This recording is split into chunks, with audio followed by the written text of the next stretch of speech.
Hi, everybody, and welcome to Traveling with Russell, and welcome to my very first live stream here on YouTube, and the first live stream that we're going to have on this channel going forward. And possibly this one may be a little bit disastrous. I'm not sure. We'll see how it goes. Maybe we'll get some people in the live chat or in the live stream. Maybe we won't. Maybe I'll just talk to the screen. So yeah, let's see how it goes. If anybody is going to be watching live, you're more than welcome to type some comments. Just let me know what's going on in case we can find some people watching. Yeah. So yeah, I just thought I'd come on and do a little chat with everybody and just talk a little bit about myself.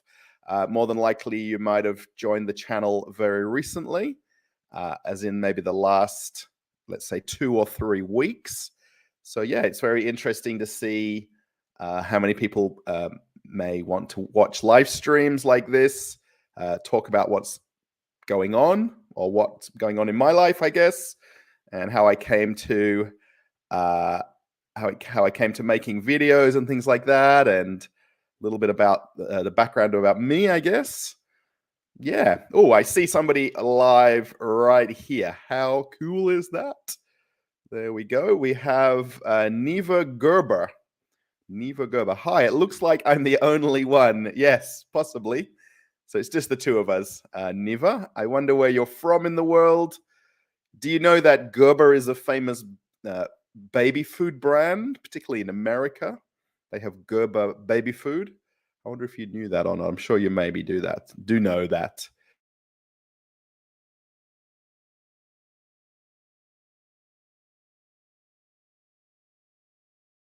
Uh, oh, did it go off and come back on? I wonder what happened just there. Oh, it's working now, so we're kind of good. So yeah, what we might do is we'll kind of chat for maybe 30 minutes or 1 hour. We'll see. And go from there, I think. So yeah, Neva. Oh, and Mickey's here as well. So of course, I don't really know everybody just yet. That's obviously going to be the biggest thing with doing a life's first time. The community of the channel is obviously still growing, and then obviously over time we'll get some people watching more frequently. Just need to figure out what kind of time frame that we want to do, like either how long we want to do a live chat for, and how and when. You know what I mean? Like, do I want to do it every day, every week, and things like that. You're from Russia and you're from Moscow. Oh, it's just a nickname. I'm Russian from Moscow. Oh, there we go. Oh, Neva Gerber. Nice. So yeah, it's actually, you'll have to Google Gerber baby food afterwards. And you're going to maybe go, when you go on Google Images, go to Gerber baby food, and then have a look at the images, and you'll just see a little jar of baby food with a baby on it, right? Marcy is asking, where is everyone from? Now, I introduced myself. Okay, so my name is Russell, and I'm actually from Perth, Australia, but I'm here in Moscow, Russia, also, of course, same as Niva. We've never met, by the way. So yeah, if you've obviously watched maybe actually every video on my channel is from Russia, and there's a few videos early on the live stream that were from Ufa. My wife is from Ufa, and we visited there for how long were we there for? 4 or 5 days, and I did a few videos. I should have done more, really. I'm a bit sort of ashamed now. I didn't film more videos while I was there, but we went to her town where her family's from. We stayed at her auntie's house, and if you maybe look through the previous videos in the channel, there's some from a place called Davlekanova, which is a area close to Ufa, or kind of close. So yeah, it's just a nickname. Michigan here as well. Somebody from America. Ooh, I've been to Michigan. I've been to Detroit. Only for a couple of days, though. I was visiting a friend there who lived in somewhere in Detroit. I know I flew into the airport there, and we weren't too far away. And we went to Great Lakes Crossing Shopping Mall.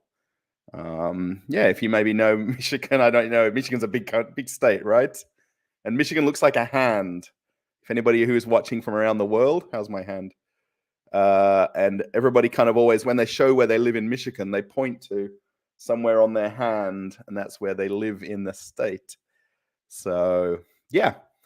Mickey's asking, I guess Mickey could be a guy or a girl. I can't quite see your picture icon. So Mickey Renee says, have you suffered any consequences from sanctions? I've been praying for you from the USA. Now, my only thing with my live streams is I'm going to come across as a little bit kind of happy. That's how I am. I'm always positive. I'm always, kind of looking like a little bit bubbly. I'm not as easily straight-faced. So I'm sorry if I may be coming across as kind of happy, if you want to call it that. Now, sanctions, of course, have been imposed on Russia as a country in terms of banking, in terms of brands and companies pulling out of Russia. Most of those, in terms of brands and companies, are what have been sort of called self-imposed sanctions. So they've decided to essentially leave Russia. They've decided to basically stop funding their companies in Russia. They've decided to basically maybe sell off the percentage of stock in a company that they have. So if you want to know one of the few things that's kind of really affecting me personally, literally Russell right here, is the banking side of it, because I'm from Australia. I came over to Moscow now just about 7 months ago, and I used Australian bank cards, so like a Visa card and an ATM card or a cash card, whatever you call it, where you put it into the hole in the wall machine and take money out. So with basically the sanctions in the banking industry, they've cut off what's called SWIFT, which is the ability to transfer money country to country. And then Visa and MasterCard have basically cut off the use of transactions inside and outside of the country. I can't probably explain it properly, but essentially, if you're in Russia and you have a Visa or MasterCard not issued by a Russian bank, it won't work in Russia now. So if I go to use my Visa card anywhere in Russia as a country, it won't work. Likewise, on the other side of the coin, I guess you could call it, if you're a Russian outside of Russia, or you have, I guess, a Russian Visa card or MasterCards or ATM cards, and you're maybe somewhere else in the world. Like at the moment, I have a friend in Thailand who's on holiday there, and he can't use his card to take out money from the machine. He can't use it to pay his hotel bill. He can't use it to go to a restaurant or cafe. So obviously when people, I'm sure everybody watching probably travel and uses it for booking hotels or flights or paying for something, right? Just go to the store and pay for something. Just even an ATM card where you'd put the PIN number in, or tap and go. You guys know what tap and go is, right?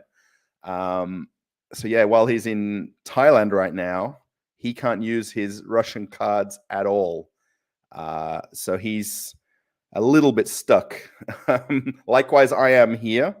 So at the moment, I can access my online banking, so I can see my money. I just can't get it out of the machine to spend it. So that is a problem. I don't tend to use my Visa card here very much. We've really only used it for when we flew to Ufa to book tickets, book hotels, and bigger purchases. Like, for instance, if we go to IKEA, like when I first arrived, we bought some furniture for our apartment, and it obviously works, right? And now, no matter where I go in Russia or in Moscow where I am, it will not work. It just basically declines, which is kind of... Marcy said that they're in the upper peninsula of Michigan. Nice. I'll have to look that up. I don't know that area, but I know Michigan. Yeah, so what's affecting me is the fact I can't use my cards. Now, basically, while I'm here with my wife here, obviously she has her banking cards for SberBank, VTB, which is a couple of the Russian banks. If anybody's obviously watching not from Russia, maybe they may not know the kind of names and words I'm using, but she can obviously use her cards. My wife does have residency for Australia, so she has living, working rights in Australia, and we both came back here, I guess, last year. And she could use, obviously, her cards in Perth when we were there. She didn't really use it very often, but she had money getting deposited into that account. She could go to the ATM machine and take out cash or spend it at a store, like buying something. Now, when she goes back to Australia, that card won't work at all, or any cards. So any Russian issued cards won't work overseas. So that's a problem. Obviously, other things are happening right now. I mean, I'm not going to, in any of my live streams, I'm not going to talk about that. I don't agree with anything that's happening whatsoever. My wife doesn't either. Our friends that we know here don't either. Oh, there you go. Mickey says, I'm a woman. Ella laughing out loud. LOL. It's actually Michelle. Oh, there we go. Mickey is a nickname. I'm happy.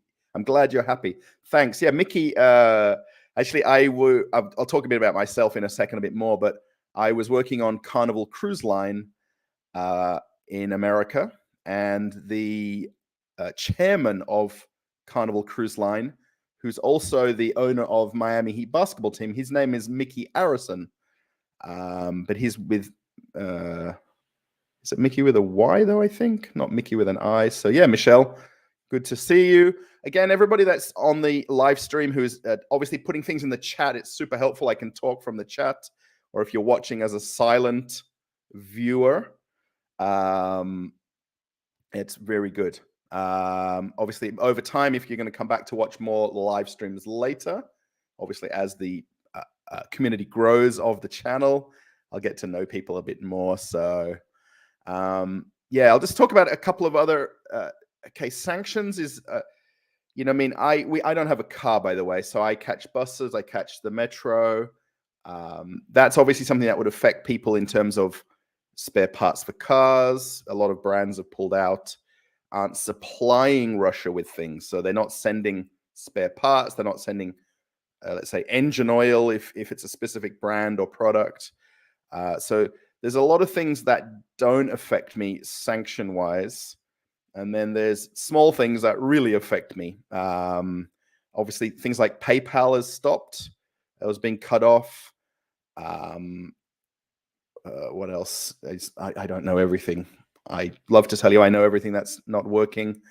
So yeah, the banking thing is really a problem because I now at the moment we don't have. My wife obviously has bank accounts, and she actually has joint accounts with me in Australia.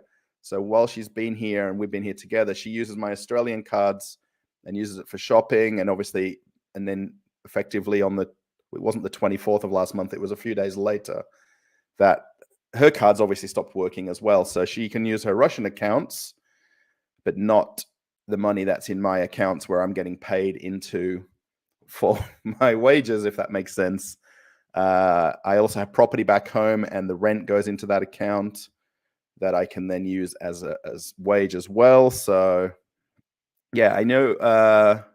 Oh, Niva says, I know about the brand of child food, and Gerber, Niva Gerber was also an American silent film actress of the 30s. Huh, I didn't know that part. So yeah, it's always interesting that we always sort of Google our own names and we find out, you know, kind of more things about our name than we knew, right? So, Richard says, Richard Non, hi from the cruise capital of the world, famous Dania Beach, Florida, between Miami and Fort Lauderdale. Yeah, it is right. Yeah, you're kind of right in the middle of it. Yeah, there's obviously Miami, there's Fort Lauderdale, and then further up you've got Port Canaveral, Jacksonville, on the West Coast, Tampa. So yeah, you guys have got really the cruise capital. Yeah, there's a little bit of a thing about, you know, Miami being the cruise capital, right? The original cruise capital. But I think at one point, Port Canaveral actually had more physical people cruising per capita than any of the ports in the world, if you want to call it that. At the time, this is going back a few years ago, they actually had the day ships leaving from Port Canaveral as well. And then now there's some out of Fort Lauderdale that were going over to the Bahamas and back. You guys have got the Margaritaville at Sea, the Paradise Cruise Line ship. So I guess talking about more sanctions, I guess they're talking about, I mean, if you've watched the last few videos, you'll know that I like to do walkarounds of the shopping centers, of the supermarkets, and obviously there's some shortages. So things like sugar, ladies' products, I guess ladies' personal care products. They have said that Coca-Cola is pulling out, and I'm actually a big Coca-Cola fan. I'll actually even have a bottle right here. It looks exactly like Coca-Cola anywhere in the world. And you can still get it in the stores. It is still in stock. Going forward, I mean, I really think a lot of the smaller kind of, especially brands that have walked away, it's going to be more noticeable maybe a few months from now, probably not immediately, if that makes sense. You know, I mean, going into the supermarket now, I've actually, if for everybody watching, I am going to I am going to put up a new video later on after this live stream. My next new video, I did a tour of another supermarket. So if you're here for the tours and the kind of walkarounds, that's kind of what I like to do. And I find them very easy to do too. Just walk through, talk about what I see, talk about the differences between where I'm from. And I went to a supermarket called Globus, which is, I was told it's a French branded supermarket that is still obviously operating and open. And I'm going to put that live in a few hours after this live stream. There is 16 people watching, by the way. So, and we have 6 likes. So if you like the live stream, you're more than welcome to put a like or a thumbs up. Yeah, that's, I guess the other thing in terms of if you want to call it sanctions, I mean, it's not, you know, and if it's an effect of sanctions is the fact that prices of things are going up. Prices of food is going up. Prices of staple items like sugar, like flour, I guess you could say bread, potatoes. You know, I mean, Russia is very self-reliant. Self-reliant, is that the word? What's the word where you produce your own goods and you don't need goods from outside? Self-sufficient. Self-sufficient. So they are very self-sufficient. I mean, of course, I'm talking about Russia as an outsider, right? So I'm an Australian living here. I have a Russian wife. I have a visa to live here. And, you know, I mean, these are my opinions. I'm not, you know, basing it on anything that I've seen in the news. I rarely watch Russian news, by the way, because I don't fully understand the Russian language. I know a lot of words. I can't speak it fluently in any way. So I don't watch the news, even though it's on the TV here. So I'm sort of just basing on what I see and do, and what affects me. McDonald's is closed. I like going to McDonald's. That was it about a week and a half or 2 weeks ago? I actually took my wife we're in the town where we live here. I'm looking out the window of my apartment. We've got glass windows right here. And I'm in the kind of kitchen balcony area. We don't have do they call them vestibules or loggias in Russia, right? So we have a kind of much bigger kitchen with the balcony. Our town where we live here doesn't have a McDonald's. It has a KFC and a Burger King. And the nearest McDonald's is a drive about 15, 20 minutes away. And we went last week or so, or the week before now. We actually took one of these car sharing cars and drove down to the one in the next town. And my wife and I don't think it was probably the greatest dates in the world, but we kind of went on a date and had McDonald's. I guess the last McDonald's, I think it might have closed that night or the next night. there was a ton of people who were, kind of going there nostalgically almost. I mean, it's such an icon of, you know, post Soviet Russia, you know what I mean? Especially the fact that it kind of came about in the 90s. I think, if I'm not mistaken, it was about a 10-year or 12-year kind of a negotiation to get that first McDonald's in Moscow center in Pushkin Square. You've probably seen it on TV in the last few weeks about the McDonald's where people were just queuing up for hours and there was thousands of people there. That's the one in Pushkin Square in the center of Moscow. It's probably about a 20-minute walk from Red Square and where the Kremlin is on Tverskaya Street, and then it's Pushkin Square. Also, Pushkin Square is the area where you might have seen some, I guess, aji-baji with the police and things like that in the first sort of week or two of things happening. So just while I'm talking as well, I might just bring that one up. I'm going to get a little bit behind with the chat a little bit. Please be careful when streaming in public. Another YouTuber said last night that most were getting stopped when recording in public. Just stay safe. Yes, Mickey, thanks, or Michelle. I'm super careful about how I film and where I film. Personally, I'm not one that really wants to go to somewhere like Pushkin Square. Okay, maybe in the McDonald's when it was open, no worries. Not filming something on the street, especially around that Pushkin Square area. Not go filming things sort of blatantly around Red Square. There was a little bit, there is a kind of very viral video of, if anyone saw it on TV, of the lady holding up the little sign. She was being interviewed and then got sort of took away. I can't think of the name of that square. It's right behind her was the State Historical Museum. Is it Manorojnia Square? I forget the name, how you pronounce it. Again, if someone's from Moscow in the chat. Yeah, so I am being incredibly careful about how I film, where I film, how much I film, especially knowing that there is people around. There is a lot of cameras. There's a lot of eyes on the streets, I guess you could say. So thanks, Michelle, for that. I'll just read the previous comment because it kind of led to that one. So I can't imagine being able to see my money but not get to it. That's got to be very frustrating. I hate that those things are happening and feel very helpless when watching and not able to do anything. I'm exactly the same way. I just talked to my wife about it today. We went for a walk to our local shops here. We're about 10 minutes walk to the train station of our town. And then very typically small towns in Russia have the train station and then they have the shops around it. And then you might live close by. We're about a 10-minute walk exactly that way. I can see the local church. I can see off in the distance the local shopping center.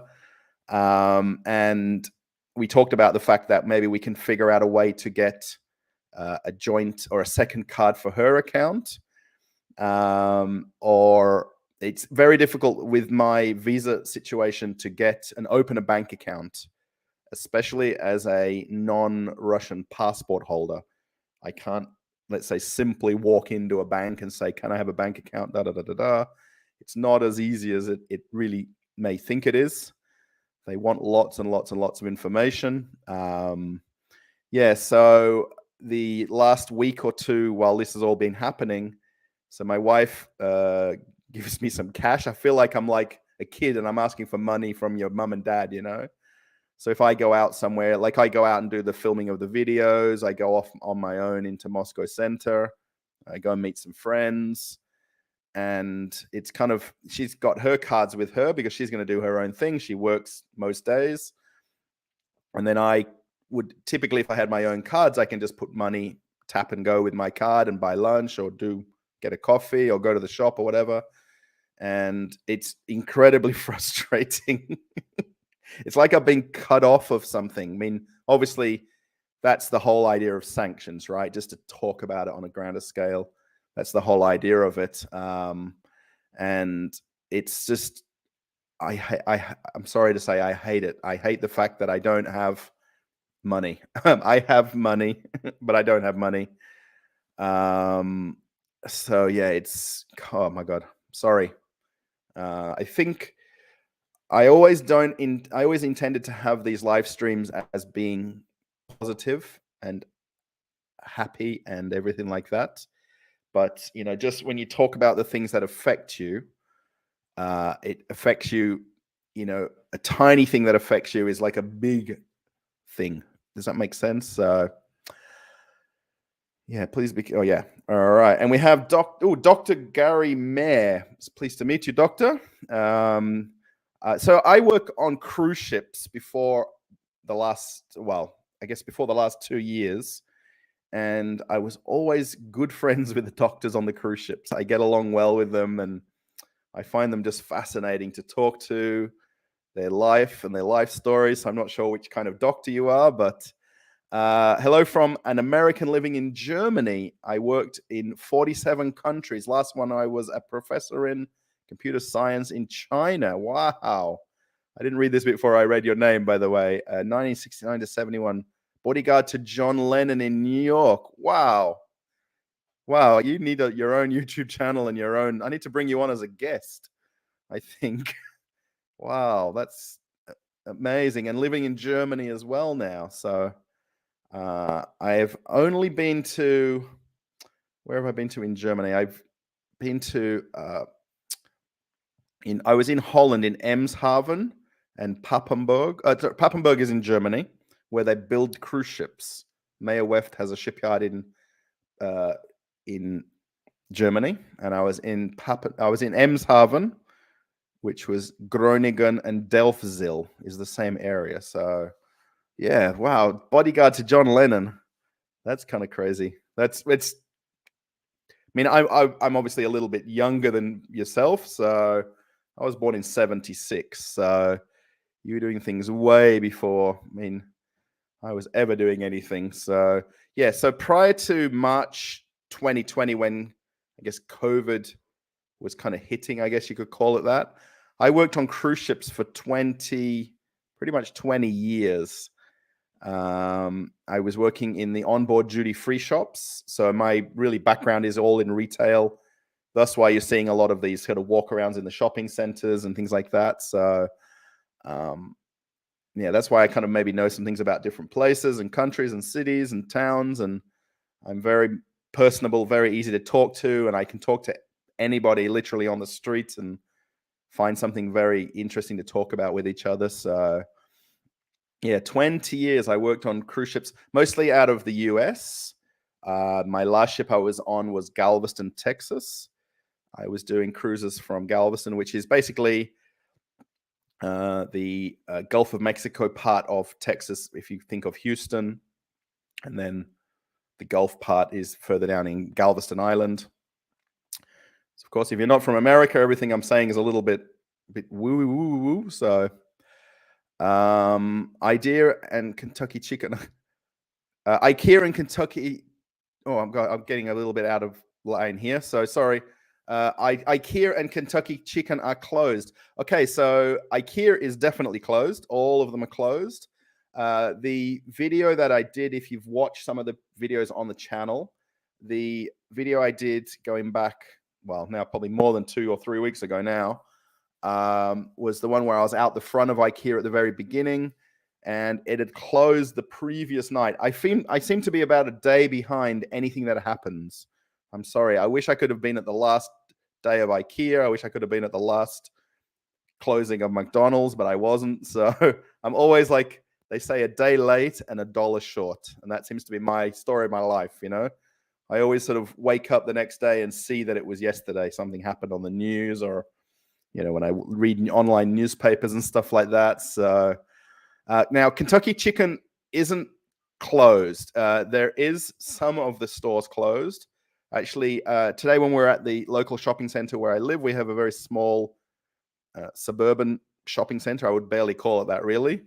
And the KFC, right? I call it KFC. KFC is open where I live. Where was I?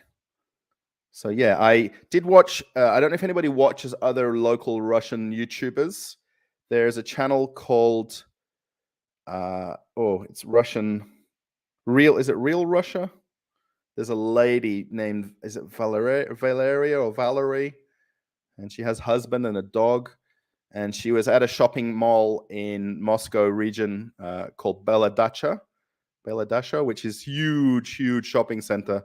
And in her video, the KFC was closed in that video, but the one where I live here is open.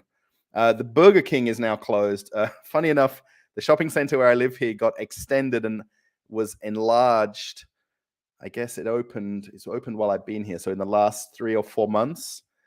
And on the third level of this shopping center, I'll have to do a little tour of my local shopping center. They were building a food court up there, and it had only a Burger King and one other, I guess, Russian little takeaway place. The guy has pizza and drinks and Russian food. And the Burger King is now closed. So it's very, very sad when you go up there to that third level and there's only the one place open now. And there's a little gym that they built up there, you know, one of those like lifestyle gyms. So so not all the KFCs are closed. All the Burger Kings are, I'll say all the Burger King at Solaris is open, which is my other shopping center tour that I did. Yeah, I didn't go the last 2 days to that shopping center, but it's pretty much, I go there 2, 3, 4 times a week sometimes. So it's very hard to kind of keep up with it. Like, they're saying everything's closing and then you go there and it's open. And then magically the day later, there's a sign up. So with KFC and Burger King, I think, so KFC is a company called Yum Brands. So I'm going to get a little bit behind on the chat here. So I'm looking at chat on my laptop right here. And then I've got 2 screens over here. And then I've got the laptop right here. And then you can see the microphone. So yeah, I'm kind of looking at 2 different things at the same time. Sorry.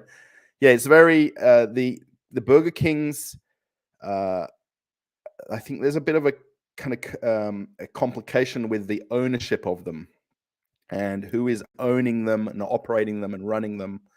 And that's why some have closed, like the one here is closed. I imagine there's a bit of I don't know, like a thing with the franchise ownerships of them, if that makes sense. And then kind of why one KFC is open and one's closed, I don't know either. So, there we go. Richard says, my wife is a pretty young Russian and USA citizen. We talked to her mother in Penza. Many things are not available, but they could be because of hoarding, not real shortages yet. Right. Yeah. So I'm not sure where Penza is. I'll have to Google that as well. But and you have a pretty Russian wife. And nice how you kind of put that in there. So thanks, Richard. I should say that about my pretty wife as well. Yeah, right. So in the stores, actually, the video I'll put up later of Globus, I guess, kind of follows on from the Ashan video. So Ashan's the other supermarket tour that I did. Yeah, there's certain things that are kind of out of stock because of people, I wouldn't say you're hoarding, but they're just sort of buying more. I guess it probably is hoarding, right? And now coming out of winter now and into spring, there's what's called dacha season, which is kind of like the summer season or the summertime in Russia. And a lot of people have country houses or dachas, and a lot of people grow fruits and vegetables.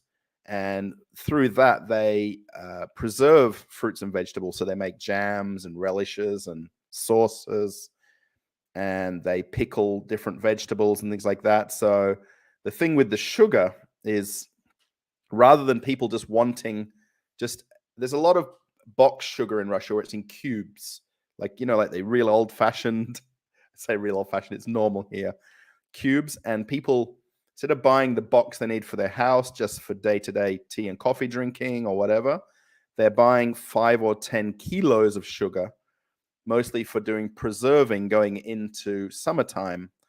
So this is kind of one of the reasons why people are kind of, I guess, hoarding things. The shortages that I've really personally noticed in the couple of different shopping centers that I go to is slowly Western brands. So especially brands that are definitely imported to Russia. They're not made or manufactured whatsoever in Russia. They're literally trained in or trucked in from another country. And I'd say they're kind of the things that are running out. I mean, you got to remember in Moscow, and I pointed out in the videos that there's a kind of a number between about 15 and 20 million people in Moscow and Moscow region. So, I mean, there's a big population. Obviously, there is stock and back stock and warehouse stock, which, can last months or years. But, you know what I mean? If you do kind of get those people doing that kind of hoarding, and I guess in Australia we called it panic buying, things will run out. They'll resupply 2 days later from the warehouse, 3 days later, next week. But if people just continuously kind of, empty out everything on a daily basis, then there will be shortages. But, I mean, if I looked actually, if you watch that previous video the next video coming up later on, the Globus video, when I go down the drink aisle and the potato chips. So the Lay's brand, which is an American brand of chips, there's kind of an empty shelf where they were. So no doubt they were basically imported chips from somewhere, and they're just not in stock. They have a best before date, so they won't overstock them. So looking at one of the aisles, there was shoe polish. So there's a section of shoe polish, and one of the brands of shoe polish wasn't there. So it'll affect everybody differently, especially if you're a person that wants a certain thing. So like your wife's mum there would go to the store wanting her sugar for her preserving and for her dacha or however she's living. She's used to kind of buying it just coming out of winter now into spring, and going and buying large quantities because you would, and then it's not there, and then it kind of just frustrates you. You know what I mean? And your mum, or your mother-in-law, I guess, she'd be just sort of, and especially if you said their Penza, wherever Penza is, if it's maybe a bit more of a regional area and she doesn't have another supermarket to go to down the road, then you're kind of stuck a second time, right? So I'm a little bit okay with that. I can just catch the bus or metro to some other area and go to another store or go to another store. My wife hates the fact that I do that. I like to go to a few different supermarkets to do things. We sent a box. Oh, there you go. We sent a box to her 3 days before this happened, and she got the box today. Well, that's still good that the postage is still working. That was the one thing that I was curious about, because they've said that DHL, FedEx, USPS, DHL, FedEx for sure, they said that they stopped. But the Russia Post, I understand, is fully working, right? So receiving in and out of the country, or they post in, they truck or train it in. That kind of lack of. So yeah, 3 days before, and then it happened, then got it to run. Need mods on your chat to cover back. Yeah, that's something that I probably need to look at, finding people who would like to do that kind of thing, because I'm sure that there'll be some comments that I'm not ahead of. I'm really well behind. Yeah, that's something I'm going to have to do going forward with more, especially as more people kind of watch these going forward. So Manazunyaya Square. Thank you, Niva. That's the square right in front of the historical museum next to Alexander Garden and Hotny Riyadh. I know all these places. Hello, everyone. GTSY, new subscriber, was recommended by Inside Russia channel. Yes, Konstantin. I think everybody who knows Inside Russia knows Konstantin. He is a very good friend of mine. I know he says that we're neighbors, so we really are. We live a few towns apart or suburbs apart. I don't live in the same building as him or anything like that. I'm not sure how he exactly words it, but we are incredibly close to each other. I send him texts and messages daily. We chat back and forward. I've gone and met with him a few times as well. Super, super nice guy. He's obviously under a little bit more stresses than I am, and he's married. He's got a few kids. He's got his kind of greater family here in Rostov, is the regional area where he's from.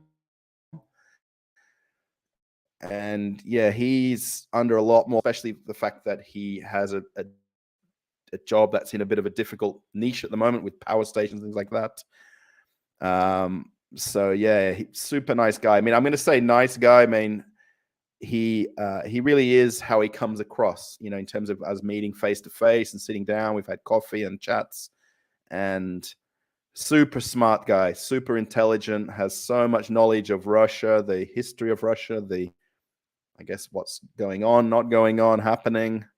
So yeah, if you want to watch his channel, obviously we could jump back each other. Blogging Trucker, how's it going? Sorry, I've never had so many people watching a live stream, so I'm gonna be very well behind. Blogging Trucker, I know from cruise ships. He's a fellow cruiser who I met on a cruise. I'm more than happy, by the way. I know when I've watched Konstantin's live streams, he doesn't really read back his chat because it's going too fast. And he basically has a bit of a thing that he talks through and everything like that. So can we still send cash somehow, or even packages from the US to you or people there? And money is not a tiny thing, LOL. You need it to survive. Your attitude is amazing. Thank you, Mickey. Yeah, so technically, I'm not sure about sending packages now. Just a little bit further back, we just talked about that. I know that from Australia to Russia and backwards, so Russia to Australia, it takes months, not necessarily maybe weeks, but months. Maybe get lucky with weeks.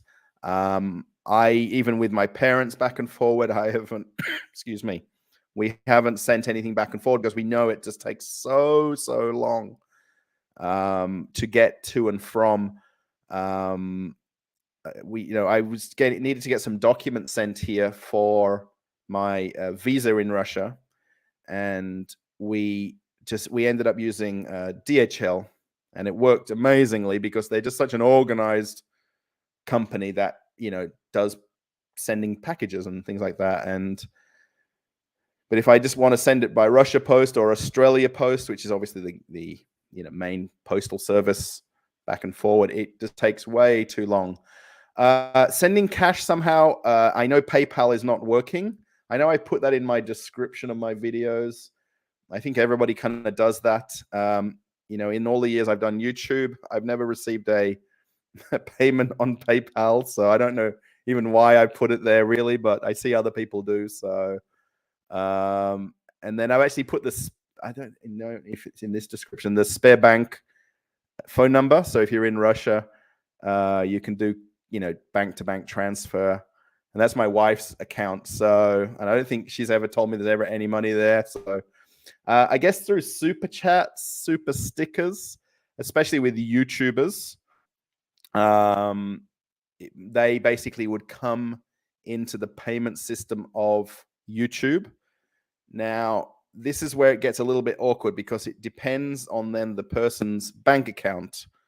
So for me personally, my payments from YouTube go to my Australian bank account, which is now something I have to figure out how to get that money. YouTube Pay into your bank account or your nominated account once a month. And then we're trying to figure out a way that I can get it out of the machine. Or what we're trying to do actually is try to do a bit of a money swap with a Russian in Australia who has Russian accounts. And obviously I'm in Russia with Australian accounts. So what I'm trying to figure out is if I put money in my Australian account in another Australian person's account, this is going to get confusing. They have the money obviously within the time frame, and then that Russian lady or person, we're trying to talk to a lady at the moment about this. She still has Russian bank accounts here with money in, and then she can just send it to my wife's account. Does that make sense?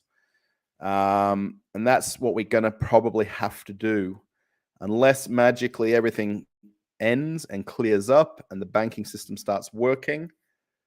then I'll be, I don't know, I'll go kiss the ATM machine here.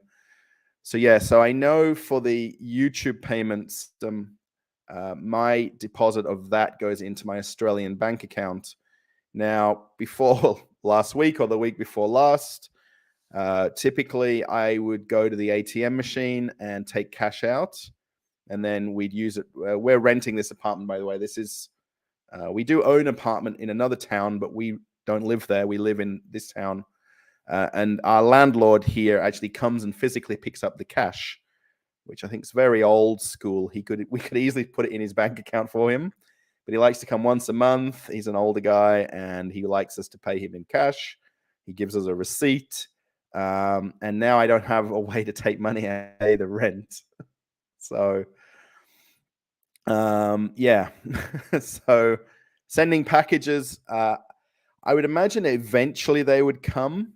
The biggest thing is like where I've seen like with the American system with, like the is it UPS? Well, yeah, UPS is it UPS or UHPS? They said that they were not going to be sending packages to or from Russia. So I guess it depends on the person if you know someone's address to see if it's still working or not. Yeah, the whole situation of sanctions is wrong. It is only hurting the common people the most. Absolutely. Yes, I will not disagree with you. Scan family, how's it going? I guess that's the whole family, whoever's watching. Yeah, that's that's where it will slowly affect everybody. If I look at everybody that lives in my apartment building as an example, right? So it will affect every person in this building somehow. In a small way, in a huge way, in a massive way, whether it's through a job loss, whether it's through a brand not being available, whether maybe you have kids and the diapers or nappies aren't available in that brand, and you're going to have to get another brand, and then the child's not happy, whether your car needs a spare part and you can't get it because the spare parts are not available. Whether, for instance, you're doing remodeling, and a big thing in Russia, right? You get an IKEA kitchen. You see behind me here, this IKEA kitchen. And IKEA's closed. So you have to go to find another place that has stuff. And obviously they know that they're now a bit standalone. So the prices have gone up on that. So yeah, the common person is definitely, they talk a lot about the rich and the famous, the oligarchs. They've got their own thing going on. I don't really get involved in whatever that is. I don't have a super yacht or a super car or a mansion. I live in a very normal one-room apartment here with my wife. She has her job. I do my YouTube. So, sorry, I'm doctor in computer science. Used to live near Papenburg. Yeah, so Mayor Weft. Is it Jos Mayer? I think that's his name. And they build the cruise ships in a garage. If you live near there, you may have seen it, or you may have known about a ship doing the conveyance down the River Eames. So yeah, computer science. Wow, super smart. I sent a package to Penza, Russia about 3 days before everything happened, and they got it. Is that the same one I've read? This happened, and my mother-in-law got it today, but I think I can still send any more. Yeah, so I guess maybe if you... I'm not 100% sure with it, so I would definitely look into it. Just expect it to take longer. Whatever you are used to, it's taking longer. So, different Russia. Follow her also. Yes, Marcy. Yeah, different Russia. That's. I know her dog's called Sheffy or Sheffield. She's been doing YouTube a lot of years. I remember watching her a long time before I kind of got doing this kind of thing. She lives in another part of Moscow region. She does mention the names of it every now and again, but obviously the last few videos she did at Beladacha Mall, I've been there. It's quite a way away from here where I live. It's probably by bus and metro, it's probably about an hour and a half away, but I have been to that mall, and it's huge mall. It's actually built over two sides of a highway, and then there's one scene where she filmed it in one of the videos where you could see the overpass. And there's a huge glass overpass between one side of the mall and the other. It's massive place. Yeah. The Russian women's vlogs. Yeah, different Russia. Yes, you both mentioned the same thing. Sorry, I am behind here. Stansiu Bogdan. Oh, maybe this is a Romanian name, I think. Bogdan Stansiu. Hi, European dude here. Got here by accident. I think I'll stay for a while. Yes, Chefach is hello, I think. Retired and 75. Yeah, you're about the same age as my dad. So yeah, he's retired. He's an ex-bus driver. He was a bus driver most of his life, my dad. And as anytime you're in the car with him, he takes the busman's routes. He likes to drive wide corners. We end up going the long way around to get somewhere with my dad. So yeah, pleased to meet you. Bogdan, I guess Bogdan is your first name, right? Because that's normally in backwards. At the beginning of COVID, we had the hoarding here in the US too. I have a friend that bought 1,000 toilet rolls. She's still using. I personally went up to 10 rolls at a time, but didn't go nuts. Yes, in Australia too. Crazy. I got home in March, then April, and then I got jobs working in supermarkets. And I kind of just missed that kind of panic buying and crazy people grabbing things out of each other's hands situation. And I kind of got working in supermarkets. I was there daily in different supermarkets. The toilet roll thing is just, I can't actually, I saw it on TV. I saw news stories, but I can't imagine it when I'm at work and that happens, Here at any of the supermarkets, there's no issues with toilet roll whatsoever. Any place the two little stores we're at today definitely had some. No worries at all. I'm in America. We have major shortages here, but I'm 45 minutes away from major cities. The prices are very high on chicken, beef, and eggs. Yeah, we actually bought some eggs today. I would say, in terms of rubles, it's obviously very hard to, put it in perspective in terms of the exchange rate. But, a cheaper, actually, they don't come in a 12 dozen here. They come in a 10 pack, the smallest eggs. And then you can buy them in a 20 or 30 tray, if that makes sense. And typically, if I buy the smaller 10 pack, it was about 70, 80, 90 rubles. And now it's pretty much 100 to 120 rubles. So as my wife sort of said, it's only gone up 10 rubles. It's only gone up 20 rubles. And yes, it has. But that's 10 or 20% increase in a matter of 3 weeks, 4 weeks.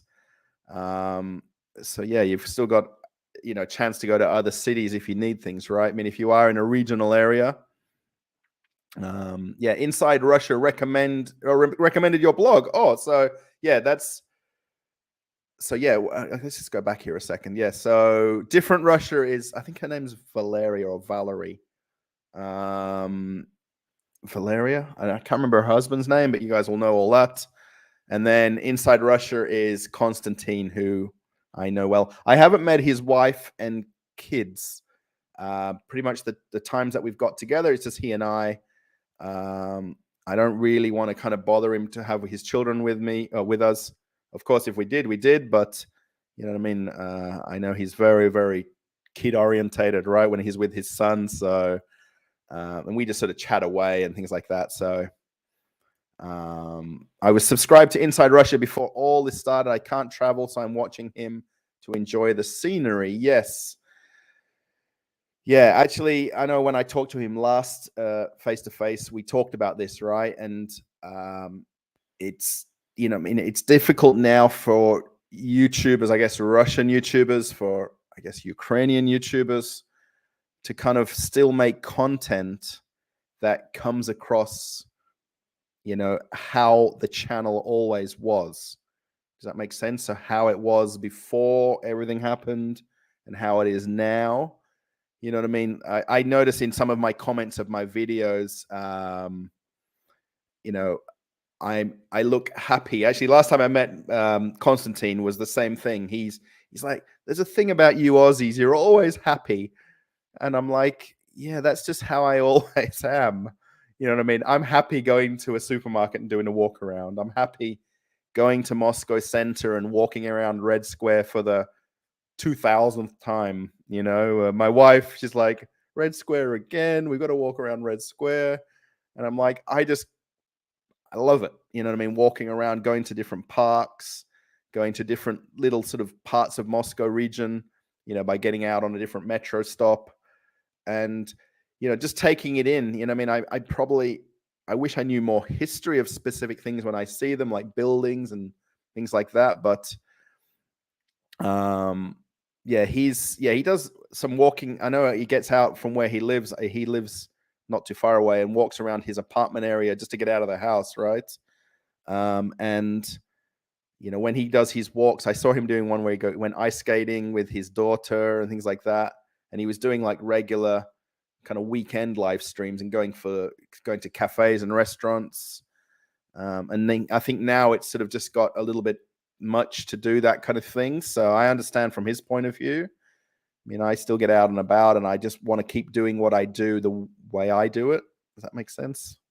Sorry, everybody. I guess you'll get used to how I kind of word and get around things. So it's by accident I'm on. I signed in during lunch to check a port. And there you were. Oh, Vet's wife. How is it going? Sorry. Lots more people here in the live stream. So yeah, we got 18 likes. And we did at one point have, I guess, 20 or 30 people at one point. So yeah. Again, as usual, I didn't schedule this. I am going to have to figure out an absolute time to do this. That'll work out better. Again, I'm really just talking about myself and I'm chatting back and forward to the commentary here. So how about super chats? Yes, I know they work. I don't really get super chats and super stickers. I guess maybe one day, somehow, somewhere. The one thing I think I am going to do, though, is if they do work out and come about and happen, if that makes sense, I'm going to figure out a way to kind of use that money. So either if it's through a donation to something, I know Konstantin and his wife have something set up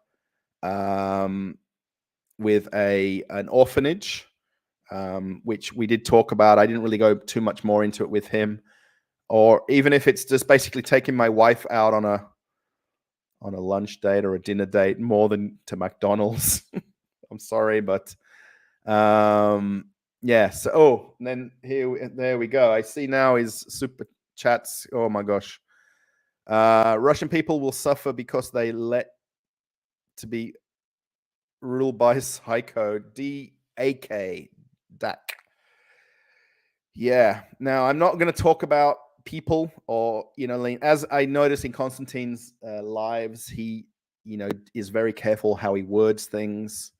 And who he mentions name-wise. Yeah, it's a very difficult situation. And the problem I've got in terms of me being an Australian in Russia, and this is what I'm trying to explain to my parents over and over and over. So I'm just going to mention these because I'm way behind in the chat. So RM87 Mum, have a drink on me. Yes, I don't really drink that much. An occasional beer. I do like to go out for lunch and go out for a burger. And I am going to make a video. Actually, maybe I'll do it with the super chat money. Going to a cafe or a Russian McDonald's in some kind of form. And Mickey, $5. Wow. So, and no message. So Mickey and Michelle. And M87 Mum 94. Oh, that's a bit of a long name. Thank you, by the way.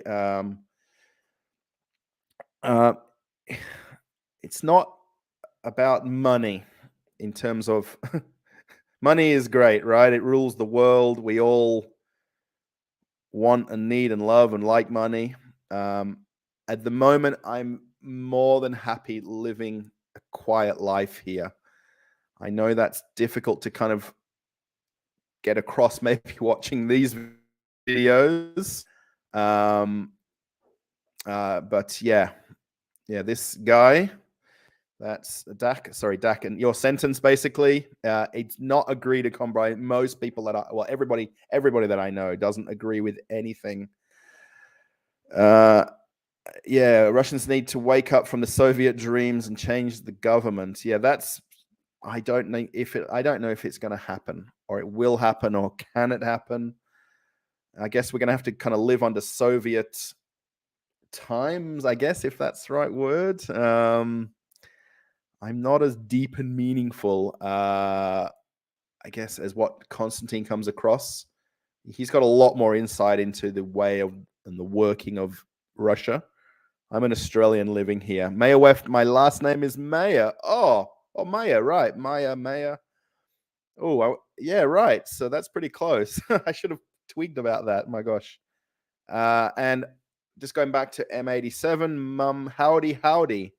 There's another YouTuber, not a Russian one. He's an American guy who makes YouTube videos about how to make.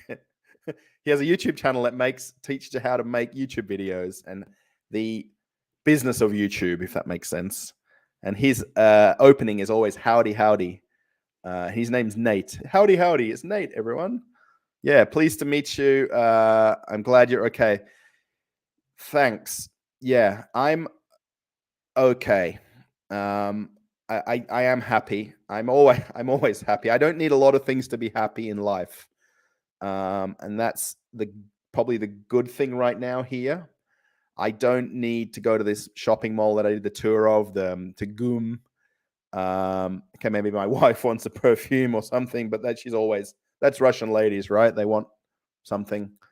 But I'm happy. I've got the shops where I live down the street. I've got in my apartment block, there's a little store. I can walk to the local church. I can walk to the local train station. I can get a bus and then go in the metro to Moscow center. So I can do these things. I can live my quiet life. I'm going to call it my quiet, happy life. Just things are going to be a little bit more difficult going forward, a little bit more difficult. I guess a lot more difficult, if that makes sense, especially the banking side of it. In terms of my wife is a nail technician or a nail meister. She has her own salon her salon is in this apartment block downstairs. She's noticed that she's getting less bookings in the last couple of weeks. I guess going to a salon is what's called discretionary. And maybe getting your nails done is not a priority in a time of need or want. You know what I mean? Her salon, she doesn't charge very high prices. She charges normal local prices for Moscow. And she just noticed she's not getting as many. She mostly does by bookings. So she doesn't open the salon and sit there all day if there's people there or not. She does it by appointment. And that's kind of normal in a lot of, smaller salons here. And she's just not getting as many people calling for bookings. So she's a little bit worried that, people are just not coming for their nails doing. Instead of doing it every 2 weeks, they're maybe going to come once a month. So she's a little bit worried, how she's going to, she pretty much just manages her own business on her own. Barring going to help her buy something, or if she needs to get something for her salon, she does it all herself. God bless her. She runs the salon, pays the bills, takes the wage from whatever she earns. But she's a bit worried she's not going to earn as much, or she's going to maybe struggle to, make ends meet, right now. I don't want that to be in our heads or her head. So just replying about above woman, they said major shortage in the USA. I'm very close to Pittsburgh and haven't noticed any yet. The president still did say today we would definitely have some, though. Yeah, the president's in Poland, I saw. He's come over to Europe to meet all of the, I guess, the other countries' leaders. I guess not being political, I kind of wish that your guy, I'm not sure if you are pro one government or the other in America, but I kind of wish he'd, take care of things closer to home. Like our Australian Prime Minister as well, Scott Morrison. I wish he would just take care. We have a lot of, especially with COVID times, In my state, in WA, we have a lot of shortages of medical nurses and doctors, and the healthcare side of the country is struggling. And then here is Scott Morrison saying, "Oh, we're going to give a few $100 million to the situation in Ukraine. We're going to provide aid and things like that." I mean, that's great, and that's part of what you have to do as an ally and as a nation that can do that. But just stick to sorting things out at home. Really, we have enough. We had some floods recently over on the east coast of Australia, and then those people need help desperately to help get their life back on track and sort out flooding. And farmers need to be able to continue on with farming. So the shortages, I guess it really depends on where you live. Huge issue we have had with COVID was car windscreen wipers and car batteries. You and your mate should look into getting those now. Yeah, Constantine there, I watched his video about him getting his car serviced. And then when we talked about it the next day, he was in shock about the limited parts. I think he was doing like an oil or transmission fluid change, and the price he got charged for the oil for his car, it was like triple the price. So yeah, like they say, windshields and windscreen wipers. Yeah, I guess it's where they make them. So the manufacturing, if it's in the US, or they need it's the components that make something. So, they're talking here about like Russia and Ukraine and things like that. Like here in Russia, we get aluminium or aluminum from Australia for certain things that they manufacture in Russia. And Australia said, we're going to cut off all imports to Russia. So whatever factories or businesses in Russia needed aluminum, are not going to get it in the short term, but they're going to source it from somewhere else because they'll still be able to get it, right?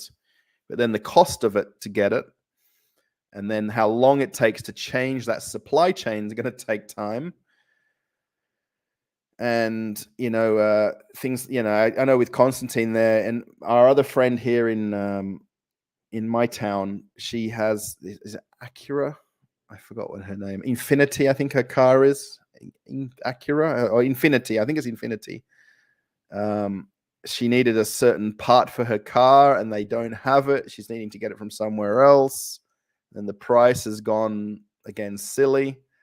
So yeah, it's all those like micro things that you wouldn't think about, like, like a windscreen wiper, blade rubber, the rubber to make those. Or if you go real backwards in the chain, maybe the production line or the what do you call this? The machine that makes them maybe needs a part that comes from another part of the world, and then you can't get that. So no shortage of anything at the Jersey Shore. Prices are up since COVID overall, but everything is still but everyone is still buying things. Home Depot, clothing, anything. Stores are packed. Yeah, so here in Moscow, we have two major hardware stores, I guess I'll call it that. They kind of very much like Home Depots. And one is called Obi, and I'm not off the top of my head aware. I think it's either German or French. Obi, O-B-I. And someone may know where it's from. And then the other one is called Leroy Merlin. And Obi is now closed. So all the chain of those Obis have closed. So that hardware store is now offline. Excuse me. Sorry. And the Leroy Merlins are not closing. And the owners, I think, are French. Are they French or German? I'm sorry. The guy that owns them has vowed not to close because it's deemed essential and things people will need to live. And he did also mention that it's financial. I mean, I understand that. 2 years business have been suffering through COVID times, and he has decided to basically stay open or still run those businesses. The internet has met Natasha. I'm not sure who Natasha is. Is that another YouTuber maybe? Is your wife from Australia? No, she's from here in Russia. Crazy story how we met. We met in Thailand when we were both on separate holidays. She was there with her very good friend at the time, and I was there on my own. Back a lot of years ago, I was working on cruise ships. You do 6 months working on the ships, 8 months. You come home for 1 or 2 months for vacation. And then typically when I'd come home, I'd either go to Bali or Thailand on holiday. So I'd fly home, sort things out at home, and then jump on a plane and go to a resort somewhere in Bali or Thailand and chill out by the pool. And one night I was going to an Irish bar we're in Phuket. Was it Phuket where we met? Oh my God. That was Patong Beach. Anyway, in this Irish bar, I met a Russian guy, Alex, who I'm very good friends with here as well. He's actually the one that's in Thailand now on holiday. I guess he's not stuck. He's technically stuck, but he's not stuck. And he and I sort of said, "Oh, we'll go on to some other bars." He said, "The only thing is, I don't want to meet any Russian girls." And there's a lot of Russian girls in Thailand. It's a very popular holiday destination for Russians. So I said, "That's all right, no worries. I said, if we talk to some girls, I'll say that you're German, because I don't want to be a Russian guy meeting another Russian girl." I said, "I'll pretend you're German. Sorry, Germans." And we went to a bar, and we went to this karaoke bar, and we see 2 girls. He and I go over and talk to anybody, right? So I went over and talked to them, and there's my wife, or would-be wife, Zhenya, and I don't remember her friend's name now. Zaira at the time. And after that, she couldn't speak a word of English. I met her, by the way, like pretty much a few hello, goodbye words. And that was it. And we spent the next couple of days together in Thailand. I came back to Australia. She went back to Russia. We stayed in touch. And then she invited me over to Russia the first time. And that was it. We haven't been apart since, essentially. I've been coming here back and forward to Russia for the last 9 years. So she's actually from Ufa, Russia, which is a city about 3 hours east of Moscow. We were there a few months ago. She is not really in my videos. I want her to be more in my videos. If you watch the Ufa, Russia videos in the playlist of the channel, I guess, you'll see her there in the video. So she is Russian. We met her family while we were in Ufa. So, yep, she's very Russian. Inside Russia hasn't gone on any outings. I totally understand. I wouldn't want to be him or you to be getting into trouble. I know things have become very strict. Yes, Scan family, I completely agree. Yeah, from his point of view, I think he's just stressed, I guess. You can see it when you watch his videos. He's very weary of what he's saying and how he's saying it, how it comes across, how he's, explaining things. And I guess it kind of frightens him that, Big Brother, I guess you can say is watching. And I'm the same way. I know I may not come across. I know in the tours I've done of the supermarkets and the shops, I've seen in some comments, and I have deleted some comments, by the way. So where they talk about, you're so happy, you're so, why are you talking bad about Crocs? Why are you happy this place is closed or that's open? And that's just the way I am. You know what I mean? I've worked in retail all my life. I've been around supermarkets, the last few years. On cruise ships, it's basically duty-free shopping, so luxury brands on cruise ships. Him going out on his... and actually, when I first got in contact with him, when I realized we lived up the road from each other, I was kind of hoping for us to do one of those kind of videos together on the weekends.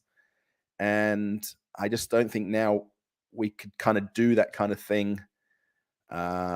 We could probably try to do some sort of a live video. I don't know if we could figure something out. But again, just the way, he's got a different demeanor, and he's just a smart guy. I mean, really beyond. And I'm not praising him. That's how he is and how he comes across, and his knowledge and the depth of his answering of questions is just fantastic. Everyone coming into chat needs to be cautious how you word things, please. He can get into trouble. Right. Yeah, I've not really kind of experienced that yet. I know when I watch Konstantin's live streams, his chat is just going a million miles a minute. I don't really probably have enough of an audience yet. This is the first try at a live stream, and I was hoping it was going to be good or bad. I was hoping it was going to be people. I guess that's the first thing I was hoping. So hello from the Florida Keys, Kim Clark. Now, what's going on down in Florida in Key West? You guys don't want cruise ships to come to Key West. And of course, that's most of my life working on cruise ships. And cruise ships have just sort of started coming back there in the last, I guess, week or two on and off. But you guys don't want blocking your sunsets. If anyone doesn't know, so Key West, Florida is the southern part of Florida, and cruise ships come there. They don't want them to stay there after sunset, so don't block your view. Yeah, Kim, sorry, we're going to be behind with the chat, so I'll talk about things. Well, maybe you can adopt a local family that's struggling and help them in occasionally. M87, yes. I'm not sure how I could work that out. I know, funny enough, if I had my bag here, I should really have that for next live stream. I've got cat food. These, those pouches, like Kit Kat and Whiskas pouches. I've got a couple of them, and my wife didn't know that today when we were walking because we saw a cat on the street. And you see stray cats here, right? Like anywhere. And I've got cat food in my bag now to find if there's any stray cats, especially with winter time kind of sort of ending. It's kind of warming up a little. Today was about 5 or 7 degrees Celsius plus. We had minuses, for the last months here. Yeah, that would be interesting if there's any kind of like pet places here. I'm not sure about like with the local community if they've got an orphanage like that, like Constantine deals with. I'm sure they is. I need to ask another friend that we have here, Tanya. Stay safe and healthy. Thanks, Gary, or Doctor. So if you're coming and going, thank you. Yeah, that's the healthy part I'm good at. I get an occasional headache, and that's it for me. We have veterans and elderly that are homeless here in America. We need to take care of our own, not worry about elsewhere. Just my opinion. Scan family, completely agree. Yeah, I'm noticing that in Australia now since I've left. And I do read online newspapers from Australia, and you know what I mean? Of course, it's our government's requirement to help other countries financially, economically, aid, whatever is needed or required. But there is things close to home that could be taken care of.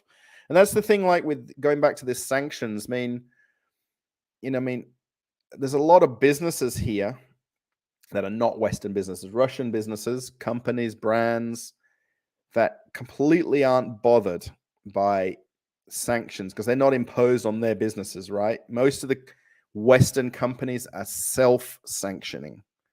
So sanctions really are what's affecting the banking and these oligarchs and these government officials in terms of, travel and airspace and things like that.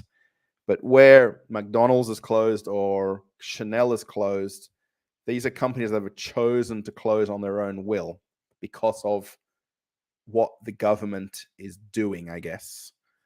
Yeah, the world is divided in two. Yes, David. Yeah, Russia is tired of the global homogeneous movement. Yeah, I'm not sure what that is because I don't go too in depth. But yeah, I'd say, actually, just now talking about the world is divided too, I agree with that as well. That there is basically a lot of people on one very big side at the moment, and that person can't be touched, if you like, who's that president. And anything that's happening to the people that are leaving or staying.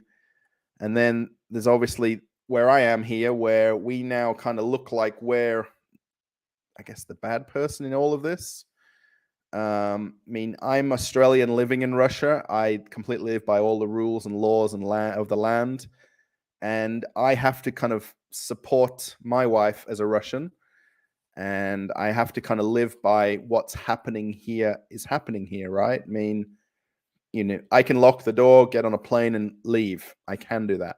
I mean, my wife can do that. I mean, maybe the neighbor can do that. But I still have to kind of support the fact that I am here. You know, do I support what they're doing? Not really, no. Not really, no. Let's just say no. There's no not reallys. But I have to kind of live by under the Russian lifestyle that I've chosen to live here. You know, I'm sorry if that sounds too deep or not.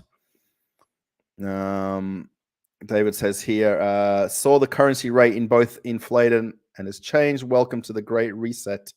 Yeah, so this is kind of where it's a little bit weird for me, because in terms of they're saying like the ruble has gone down, which it has, in terms of the, like, say, the super chats that are going into this chat, right? So the value of that to me is now higher because I get it in Australian currency in my bank account. And then where I can figure out how to get that money out or go to the ATM or spend it, or it's worth more. So whatever I would do with that $4.99 or $5, sorry, I'm just looking at the screen over here. It's worth more now. So it's more valuable to me because the dollar is stronger, or the Australian dollar. So whereas going back before the 24th of February, it was about 55 rubles for a dollar. It blew out to over 100 rubles to a dollar. Now it's gone to, I believe it's about 80 rubles to a dollar now. That's Australian currency. Now the US ruble against the US went over 120, I think, 130.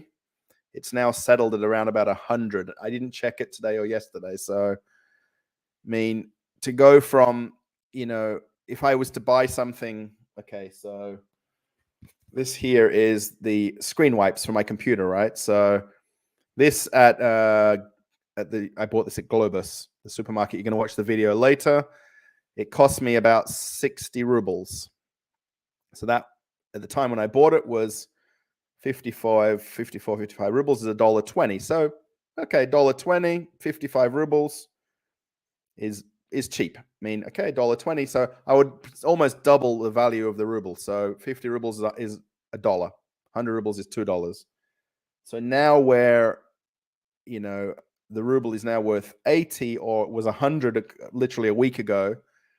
So everything suddenly became half price in terms of what the value is to me spending Australian money, if that makes sense, when I could use my card, when I could.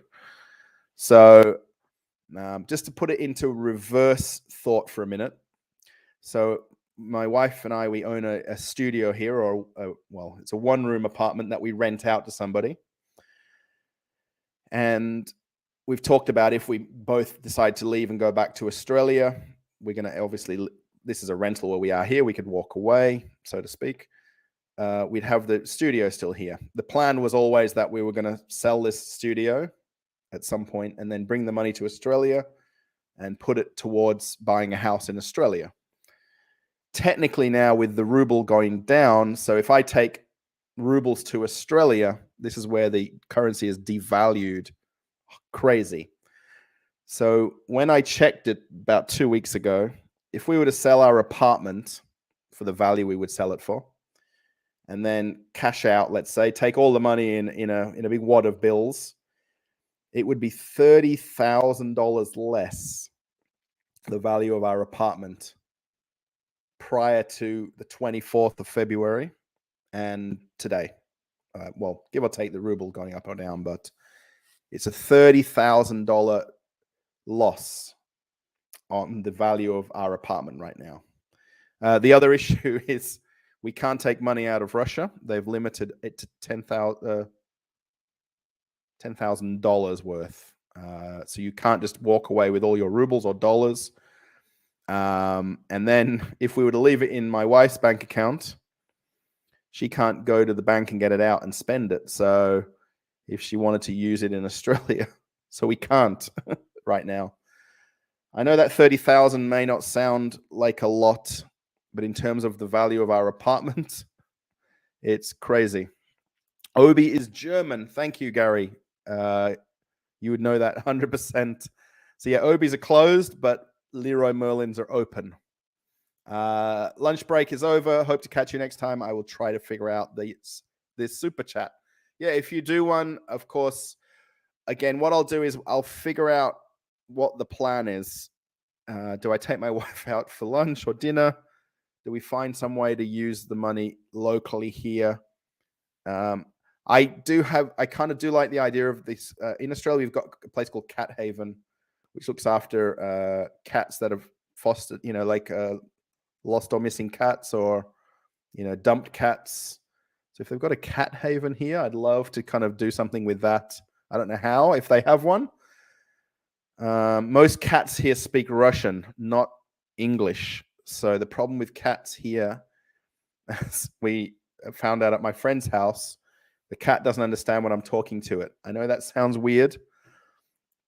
The struggles of being Australian. COVID was the welcome mat for Putin to stop the ruin of Russia and its culture.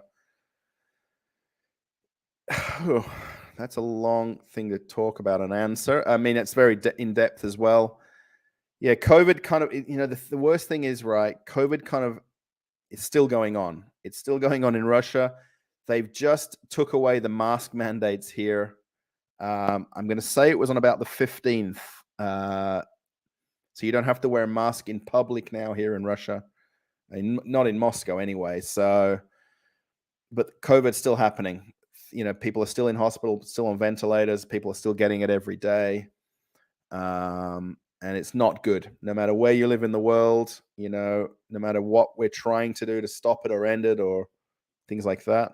In Australia just now, they just talked about it yesterday or today about a fourth booster or a second booster. In Australia, pretty much you have two vaccinations, first and second, like with Pfizer and things like that. And then everybody now is going through their first booster, which would be their third shot. And now they're talking about maybe having, we're now going into winter in Australia in the Southern Hemisphere. So having a fourth shot or a second booster. Yeah, so COVID is crazy. Wouldn't it be better to live in Australia right now until things change? Blogging Trucker, I mean, I've talked about this at length. Actually, again, today I talked about it with my wife, particularly this morning when she realized she didn't have any client booking today. She does like to take kind of like no client days. And that's how kind of if we go out somewhere or do something and we work around her bookings. And, we had a long chat about everything going on today. It's difficult for us to kind of just walk away and get on the plane, in the fact that we do have our other studio here, leaving that. I mean, the guy who's renting it can just put money in the bank. I mean, that's no worries, but we can't get access to that money in Australia. I mean, of course, I can go home, I can get a job, I don't have a car when I get home. We were living in a nice little apartment that had furniture. We don't have any of that now. When we chose to come here, I sold up everything and got on the plane and came. Would it be better to live in Australia? Of course, in terms of happy wife, happy life, everything happy, it would be wise to get on the plane and go.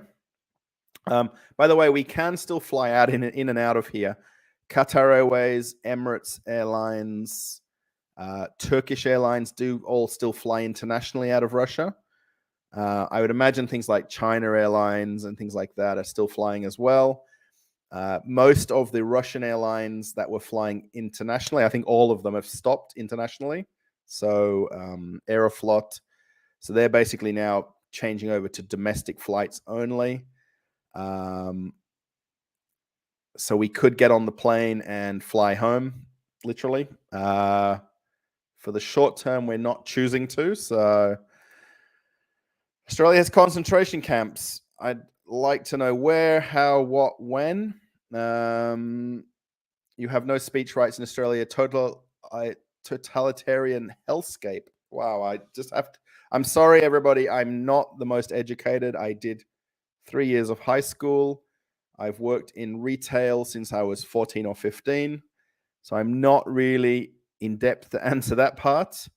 I'm not going to delete the comments for now in this chat. Going forward, if we can get a moderator and work on that in case suddenly there's a lot of people.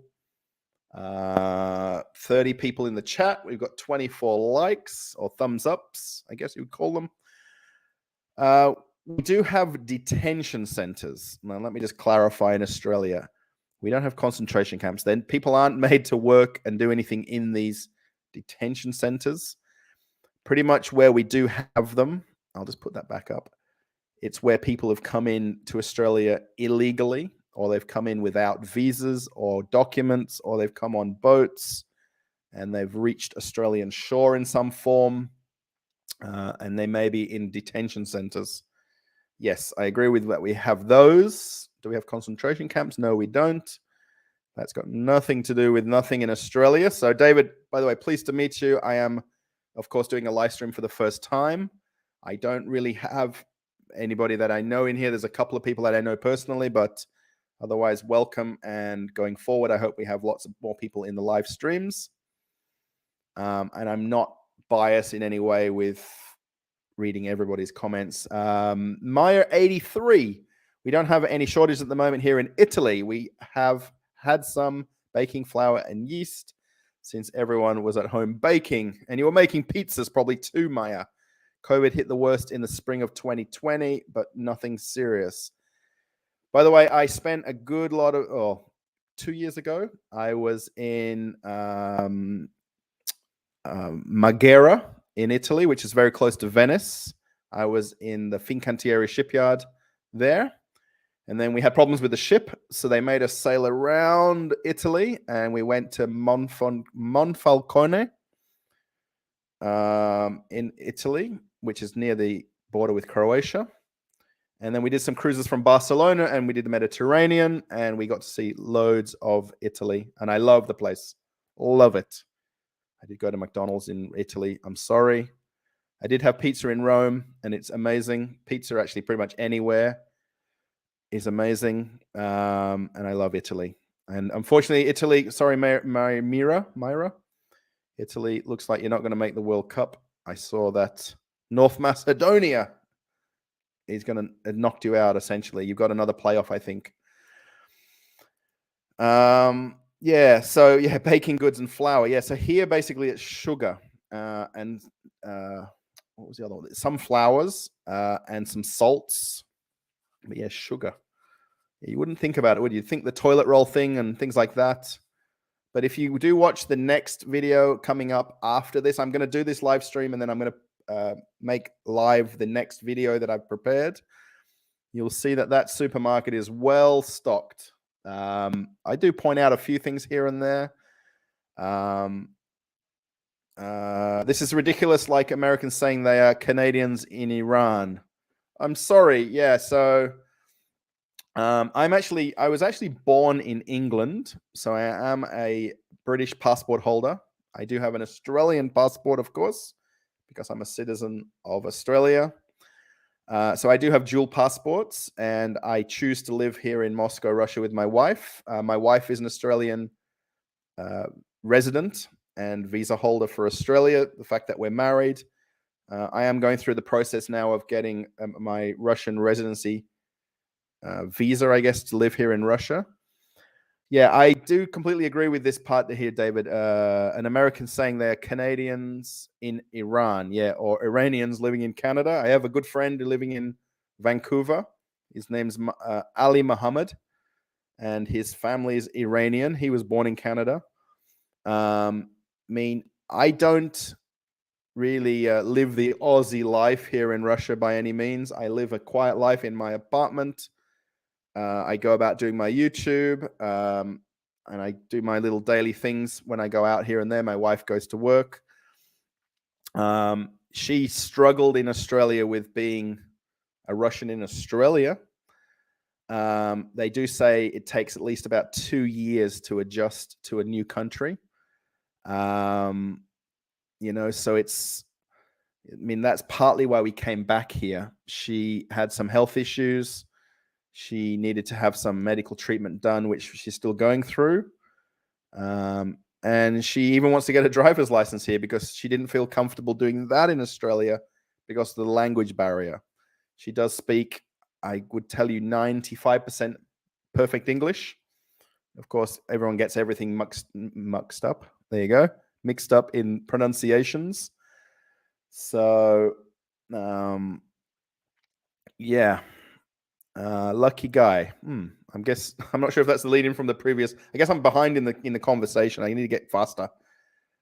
I'm sorry. Yeah, please chat away, and I will definitely catch up to things. I'm worried about how the COVID situation is going to be in Russia in the next weeks. But the Russian government won't mention the death rate, even if it goes up, so you'll never know about it. Anyway, yes, Myra.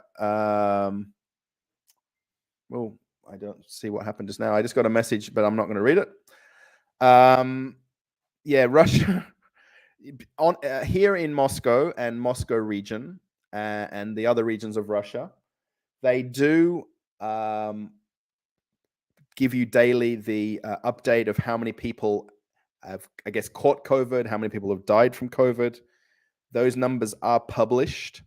You can get them freely on news websites, if that makes sense. Are they the true numbers? Are they the true accurate number of what is the COVID numbers, if that makes sense? I'll just kind of go. Sorry, I'm way behind on the chats. Oh my gosh. Holy smoke. I'll just come back to your thing in a second here about COVID. Mark, pleased to meet you. Hi, can I recommend YouTuber Gonzalo Lira for great coverage of current events and American in Ukraine? Certainly. Yeah, I do watch Johnny FD. So Mark, £10. Mark, £10. You're sending that to me for whatever I'm going to do with it. And the cost of petrol, I saw everybody posting, the cost of petrol in England is crazy. So £10, thank you very much. However we choose to do with this money. Yeah, Gonzalo, I'll have to look this guy up. I watched Johnny FD, who's an American who's now he's now in Hungary, who left Ukraine. He was in Kiev, originally living in Thailand and Sri Lanka and things like that. Ada, I don't have any mods. Sorry, I'm going to need to get some, I think, because I need to go back and see if anyone's doing anything oozy-woozy. Thanks, Mark. I'm not sure where in England you're from. I was born in Leeds Bradford, West Yorkshire. Just talk about myself. We'll go back to the COVID thing in a second. I was born in Dewsbury Staincliffe Hospital. And we moved to Australia when I was 8 years old. So, So I'm not English, really. I'm Australian. My dad is Yorkshire, eggs, beans, and chips all the way. My mum is Australified. We've lived there now 30 plus years. My dad hates hot weather, hates cold weather, wants his, jacket potato and meat and 2 veg and things like that. He's very Yorkshire. He'll never change my dad to this day. Oh my gosh, how much chat is here? This is crazy. Yeah, this COVID thing. Yeah, just quickly, and I'll go on to the next thing. They do mention the numbers here. I mean, are they true? I mean, anyone that you talk to says that they're not true. They're far more numbers than what's been reported. I'm probably personally worried about everything going on in the next country over, in Ukraine. And, you see just hordes of people at train stations, on trains, in the metros. And I think those numbers are going to go crazy. I mean, and that's something that is a problem. And I just think that will go unnoticed as well. Russell, Russia has a live COVID vaccine. Worry about the gene altering, giving you a heart attack. Yeah, in Australia, everybody worries that you're getting like the 5G phone signal. I've got the Pfizer first and second shot. My wife has the Sputnik one, whatever you call it, Sputnik V or 5. And I've had no problems. I do wear a mask when I catch the buses or the trains here or the metro. And occasionally now they've took away the mask mandates, they won't be enforcing it, but where you had to go to certain shopping centers and certain supermarkets, you had to wear it. Picking up your food at KFC, you had to have it. But on the trains and buses, I still continue to wear it. Yeah, I don't know about this heart attack altering thing. The thing about the 5G thing, that's a problem. So good morning, Russell. Bebel and everyone from San Francisco Bay Area. Again, Bebel, pleased to meet you. We know each other through cruise ships. We see you in America. Oh, there we go. So yeah, Bebel, blogging trucker, Ada Dan. Okay, these are people that I know from the cruise ships. This is obviously a little bit more people than what we're used to in the live chat, and people from around the world too. So, American media reports 14,000 dead Russian. Oh my gosh, shows 0 gun back. Yeah, so yeah, I think that the official media, I think they've said it's like 400 and something people, and there's not been anything on the news here or on, like you say, social media and American media reports. I'm sure it's more than 400 and something. Just looking at both sides, or I call it the 3-sided news. So there's kind of the Russian side where I am, there's the other countries' news, and then there's social media or the news reporting's third side. I know that you may or may not agree with that. But by the way, in Philippines is one of those worked on cruise ships. His vlog, Every Man Has a Story. Oh, I don't know that guy's blog, a Filipino guy. I watch a guy called Chris Wong Vlogs. If you want to watch a good YouTuber that talks about his life working on cruise ships, Chris Wong Vlogs. He's an English guy, by the way. So we need colonies, says America. Screw the homeless with Chinese fettuccine overdoses. I'm not sure what that is. We need colonies. Like ant colonies, I guess. He says companies, government pawns, really. Yeah, I mean, a lot of big businesses in Russia have a lot of ties to a lot of these rather wealthy Russians. I don't really kind of follow who owns what. And when I've been Googling some of the brands in the shopping centers here, it is very interesting to see the kind of, ownership of things, which, the amount of what I thought were Russian companies really aren't, and the amount of Western companies that have mixed ownership as well. Do you have any pets? Random question. While making my teacup poodle lunch, we don't have any pets. My wife and I was always both of our dreams to get a cat. We did go look at a kitten quite a few months ago, and this lady who breeds cats, we kind of almost pretty much barring giving her the money to get it, we were going to get one. We did babysit. I guess, do you cat sit? We did cat sit a neighbor's cat going back about 2 months ago now. For about 2 weeks, the lady went on holiday somewhere, and my wife got terrible allergies from the cat being in the apartment. And now my wife's scared of us getting a cat because she doesn't want to have ongoing allergy issues. So we told the lady with the kitten that we weren't going to get it. She understood. But we really do want a cat still. Hi, Russell. Where your neighbors living in the same area? Which home do you live in? Which home do you like more? The previous one in the green apartment block facing the forest, or the current one? Push Ita. Yes. Oh, wow. You know where I live. Yeah, so that's Dubki Street or Dubki 19. So you guys not in Moscow or not in my town. And now that was Dubki Street. And now we're in Zvitochna Ileya 9, which in English it's Flower Street. So we live in number 9 Flower Street. It's very interesting when you translate all the street names, how they just come out to simple English words. Oh gosh, my wife loved that apartment in the green building. I love the fact that we had Pitorichka downstairs. In the old building, for anyone watching, we had 2 small supermarkets, Dixie and Pitorichka. And I love the fact that I could just get in the elevator and go buy something and get in the elevator and go home.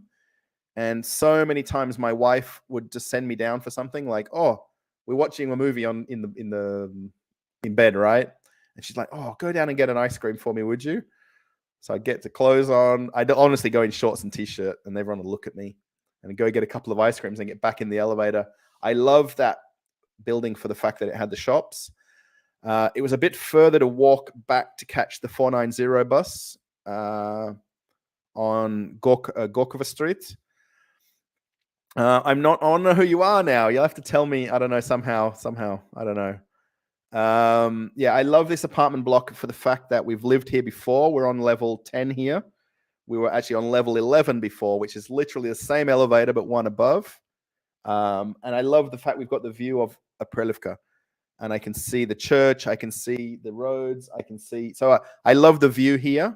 I just don't love the fact that we don't have a shop immediately downstairs. We have fasol, and I don't really like fasol. Yeah, I think I like this here because we used to live here as well. I like the fact we've got these glass windows on the 10th level. Wow, that's a tough question. Sorry, Push. Hi, Russell. Just got home. Oh, there we go. Ada Dan, great. Just got home. Great to see you. It's cheap because the average US salary is around $50,000. Right. So yeah, if you compare with Russian salaries, it's considerably less, the average salary, not maybe for a skilled worker or, someone in a higher position in a business or company or whatever. We can live, my wife and I can live on what we're both earning right now.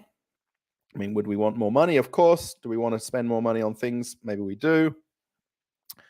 Yeah, $1 is equal to $1 is equal to 99.50. Yeah, that's pretty much where I'm at now. I'm working it out as 100 to $1 for the US dollar. I think the Australian one now is about 80 or so. I think we looked at 73 a few days ago when we were looking at that.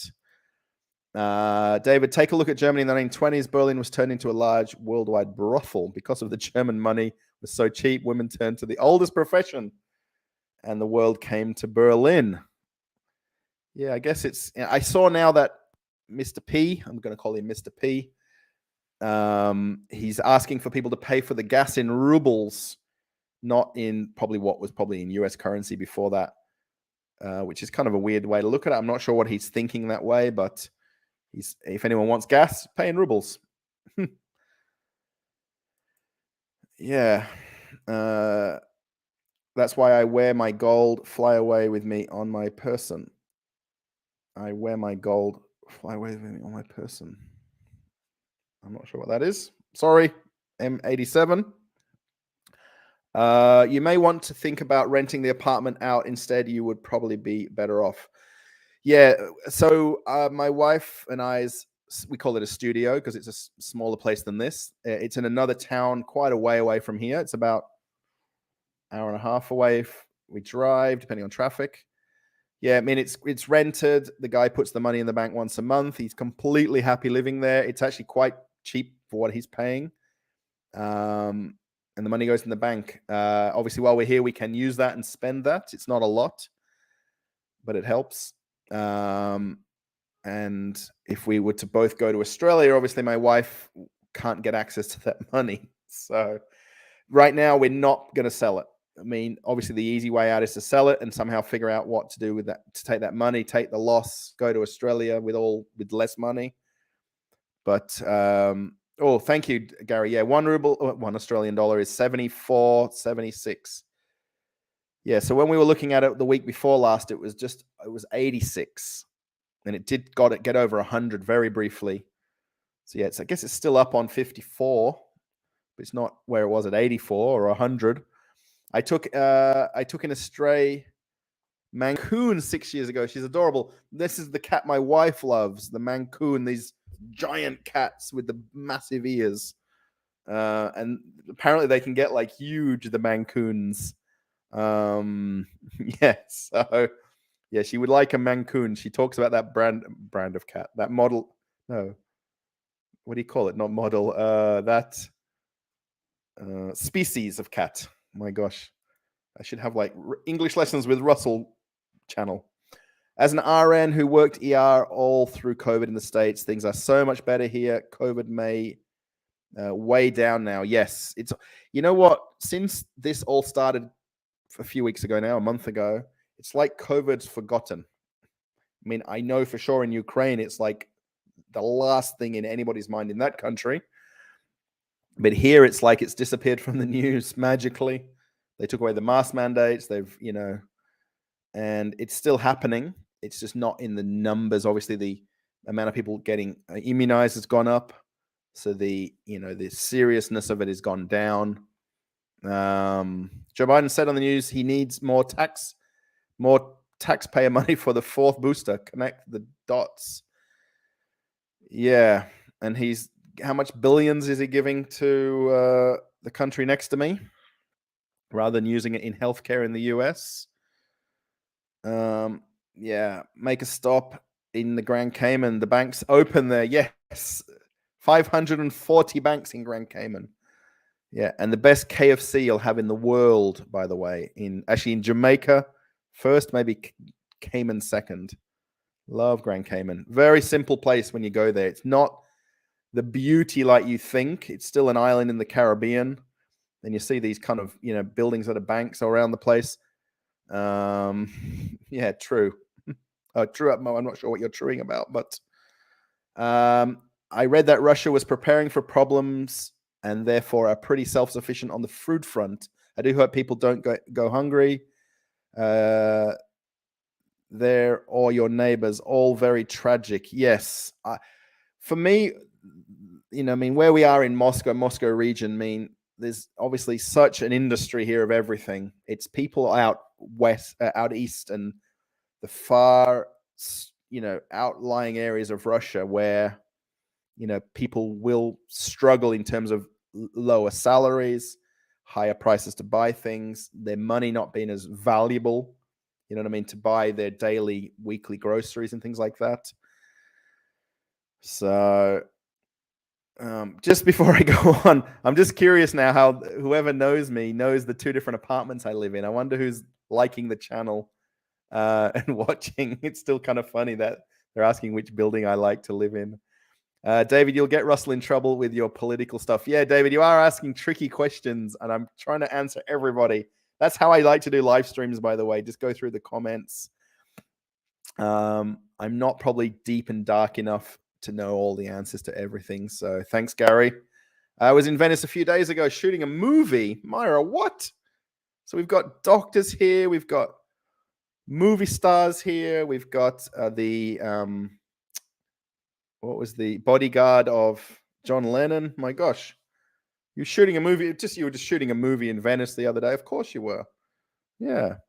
I bought my Vodafone SIM card in Venice for my phone while I was there in the shipyard in Marghera. So for anyone that ever goes to Venice or wants to go, and Myra would know this, and you don't want to pay for an expensive hotel in Venice, you stay in Marghera, which is 3 bus stops prior to crossing over into Venice. And they've got hotels there, and then you can get the bus in and out or whatever, taxi, Uber, to Marghera, from Marghera to Venice. Dr. Gary, this YouTube host is a pro, but I agree. I'll tone it down. Thank you, David. Yes, you can talk however you wish. I haven't deleted anybody or canceled anybody or blocked anybody. This YouTuber, I'm not a pro. I'm just comfortable, I guess, talking and being on the mic and being who I am. So yeah, 30 likes, by the way. 30 likes. Crazy. I just want to talk for a second. Oh, thank you. Okay, you guys are answering each other. As a foreigner, please be very careful. Yes, thank RN 87, Mom 94. I guess that's like maybe your registered nurse, Mom. Yeah, I don't go, since I've come back here, I guess now 7 months ago, I don't go out into Moscow center and Moscow as much as I used to. I used to almost catch the bus and then the metro every day to go out somewhere. I have been in Pushkin Square where I've seen what's going on. I have seen the amount of police and special police and everything there, and it's just insane to see. It is in a very isolated one area, but it's quite famous for that being the square where things always go on. But yeah, I'm not going out nearly as much. My wife always gets sick of me being at home and not going out and doing things. So she's like, go out and go here, do this, do that. And I'm like, I'm not bothered. I've got a very nice computer set up here. This microphone actually was kind of paid for from my cruise channel that I do, and via a couple of people who made super chats. So, and you know what the weird thing is? I don't think you can make that out. That's called Rode. And the microphone is an Australian-made microphone that I bought here in Moscow, Russia at a microphone shop, of all places, weirdly, a microphone shop or a media shop. I love the Cat Haven idea. We'll definitely support that. Mickey, thank you. Yeah. You know what? I'm going to look into it now. I'm going to ask. We have a very, very good friend here, Tanya, or Tanya Banya, as I call her, if anyone knows what a banya is. She has a banya at her house, a steam sauna. And she would know for sure because she's got a few cats and a couple of big dogs, Carne Corsa dogs. And I think she would know for sure. So yeah, Mickey, thanks. But my wife would be not happy if I told her I'm not taking her out for lunch. So maybe I'll put a poll right afterwards. What do you think? Shall I put a poll about the best way to use Super Chat money? I think that might be a good idea. Sorry, Mark, I know we put your comment up, but it's just right there. Gonzalo Lira, I'm going to look him up because I'm curious. Johnny FD is who I do watch. Yeah, Ada, we don't have any mods. So I guess going forward, if we do get anybody that likes to be watching these, we could figure out maybe making someone a mod, I guess. Please do refrain from politics. It's dangerous to our host. Please refrain. Thanks, Gary. Yes.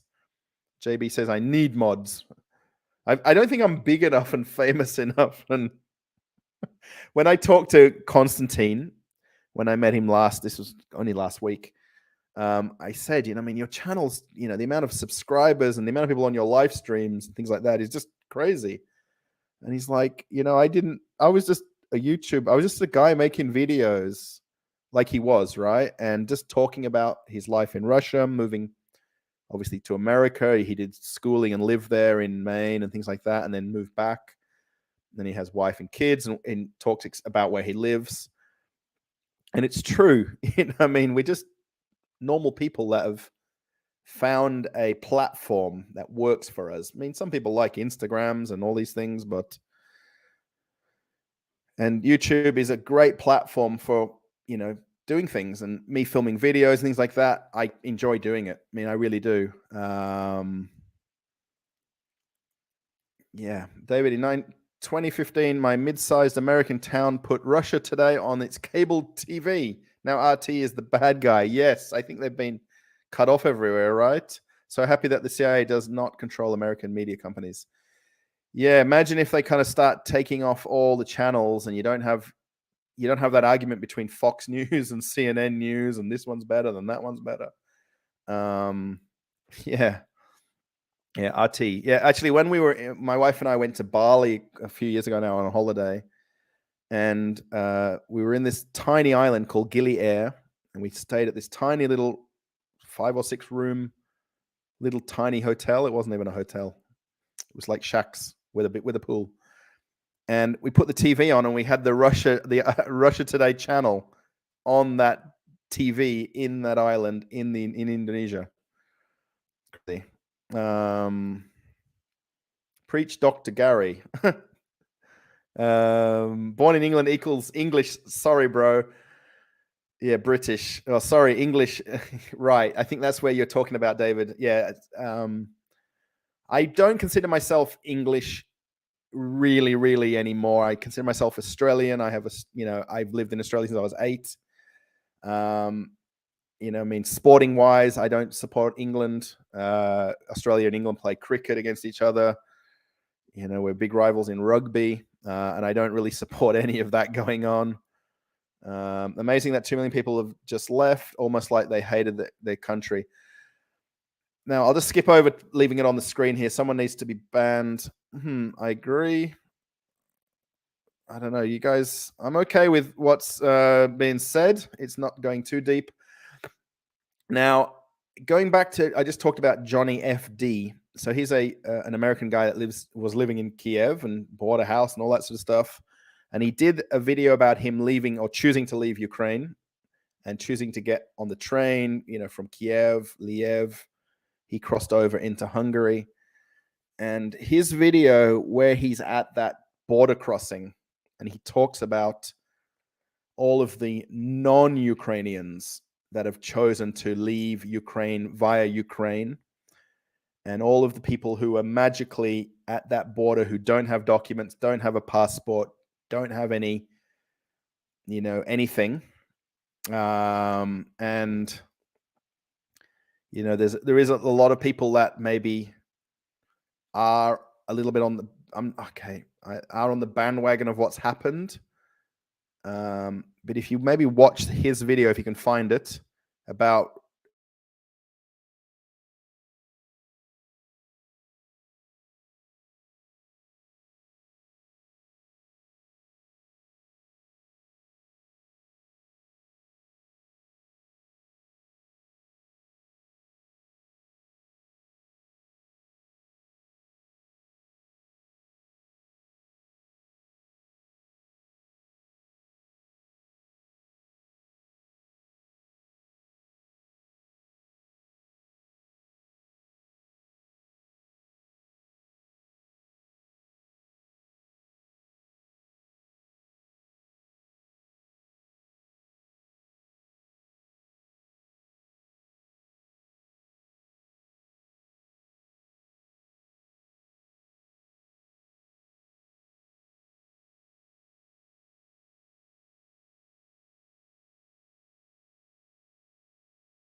Oh, okay. So I'm kind of back. Sorry. I think I'm way too far behind. Scan friendly. I've been saying that all night. I hope to see from a cruise ship soon. Please make sure you get some moderators to protect yourself. Yeah, I guess we're here, but I'm not here. I'm sorry a lot of people are making foolish comments today. I'm here to learn about cruising. Purvis, you're not here to learn about cruising. You're here to talk to me and careful, Russell. Yes, I am trying to be as weary as I possibly can. How about you and me? Scan family, how about you and me voluntarily? He has to give someone a wrench so we can do it. Let's figure out how to do the... Gary, do you want to be a moderator? Participants. Where are the moderators? Let's get this worked out. Options. Okay, I'm back here, but I'm very behind on the chat. Sorry to ask you this, but what is the news like there? I'll get back to that. Fascinating breed. Please make someone a moderator. Protect yourself from all over the timeline. He's behind on chat. To answer your question, I'm an assistant director and I work on the movie sets. What? Myra, you work on movie sets and assistant director?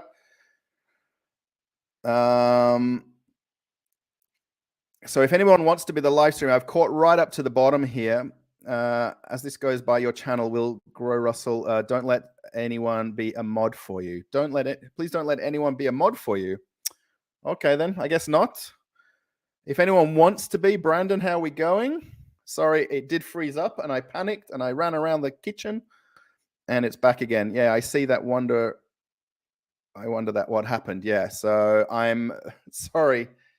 Our Wi-Fi, which is very weird in our apartment here, is plugged in the other room. This is what's called a one-room apartment. So there's basically one room or two rooms apartments, and so you guys are seeing the chat, right? And everyone's still chatting. Please just give me like a 1 or a yes or a hello in the chat. If it's working. I think it's working. Yeah, if anyone would like to be Easel Cat, how are we going? That's pretty cool. Easel Cat, I like your channel name. Myra, he's behind on chat. No, this is his first live stream. To everyone needs to be cautious of questions. He can get into trouble. Thanks. Yeah, and quite have an answer from all over the timeline. Yeah, I guess I'm going to go right to the bottom and say I've caught up. Yes, Brandon, yes. Gary, yes. So I'm back. I'll skip over everything where we were at there. I was still here. I just disappeared. I guess we've lost everybody unless people come back. So I don't know what kind of happened there. It did freeze up, but I got it to unfreeze. So if people have come back in, welcome back, or we've gone down to 10 people. I guess it'll pick up again slowly. So the Wi-Fi in this apartment is in the other room. So there's a phone socket for the Wi-Fi or what do we call the internet? And then the router is in the hallway. The Wi-Fi is in the hallway, and then I've got a door with a kitchen. And my wife likes to close this door because I'm talking and it's loud. It kind of echoes in the kitchen here. In our old apartment, we had the Wi-Fi up on the wall of the entrance of the apartment, so the actual signal was closer and it was stronger. If that makes sense. Because if you look on YouTube, it says the signal strength is healthy or excellent connection, it's saying now. I will volunteer for mod. If you want to do that, you're more than welcome. I'm not sure. Participants. I don't see any participants. So now can I choose you here somehow? Let me just skip back over here. Sorry, everyone. And we'll go back to where we were for a minute.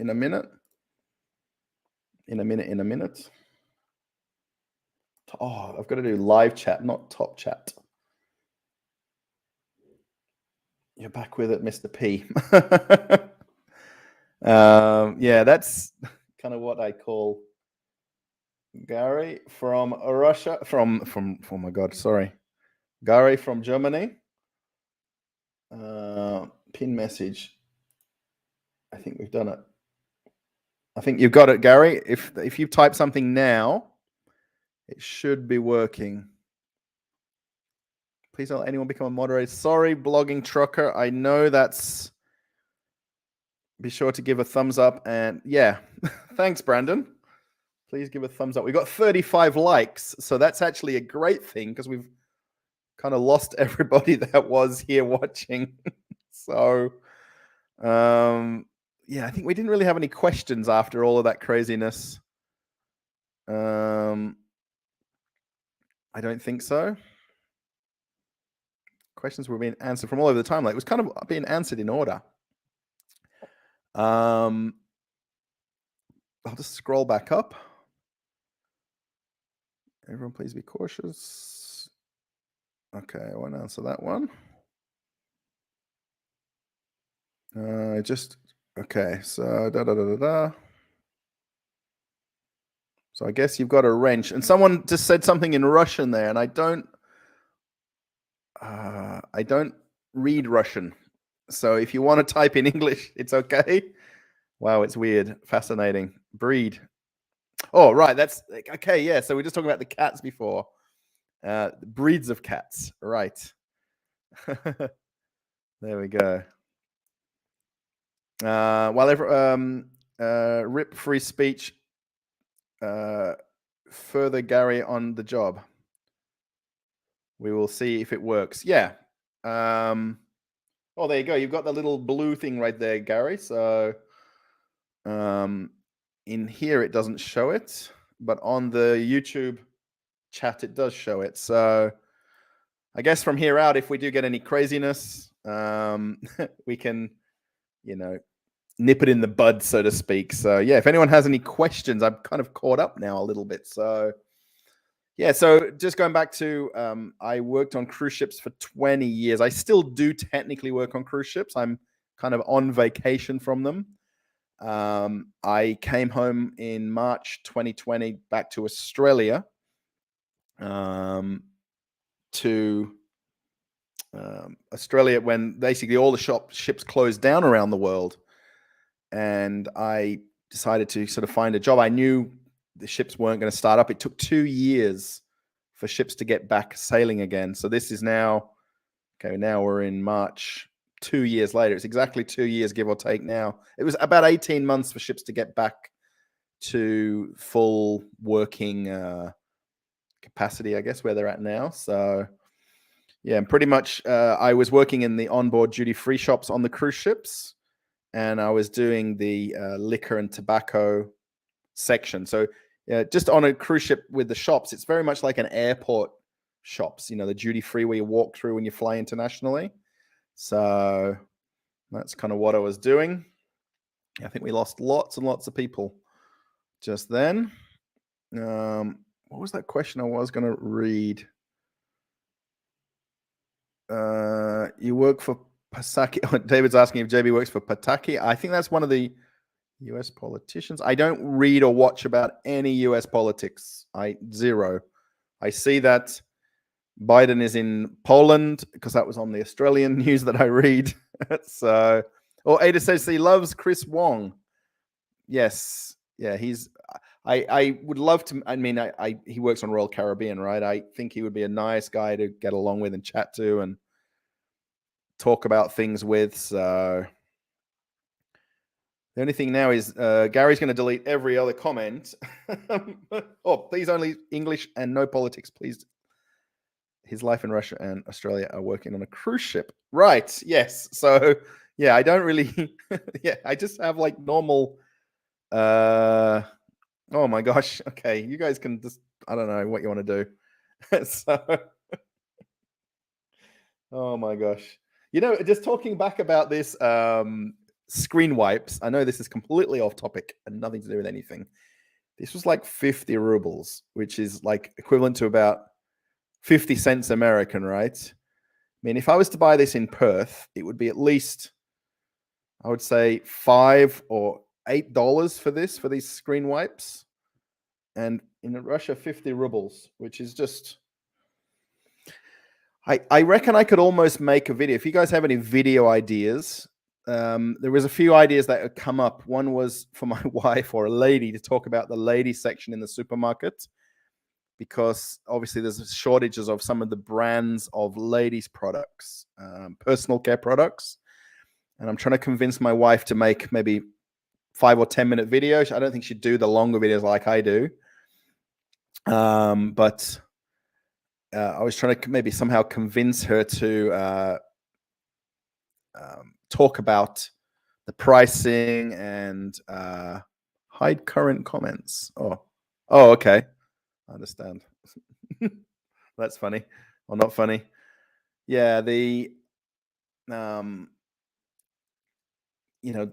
when I go into the shop and I sort of see something in or out of stock, I mean, I'm not really got the perfect opinion of it, right? I mean, the whole thing with the sugar, I mean, it makes a lot of sense knowing going into spring that a lot of people buy bulk lots of sugar, like 5 or 10 kilos, to use it for, I guess you're not going to can things, but jarring up preserves, particularly strawberry jams or blueberries, gooseberries, whatever, raspberries, whatever you're growing, making jams and things like that.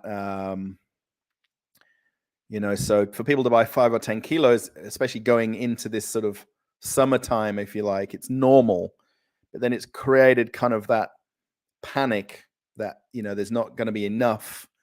The thing is, I believe most of the sugar is imported to Russia. It's not necessarily grown here. So it may be processed and packaged here, but it has to come from somewhere. Everything has to come from somewhere, right? I mean, like today, my wife was buying yogurt.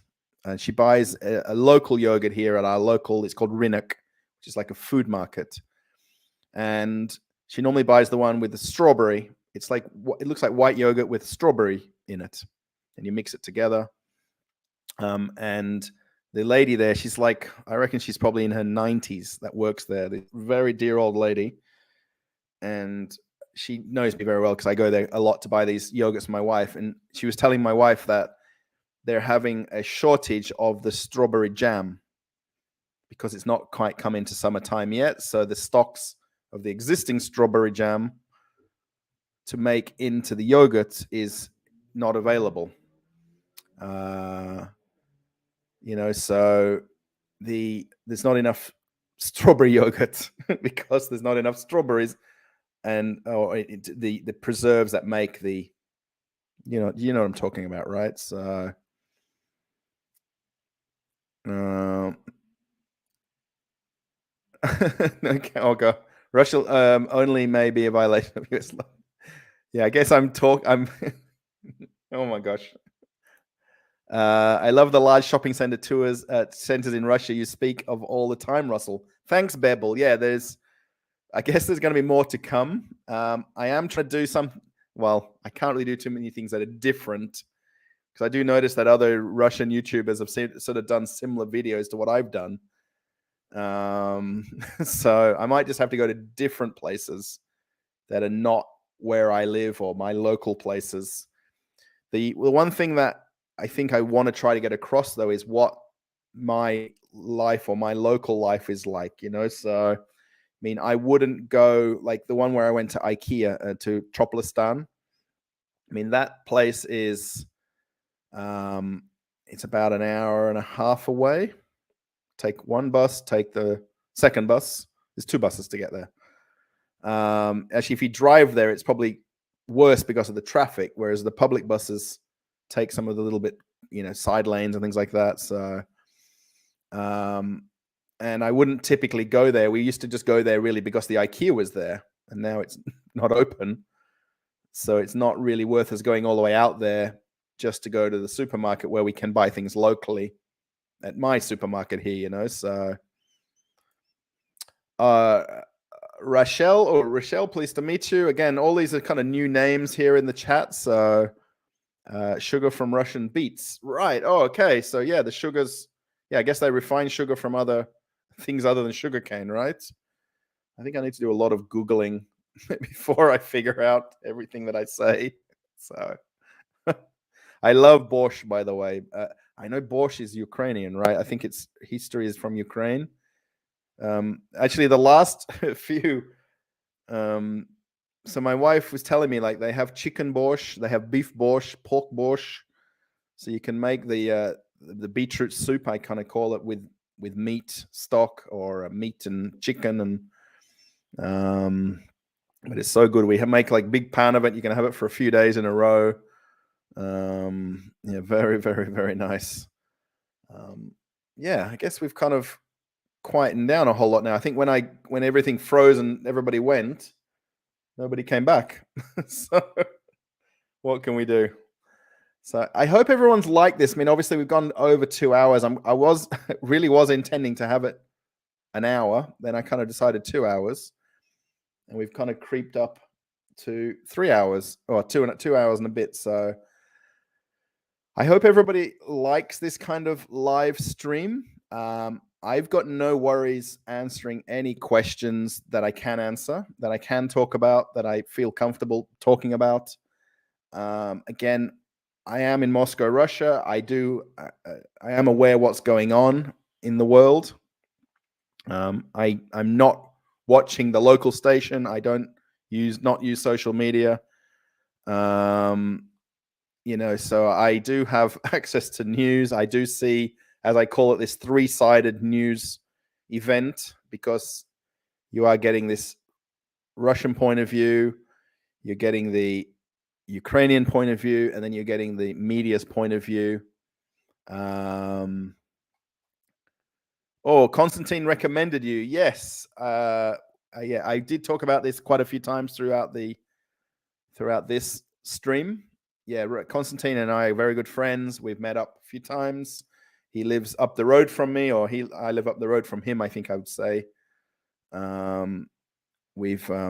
Very nice guy, honestly and truly. I think for him, he's in a much more different space or different place and time, if you like. He has wife. I think he has 3 kids. I know I've seen his daughter and son. I think he might have another daughter that I streams myself. When I meet him, by the way, I don't ask him about everything about his life. We talk about everything and everything, probably not about truly personal things. He has asked a lot about, how I am, and I ask him how he is, but they went, Scan family went shopping. Okay. So yeah, I guess some people disappeared. Some people are still here. And Gary, of course, you're here. So yeah, thanks. I'm glad that you guys came across, and I would wholeheartedly recommend him as well.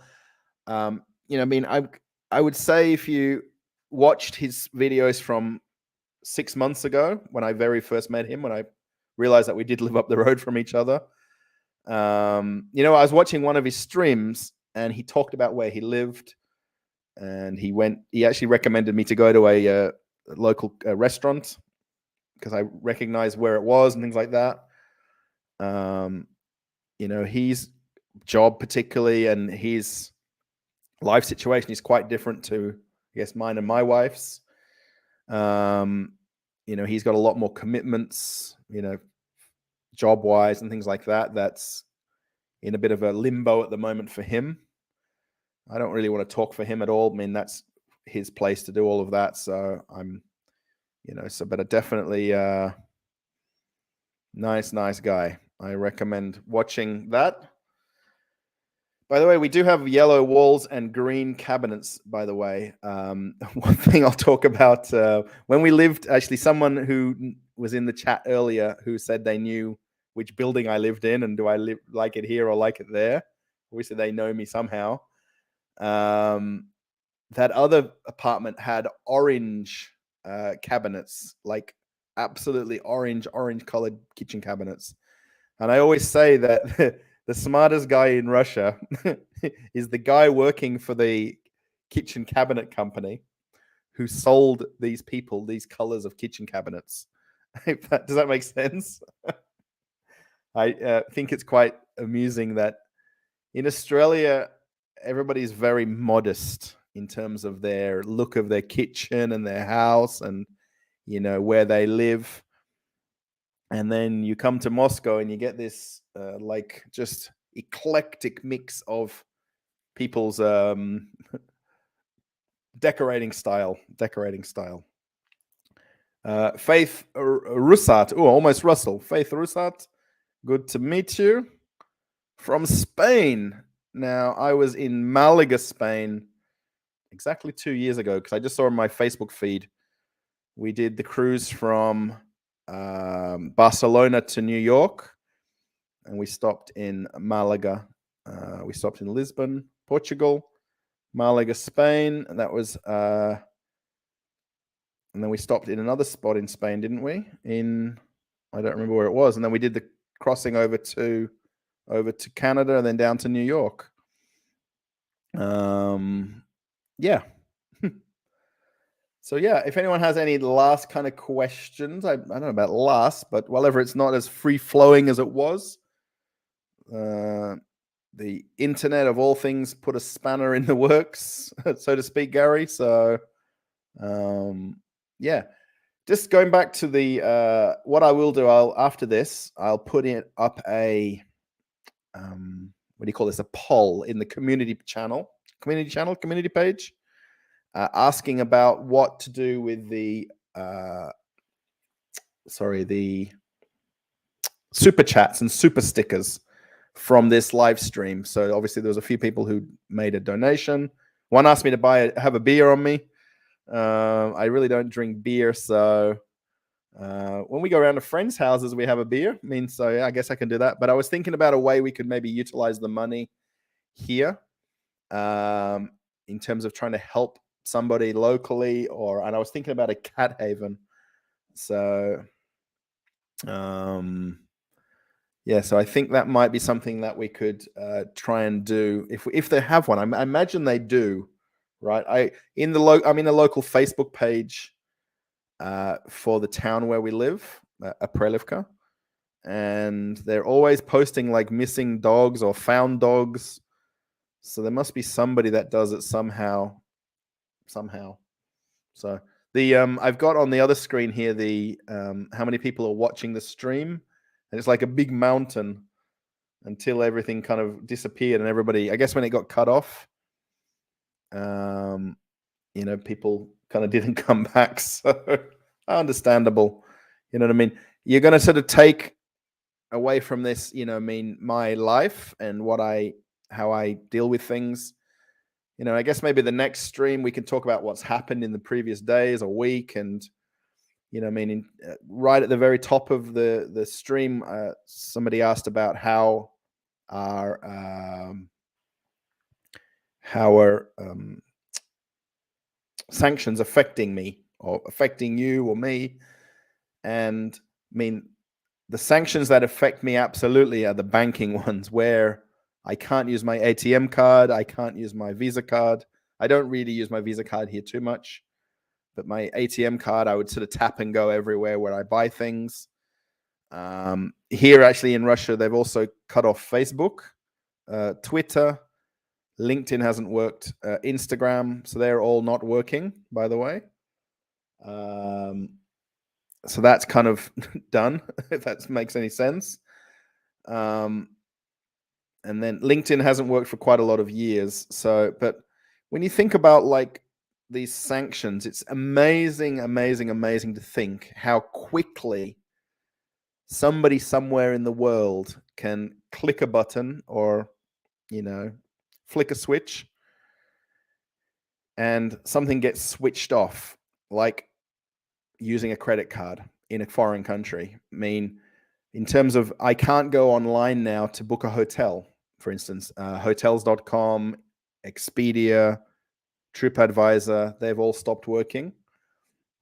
If you want to book an airline ticket through, for instance, Expedia, you can't type in like your departure city, like Moscow, and then Domodedovo is the airport, or Sheremetyevo, or Vnukovo. There's 3 major airports in Moscow. You can't type them into a search now. In terms of booking a flight ticket, I can't go to hotels.com or booking.com, right, to book a hotel. Like we've stayed in places here in Moscow, and you can't now type in like Moscow as a search for booking hotels, which is kind of just blows my mind. So we have to, for the next one, I would really like to try to, like with my wife, we want to like stay the night somewhere in Moscow. You can get very reasonably priced hotels in Moscow, and, go to Moscow, stay the night somewhere. You don't have to come home. You can go out, drink, cafe, whatever, restaurant, and not, because we don't have a car, right? So we take buses and trains everywhere. So, and I can't book a hotel anymore without having to sort of figure out through a Russian travel agency or calling a hotel. I then can't pay for it because I can't use my card. So The banking thing is the one that just it irks me. Irks me. Is that the word? Irk. Very interesting, I think. Yeah, thanks, Gary. Without giving out too much, will your visa affect your ability to get back on the ship? Brandon, that's a very interesting question. I'm just going to move the screen because I feel like there's too much head. Is it this way? This way. I don't, you mean the fact that I'd have a Russian visa in my passport? I think that's what you're meaning. I don't know. The kind of funny thing, I keep saying this funny thing, right? The funny thing is, I keep saying that a lot. I kind of really wanted, once I was eventually going to get residency here, which is a couple of years away, it's not immediate. It's kind of like it's in stages. And I really like to have Russell, liquor specialist, because that's what I do on the ship, liquor specialist, Russia on there, right? And it would really confuse people massively for the fact that, he's speaking English, he's obviously Australian or English, right? And I'd say Russia. But I think now, no chance of that. Really no chance at all. I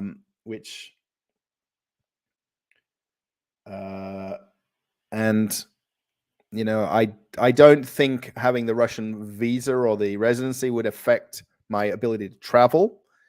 My company basically knows that I'm here because I've told them that I'm here, and I'm delaying going back to the ship because I'm still waiting for this visa to sort out.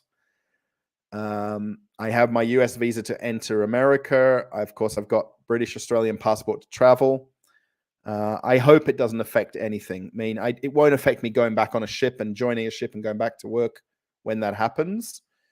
Obviously, if I become a very famous YouTuber and I can stay here doing these from my kitchen, and I can film videos in Moscow and my travels with Traveling with Russell, this channel, then things might be completely different. I'm from Prelivka. How are you today? I'm very well. Здравствуйте. Привет. I'm just very curious where you live and maybe how we know each other. Maybe I've asked you to subscribe to the channel. How you know which building that we lived in. That's very, very, very, very interesting. Modern Technic 2022. Are you talking about Lego, Gary? I don't know. Hi, Russell. I've enjoyed your videos so far. I can't watch long today, but I'll be sure to check out the stream later. Best wishes. Stephanie, thank you. Thank you. Thank you. And we are sort of building up a nice community here. And I will put live my new video after this. So you're probably going to get the recommendation for that video. And of course, if you watch back this, it's kind of in two halves because it went dead in the middle. So I do love to see comments and questions and things like that. So that's definitely part of doing the live streams that I do. So thanks, Stephanie. Brandon, you guys know each other. Brandon Bearbull from Different Russia in just minutes showed empty shelves in a popular French store. Yeah, actually, I was talking to my wife about this and how she went to Bella. I don't think I'm pronouncing it right. Bella Dacha. Maybe pale ale. Pale ale is a beer, right? Pale ale. How you pronounce Bella Dacha? The shopping mall. And she basically went there, and she kind of broke up that filming into about 4 or 5 videos. I'll have to watch the video after now to see which store she went to, because she was in Ashan in the previous video. I could definitely walk into Ashan or into Globus and I could make the shop look emptier. I could film it and edit it in a way that it shows only the items that are not in stock. When I went to Globus in this newest video, you'll see that the sugar section is full, really full. And then today, when we were at the small shop where I live, there was only like the artificial sugars and sweeteners. They didn't actually have any traditional boxes or bags of sugar there. So it was very strange, the difference. Geopolitics means everyone is interconnected no matter what logo is on your sweater. We're all citizens of the world. Oh, there you go. Correct, Stephanie. If there wasn't those people in those buildings that make all the decisions in the world, I guess we can talk about Scott Morrison as my prime minister, Mark McGowan, who's the premier of WA, where I'm from. I think we could all live in peace and harmony. Cruise ships that I work on is a great example of that. There's pretty much about 45 to 50 countries of employees. Most cruise ships, bigger cruise ships, have about 1,000 or more crew members working on a ship. And they make a big thing of it every week, the crew members work on the ships in peace and harmony together. No creed, color, language, where you're from matters. Any Ukrainian would talk to a Russian, any Russian would talk to a Ukrainian. No difference at all. I mean, there's a lot of Ukrainians that live in Russia. There's a lot of Russians that live in Ukraine. And you know what I mean? There's no difference, if you like. There is a difference, but there isn't, right? So on the cruise ships, they've kind of lived by that. Gary will tell you what's like. So, hi, Russell. Nice to see you doing a live stream. Guna, yes, thank you. Yeah, I was kind of waiting to do one on here at a certain point. Actually, I was going to do one yesterday. And the channel that I set up, this channel obviously was very new. And it's kind of gone a bit crazy. And thank you, everybody who's a new subscriber, new watcher to the channel, and who enjoys what I make and my content. And when I went to do the live stream yesterday at this time, or a little bit earlier, it said you have to wait 24 hours for your channel to be approved for live streams, which I was like, that's very strange. So, yeah. And the channel had to be approved for these super chats and super stickers. You have to link your channel to Google. Okay, Google and YouTube is the same, right? But you've got to link your channel to Google, and then you've got to link your bank account to YouTube, to Google, for those eventual payments to come through. So, yeah, it's yeah, thanks.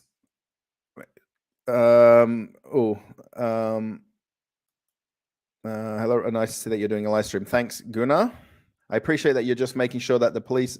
I appreciate that you're just making sure that the police are knocking on your door. You understand, right? Yeah. Actually, funny thing, when I walk into town and back here, we walk past the police station. It's on the main street in Ulitsa Lenina Street. It's called Lenin Street. I think every town in Russia has Lenin Street. And you walk past the police station, and when you go to and from town, so I don't know if they kind of recognize me or not, or there's the only, I guess, English-speaking Australian guy living in Prelivka. I saw the different Russia video too. I don't know what to think of them. I've watched her for quite a few years while I've lived in Russia. I know she lives in the Moscow region, like I live in the Moscow region. So there's basically Moscow, and then there's the outlying area of Moscow. If you ever look at a map, you'll see circles. There's the Makad, which is one of the main highways, and there's the garden route, or garden ring. So she lives in another region of Moscow region, and she's made YouTube videos for quite a few years. And I imagine she makes her income out of YouTube, and she did have an Etsy store, I think, and things like that. She doesn't do live streams. She just basically probably gets the ad revenue from the YouTube videos. Yeah, I know that the way she's looked like she's filmed it, she went to the shopping mall, I would imagine 3 or 4 days ago. And I do notice that she does that. She tends to basically split up the videos. You get to the end of a video and it says to be continued. So where she went to Leroy Merlin to buy some stuff, some pipes. I saw her husband buying pipes. She kind of filmed 2 videos in one, whereas I just make one video and that's it. And then I go somewhere else and make one video. The shortages in the store and the empty shelves, I mean, I can film those. I mean, and you'll see in the next new video of Globus that there is some things empty on the shelves, but there is also a lot of the shops full. I mean, on the Ashan video that I made, I put the empty shelves as the photo of the video, right? They always want you to make a interesting thumbnail for the video. So, you know what I mean? If I did full shelves and everything's full video, then I don't know. I mean,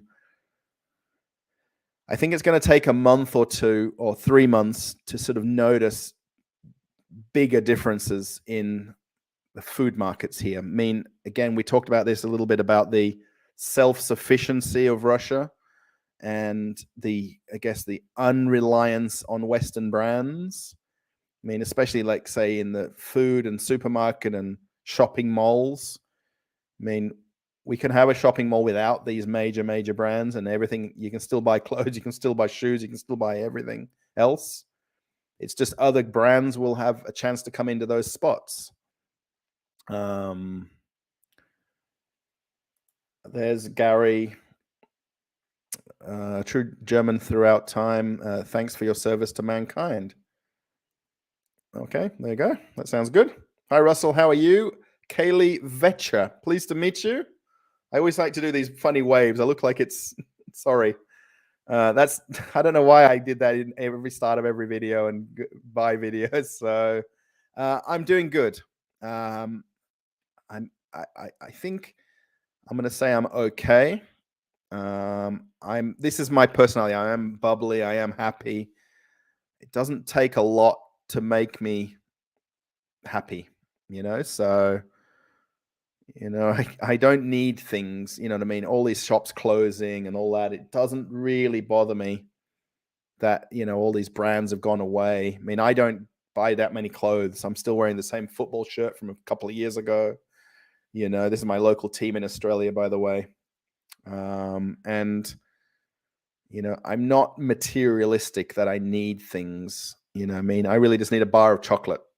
I don't need a new watch. I don't need okay, I'm not a lady, but I don't need a handbag I don't have a car here. That's probably not necessary for my wife's living here, but I don't need a fancy car. You know what I mean? If I in Australia, I had a very basic Hyundai Getz. They're not probably suitable here because of the snow and the ice in winter. You know, so it's not as necessary as what, you know, it doesn't bother me, you know. Pirate Craggy, pleased to meet you. Again, another new person here on the live stream.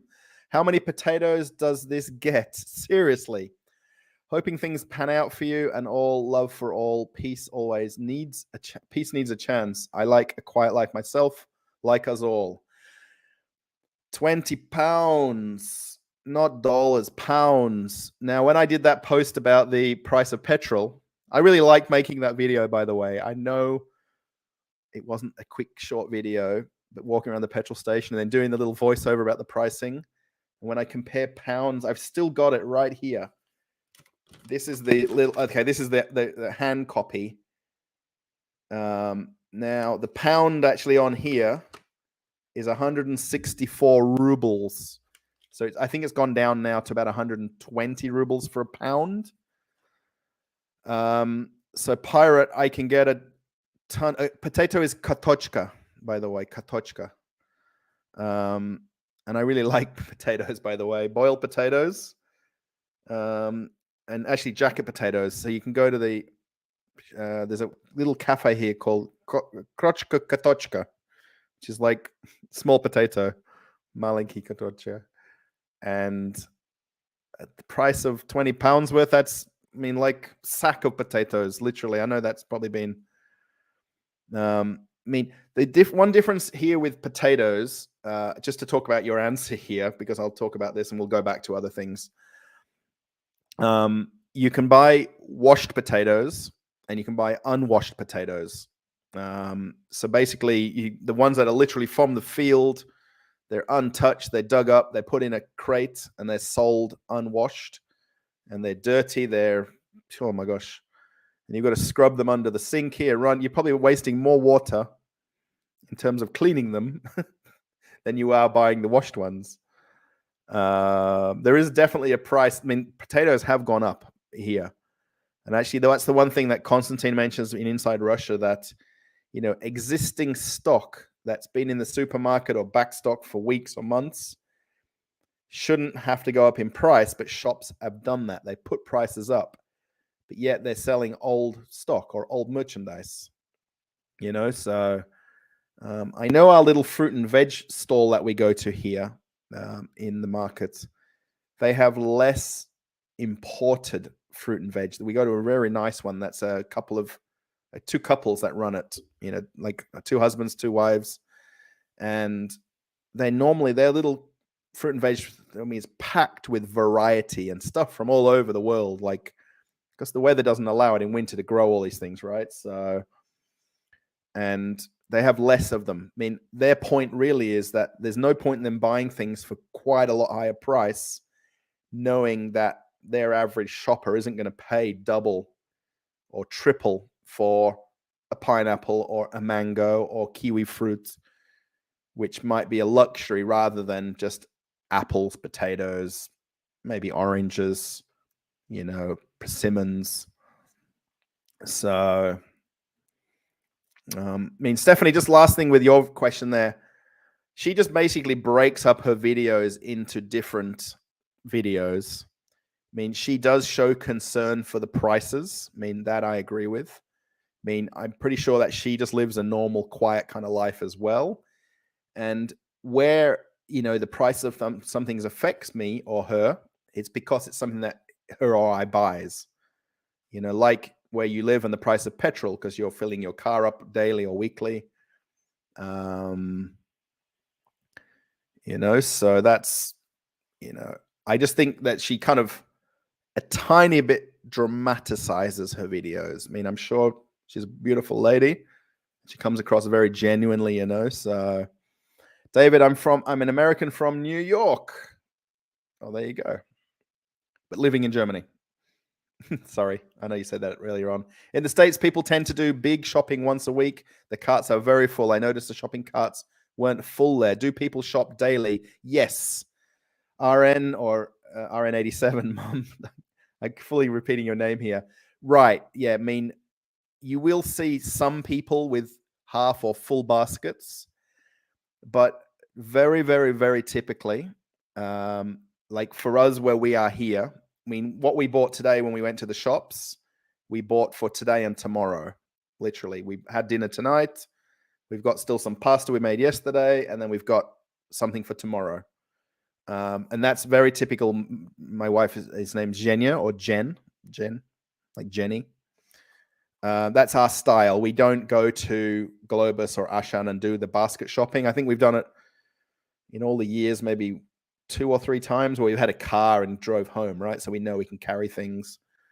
And most people, like particularly at Salarevo or Salara shopping center where I made the previous video, people have to drive there. Most people who are coming in and out of the train and bus station can carry 1 or 2 bags at the most. So people just buy small amounts of things. You don't see people doing that big basket weekly shopping or fortnightly shopping. Again, I can just go downstairs from this elevator to a little small corner store, or I can walk 5 minutes to, we've got 1, 2, 3, 4, 5, 6. I've got 7 stores I can walk to in under 5 minutes. And that's very normal in Russia. Where there's apartment buildings, there's a lot of smaller stores that we can just go to and buy what we want for a couple of days. Okay, if you've got kids, maybe you're going to buy more, but it's just a part of life here, So, wonderful, Gary. Best bagels on the planet. Yes, H&H Bagels in Manhattan. How are you going? Nice one. Seriously. Thanks, Pirate. Yeah, again, I think was your super chat before you. Yeah, right. So liking this to be a new thing for you. Oh, thank you. Yeah, right. So I guess I put your super chat up before you did some questions here and so on. Yeah, kind of lighthearted chat, talking about Russia, talking about life, what I'm experiencing. I don't have just to clarify, I don't have a job here. At the moment, while my visa's still pending, I can't work for a for a business or company or whatever, because I don't have legal status to do that yet. I mean, I'm more than happy trying to kind of make a thing of YouTube in the short term. Obviously, if I can't figure out, we're trying to figure out the banking side of it. PayPal, forget it. Forget it. But yeah, we're trying to figure out a money swapping. It sounds a bit dodgy. We're trying to swap money with an Australian who has a Russian bank account. So I'll send money from my Australian account to their Australian account, and they'll send rubles from their account here to my wife's account, and then we can get money. That's true. Used to be a cop there, and then bodyguard to John. Yeah, that's just insane that you were a cop. We have I have a very good friend who works now in Atlanta, Georgia. He was a police officer in Miami, in Florida. He's moved up to Atlanta now. He was actually the loss prevention for the duty-free companies on the cruise ships, or LP, loss prevention. And the nicest guy in the world. I mean, I don't know how he is as a cop. I'm sure he's exactly how he is. But that's interesting you say this, Russell. Are there any countries in particular that still have a strong rivalry, even though it's hidden on board? Kind of like Falkland, still about England. You know what, Brandon? The way I'll explain this, right, is it's not like there's a rivalry between countries. I think there is, like, in a funny kind of way. I mean, of course, a Ukrainian and a Russian, they speak a similar language or the same language, back and forward, and it works, right? And maybe I don't know, someone from Mexico speaks Spanish and someone from Spain speaks Spanish, and it works. I think most of it boils down to with the crew. Most crew haven't traveled. Maybe on the cruise ship they have, but let's say, for instance, an Australian hasn't been to India, an Indian hasn't been to Australia. So we're very big rivals sporting-wise, cricket. And I've never been to India in my life, and I know, apart from what I see on TV, I've got no idea about India. But he and I, let's say, hate each other for sporting reasons, and we make fun of each other. And he makes fun of kangaroos in Australia. Your cricket team's full of kangaroos, and I'm like, oh, you're Indian curry, I don't like it, and we have it in the mess for dinner, and we make fun of each other country-wise because of all we know about that country. And every country makes that kind of, have you heard of that song, Filipino, Filipino, Filipino? I don't know who sings this one, but is it Black Eyed Peas? And everybody makes fun of Filipinos, or crew members from there, because of that song, right? And we kind of find the only thing we know about the country in our head about where someone's from, and that's what we pick out as what we make fun with each other of. Does that make sense? And like all the Italian on the cruise, on Carnival, I was working Carnival Cruise Line. They've got Italian deck and engine officers, right? And before, 2 years ago, when I went to Europe on the Carnival Horizon and we were at the shipyard in Italy, I, made fun of all Italians, you know what I mean? And their pizza this, pizza that, and spaghetti. And now their Italian football team lost second time for the World Cup qualifying. And then when I went there, and I really fell in love with the country and the food and the pizza, and you know what I mean? And they'll tell you there's nowhere else in the world to have a pizza except in Italy, right? But yet in New York, they've got Little Italy, and there's Italians that make pizza in New York, and it's still pizza, right? But it's in another country. And we make fun of each other like that, you know what I mean? There's not any deep down rivalries, I would say, so Piratey Craig, I can smuggle potatoes to you if it gets that bad. I'm a pirate out, right? Pirate Craggy, £5 more. Come on. So again, I'm gonna ask in the poll about these super chats, because I think we need to figure out a way to use this money in terms of for good with somebody in the community. Whether we can either buy something for them or take them shopping, or if I can help this local cat haven if there is one. So yeah, thank you. Yeah. We got plenty of empty shelves here in the US where had shortages of non-staples for months. Yeah, in Australia too, they've got no eggs. My friend told me there's no eggs in Australia right now, which is, do we not have chickens in Perth? They've got to bring the eggs from Sydney. And then we had problems with the train lines getting flooded, and they couldn't send eggs across. Everyone is in the same big metal container.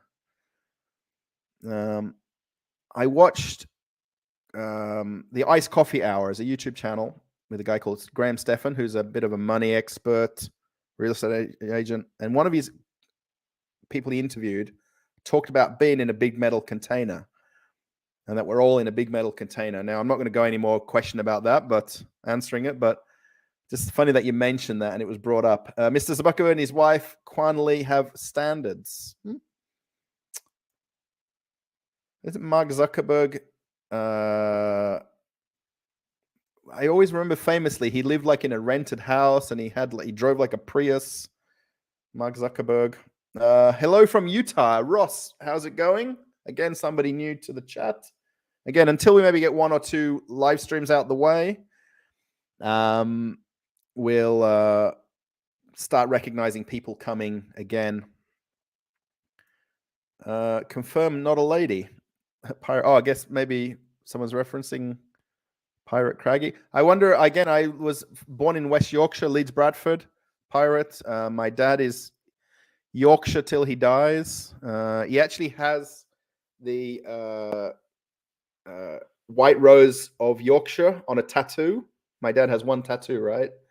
And it says "Mam and Dad," like mum and dad, his parents, and he's got that one tattoo. So Utah, wow, nice. Salt Lake City, right? The Olympics.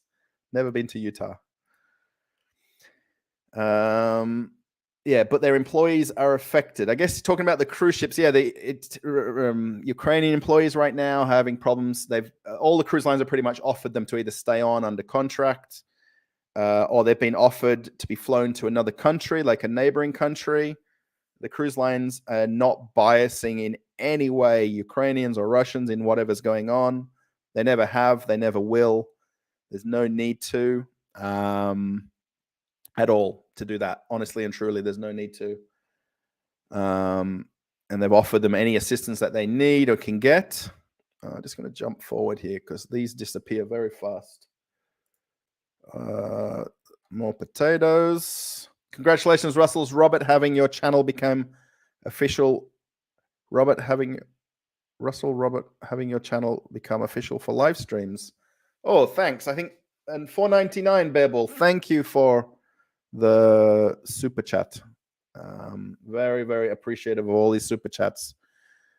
I'm gonna have money. I don't even know what to do with it or how to do with it soon. So,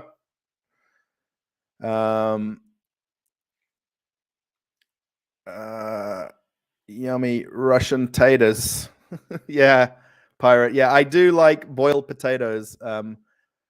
In these krochka katochka that I talked about, they have like jacket potatoes. You've been from England, you know jacket potatoes, right? And you basically, it's only about, how much is it, 70 or 80 rubles, less than $1 for a potato, and then you choose a scoop of topping, so you can have whatever topping you want on it. And very Russian, like fast food. As long as the Doritos are in stock, essential to have Cool Ranch. My kids with autism goes nuts without his snacks. David, in the next video I'm going to put out later, I do point out that there's no Lay's in that supermarket. There's a whole shelf of chips, but not Lay's. So I would imagine the Doritos they have in in Russia, are not produced here. I think not. So that could be an issue for your kids. I agree with David. Wish all the best for you and the family. Oh, there we go. You guys are getting on like a house on fire. Kaylee, hello. Welcome back. Did you go and come back? Thanks, Gary. It's been tough. My Provad subscription didn't auto-renew on MasterCard. Yeah, that's the thing, right? So where people actually, even Konstantin on Inside Russia mentioned that he can't access his Canva account, which is the one where we make the thumbnails. It's like a picture editing software. And he can't pay his bill for his Canva because they're not accepting Russian payments. So yeah, I can't use my Visa card here. Actually, I've got a Visa card, and what's the other one? I've got a second bank now for my house in Australia, my mortgage. I still have a mortgage, by the way, in Australia in real life. I didn't come on the plane here without anything to worry about. And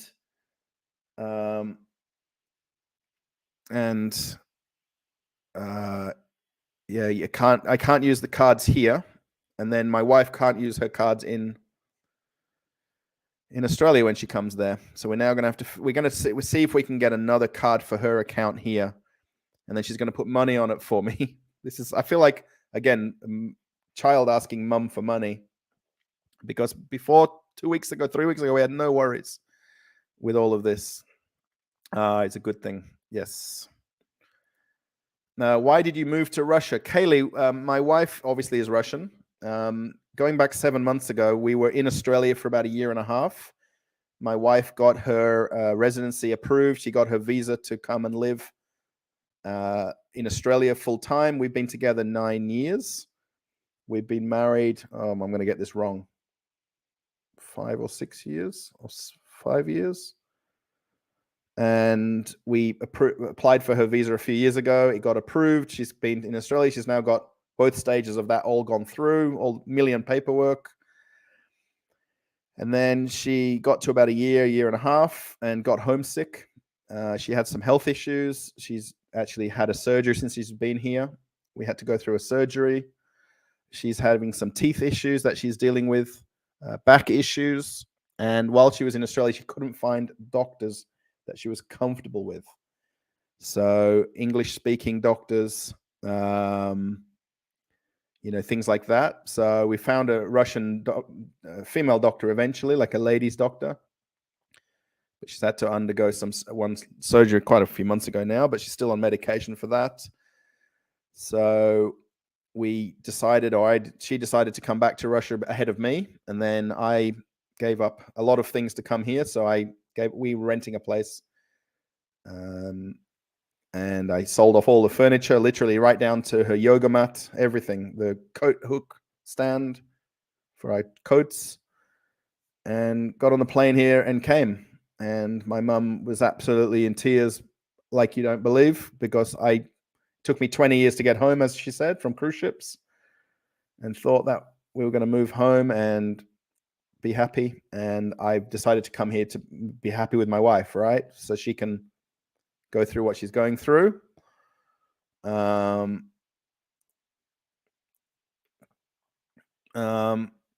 I see another 5 pounds from you. Again, thank you. Money, simple. Buy more potatoes. Pirate, if there was some sort of thing I can put up on the screen for you to thank you for this so much, I'll have to give you a shout out in the next video that I record. So that's essentially, how long have you lived in Russia? So I've been here 7 months now. Did I get that right? Why did you move to Russia? Sorry. So yeah, we've moved here now for my wife in the short term. We said that in the short term, which is the next year or two. This was prior to a month ago. Our plan is not to leave here at the moment. We're going to stick it out. We're going to figure it out. We're going to make sure we can be okay with everything. Oh my gosh, now he's coming. People sending money here. So I'm going to go. I'm too far behind the chat here now. And I'm just going to read out these because I think it's just important to put these ahead of other people. Hi, congratulations. Innova High Tech Limited. Oh, that sounds like a brand. And you got a Mercedes badge on there. Is YouTube still paying creators like you monetizing super chats in Russia? If I understand this correctly, because of sanctions. All right, so I'm going to explain this a little bit so that, maybe for other YouTubers, myself. Okay, so basically, Google owns YouTube. So once you get over 1,000 subscribers, which if you've noticed, this channel has gone from 200 or 300 to 1,500. I don't know how many people might have subscribed just now from watching this alone. And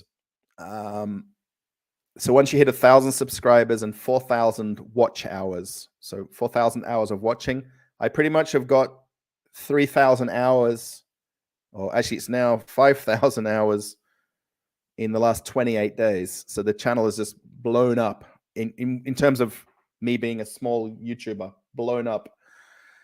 So then they have you apply to AdSense, which is the Google side of the business, where it links the payments from ads.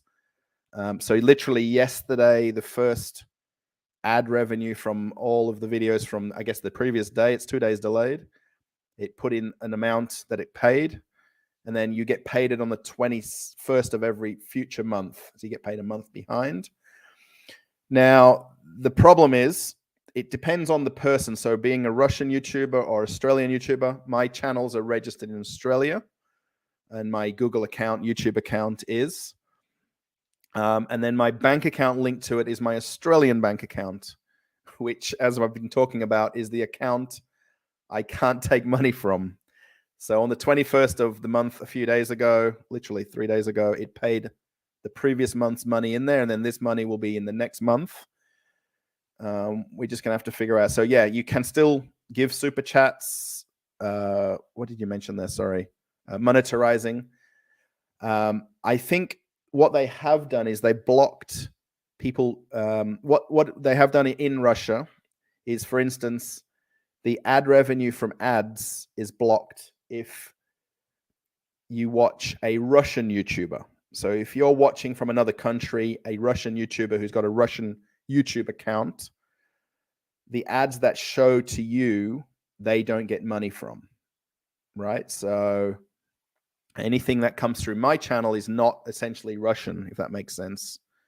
So like with Konstantin on Inside Russia, I believe his is a Russian account. So he's still not sure yet how it's going to work with his channel. I know for sure because he had some people make some donations through PayPal, and he had issues with getting the money from PayPal. So I've actually got that in the description here, but I've never utilized PayPal. The YouTube super chats and things like that works for now. I know the money from the previous 3 days ago when it came in, I've not had access to that money yet because we're trying to figure out how to get it out of the bank.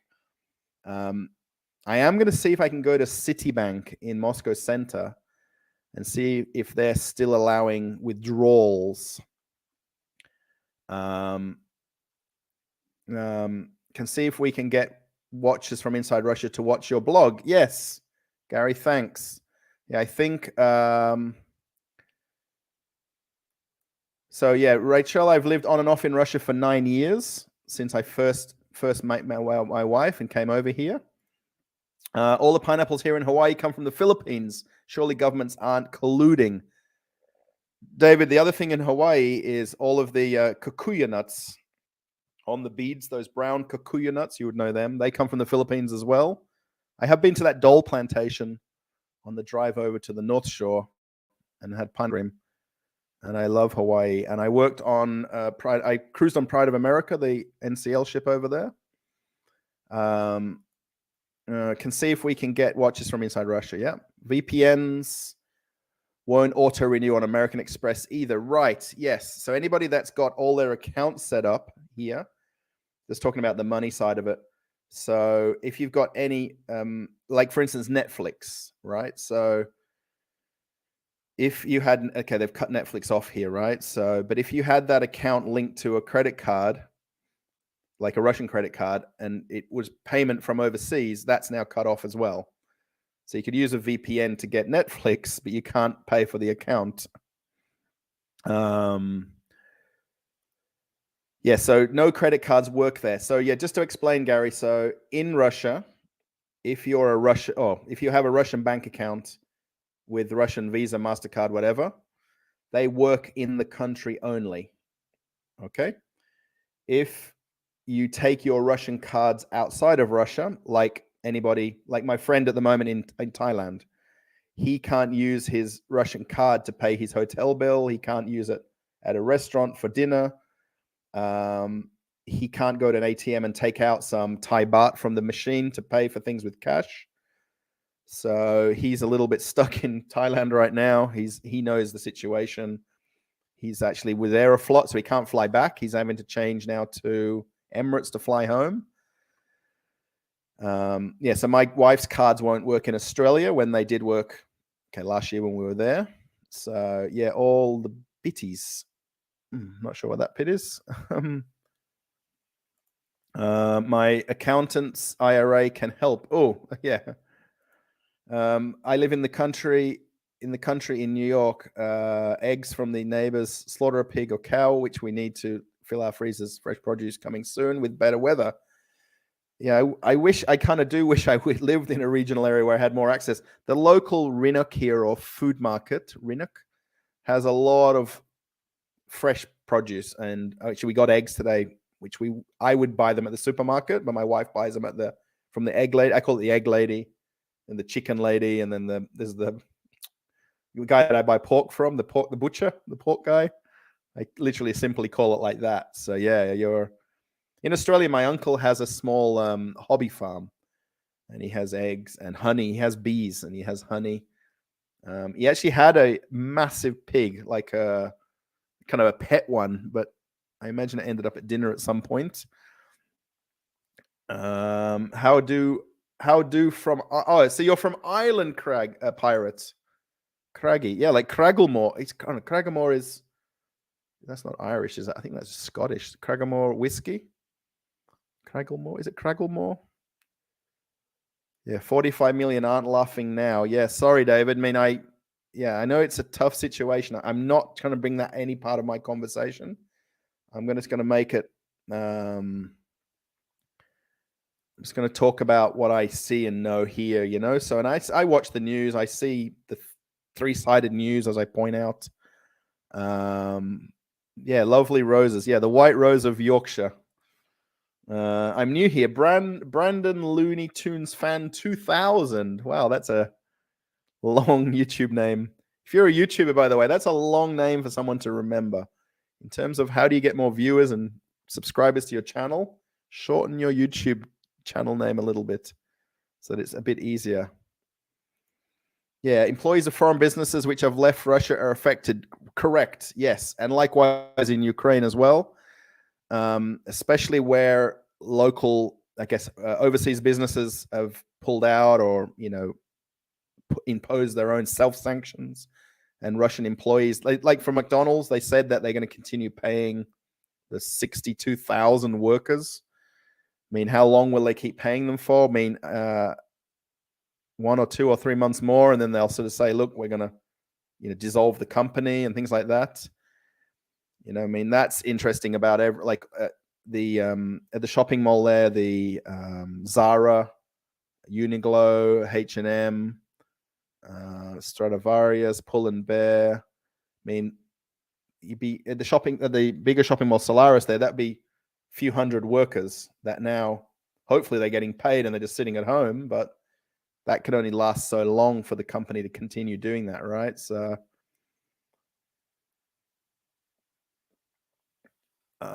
did I miss? So Invotech Nova, I said, Cheryl Osman, I think I missed your super chat on the screen here. Hello from Omaha, Nebraska. My husband and I have been enjoying your video since I found your channel. Thanks, Cheryl. Thank you. It's a little bit of a different view. Traveling with Russell could be anywhere in the world, by the way.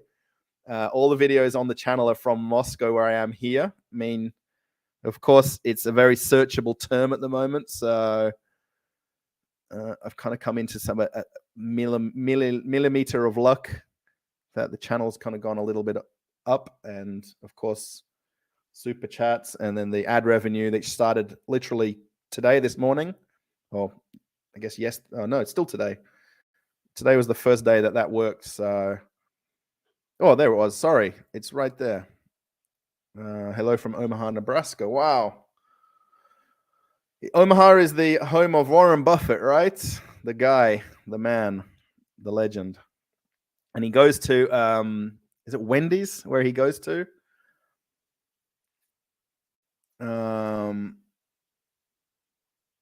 Yeah, got to run, Russell. Have a good night. Bye, RN. Thank you for watching. I think you had a super chat, right? I've now forgotten people. I feel bad. Thank you. Deep dish Chicago pizza. Deep dish Chicago pizza is better. Brandon says he's got 427 subs now. Yeah, try and shorten it, if anything. I don't know what you're doing for... and watch vidIQ. vidIQ. There's a channel you can watch. Is Gary counting the votes of the poll? No, I've not... Oh, you mean for like with the money for the super chats? I guess, can you... Oh my gosh. I don't think I can put one in this thing. I'm going to put it as in a community tab of the YouTube channel.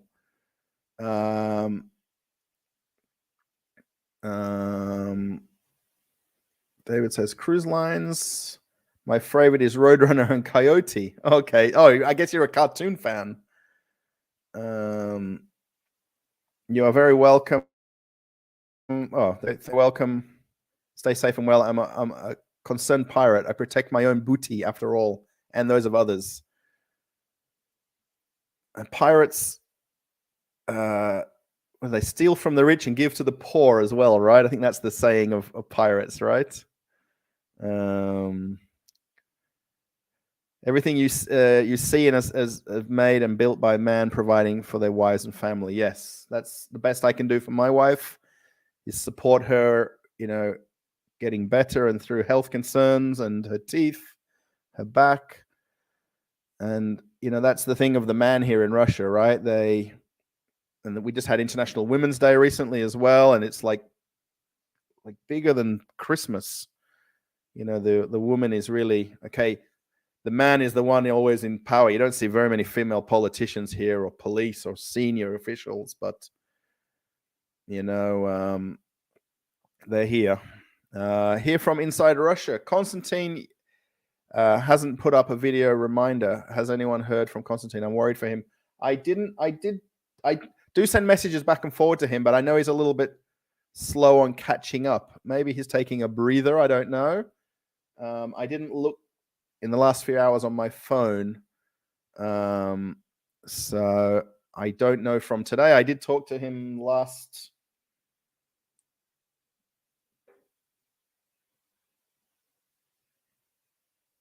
Well, he sent me...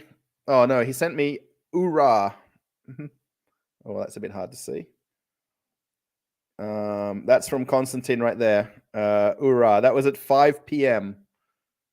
because I basically told him that my channel had gone past the 1,000 subscribers. Because it's a little bit delayed with the YouTube ads analytics. I was wondering the same thing. Oh, so maybe you're not sure if he's doing a live stream tonight, you mean? Normally he does them at 11 or 12, right? So, yes, Rose, I completely agree. You guys who have come over from Konstantin's channel, very nice guy. Just a lot of pressures that he's got right now, really. Of course, he has family, he has kids, I don't know if he has pets. Does he ever show his pets? I never asked him if he has. I'm sure most Russians have a cat or a dog, or especially small animals. Thank you, Russell, for clarification, and good luck. Yes, thanks. Yeah, I hope you all can watch more live streams. For the clarification about the super chats and things like that. Right. So they do go through. It really boils down to the person in Russia, let's say, how they've set up their YouTube channel prior to now. So you kind of hope they've all set them up as outside of the US, and their payments go to accounts outside the US. Well, inside you're right. So you have access to it. So I agree, Ross. Oh, yeah. So you guys are all following up. Very happy. Mellow Park, California. That's where you guys are from. California is cool, David. Yes.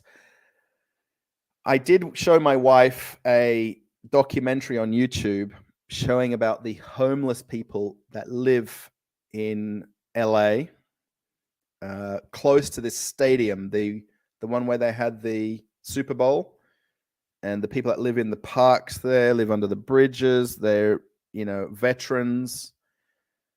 And it's, to be very blunt, it's very horrible to see. I mean, I know there's homeless people. And I said to my wife when we were watching it, I said, you don't see homeless people in Russia. I mean, there are homeless. She told me there are homeless people in Russia, especially in the winter. I mean, how cold it gets here. You can't live on the streets here, so to speak. I mean, it's just too cold. No one can. I mean, and I'm sure, there are, but we need a PO box. I'll mail you a money order. Global stamp is US is $2.10. Yeah, I know Constantine has one set up. My wife and I have never had any good luck, especially when my parents tried to send us a couple of boxes, getting mail sent to us. When I did use DHL to send I sent my original birth certificate here, and my dad was absolutely panicked, and the DHL was amazing to get it from Australia to me, and their efficiency of their business. I'll look into the PO box thing. I did sort of think about doing that for you guys, to send people postcards from Moscow, because again, I can just send something through Russia Post. It'd be something, David, I can look into. I'll have to add it to my list. Wonderful. Hope you figured out the pineapple maze. Yeah, right. I didn't fully do that. I did see it. There was a koi pond there where you can feed fish as well, and we fed the fish there at that pond where the pineapple shop was. Right, the pineapple everything, Dole pineapples. Actually, in the Ashan video, if you watched it, no, it's coming up in the new video in Globus. They had Dole pineapples in cans on the shelves in part of the video. Thank you, Cheryl and David. Russell, are you going to take part in tomorrow's Earth Hour by WWF? I don't know about it. I'll have to see. Push. So you're here in a Prelivka, right? So I don't know what they're doing. They've got a thing here where they clean up the area around where you live. One day in April. We're still in March. I think it's at the end of March or in April. There's like a local thing where all the community get together and clean up like the streets and the trees, and especially after the snow's all melted. I'll have to look up the Earth Hour thing. Robin Hood. Warren Buffett goes to companies he knows them because he owns them. Right. Yes. Very smart guy. And I think he was in Coca-Cola and things like that as well, right? So yes, he lives in a very simple home not too far from us. I've only been in Omaha 2 years, raised in Southern California, then moved to Las Vegas. And I'm in the Midwest wondering how. Now you're in the Midwest wondering how you're there. I'd love to live. I've been to Vegas a couple of times, and I know it's Vegas, and outside of the Strip, it's not the same place. But that's somewhere I think I could live in Vegas, for the fact that I, would be in Vegas, right? Supposedly a lot of people move there from California because of the taxes. Craiggie's a gentleman pirate. Let's hope McDonald's keeps its secret recipe. Do you think someone's going to go in there and pull off the things from the wall and stuff like that? It's always now. Das if Izos, Pepsi and Coke. I think I've missed out what I'm saying here. I don't know. I adore the beautiful Russian revival architecture. Are they common to see near you? Russian revival style architecture.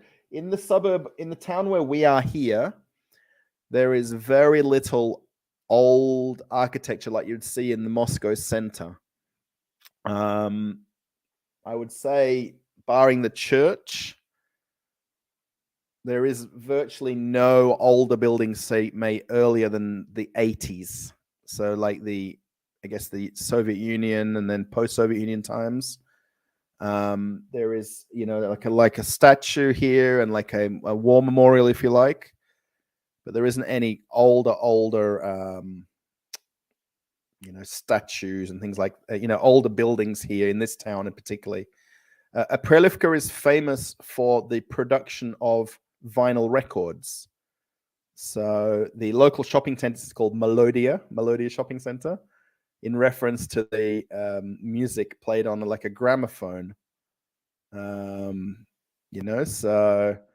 now they don't produce records here anymore, and everything went downhill. And that's a Prelivka. It's a pain writing English on a German keyboard. Yeah, my keyboard here is English Russian. My keyboard that I brought with me from Australia just gave up and stopped working magically, and I had to buy a new one, and it's got Russian keys with small English keys on it. So Earth Day for WWF. World Wildlife Fund, I think, is the Earth Day, right? Earth Hour is an annual event around the world. People turn off their lights for an hour and promote ecology awareness. Yeah, I know about Earth Hour, but I didn't know. Just looking outside, there's less lights on tonight. So I'll have to see what the deal is with that. What happened in Las Vegas stays in Las Vegas. Right. So true. And on the cruise ships, they have a bit of a joke. The cruise directors, when they've got all the audience in the theater, he says, what happens in Vegas stays in Vegas. He says, what happens in cruise ships ends up on YouTube. That's always the famous one-liner from the cruise director on the ships. I agree. Very good thing. Homeless in LA on 3rd Street. Homeless in LA on 3rd Street, Diamond District. Terrible. Yeah, I don't know where it was. I know they filmed a lot of stuff close by the stadium in Los Angeles. I mean, I know Greater LA is just huge when you fly in and come from Australia over to LA, and the sprawl, But yeah, it was horrible to watch. I mean, I know that's homeless. I know they're there. I know they're in Key West, Florida. I know they're in Miami. They're in Hawaii. There's homeless in Hawaii as well, and it's not nice to see, right, from anybody's point of view. When I showed my wife it, and then she, I talked to her like about US's involvement with what's happening in Ukraine and stuff, and they've got so many things to deal with at home, and like we do in Australia, right? So growing up, I could see the fireworks from Disneyland from my bedroom window. My family home is just 5 miles from the happiest place on earth. Wow. Oh my gosh. Orlando is the Disney World, right? And then Disneyland is the California one, right? I think I've got that right. Yeah, I did a couple of trips to Orlando, and I think the longest I did was 10 days, was it, in Orlando? I stayed right across the road from Point Orlando on International Drive at this nice, very, very modest, simple hotel. And I went to all the theme parks every day, and unbelievable. I know when you live there, you probably don't go there that much, but I'm an Egyptian. I've an Egyptian keyboard. The hieroglyphics are a nightmare. Pirate. I'm sure they are. Yeah. Sorry. The Russian one is like, because if you know the QWERTY, it's called a QWERTY keyboard, right? QWERTY UEOP is the top line. So if you know the QWERTY keyboard, you know where the letters are. So it's not that difficult, but it's still a Russian keyboard with the characters. I mean, I always wonder if the letter, like the Q, and then that letter of the Q is the same letter, or that's just the layout of the keyboard. Maybe they've got like a Russian QWERTY. So upper class homeless in Beverly Hills. Yeah. I know LA is huge. I mean, I've never really been there, to see, where this place is versus that place. But I mean, I'm sure there's a kind of divide in where people live there and things like that. So you guys getting tired yet? You guys enjoying the chat? Yeah, I haven't been to Sochi. I've of course the Olympics, and then the Formula One is now done and dusted from there. It's massive shame that all these things have just stopped. mean, literally, I mean, these sanctions in sporting events, and okay, we've cancelled every single sporting event that was going to be in Russia. Literally, I mean, that's just insane to think. I mean, like Daniil Medvedev, the number one in the world tennis player, I mean, they took away all the flags from their things on their like now he's playing the Miami Open. So there's just like a white square where his flag would be, and that's hard to kind of see as well, right? I mean, Gary says, we love to chat. Thanks, Gary. Again, everybody, we got 42 likes, and we've got less people, and I guess some people came and left. Thank you for people who have given super chats, super stickers. Again, I will come up with something that we'll do with the money. If I tell my wife we're going for dinner now, we're going to be having caviar, almost, maybe not. I like to go to like simple. We have actually in a Prelivka where we have here, this Push is here. And in a Prelivka, like I asked around, how many restaurants do we have here? And technically, we have maybe one or two maximum. And one is at the shopping center at Melodia, Beer and Fire Grill, which is a restaurant in the shopping center on the second level of the shopping center. And that's basically it. There is a sports complex here, actually, Cafe Olympic. That's the other place. They have a small cafe in the sports stadium called Cafe Olympic, and they have very nice sushi there. But our whole town, we've only got two places we can go to eat.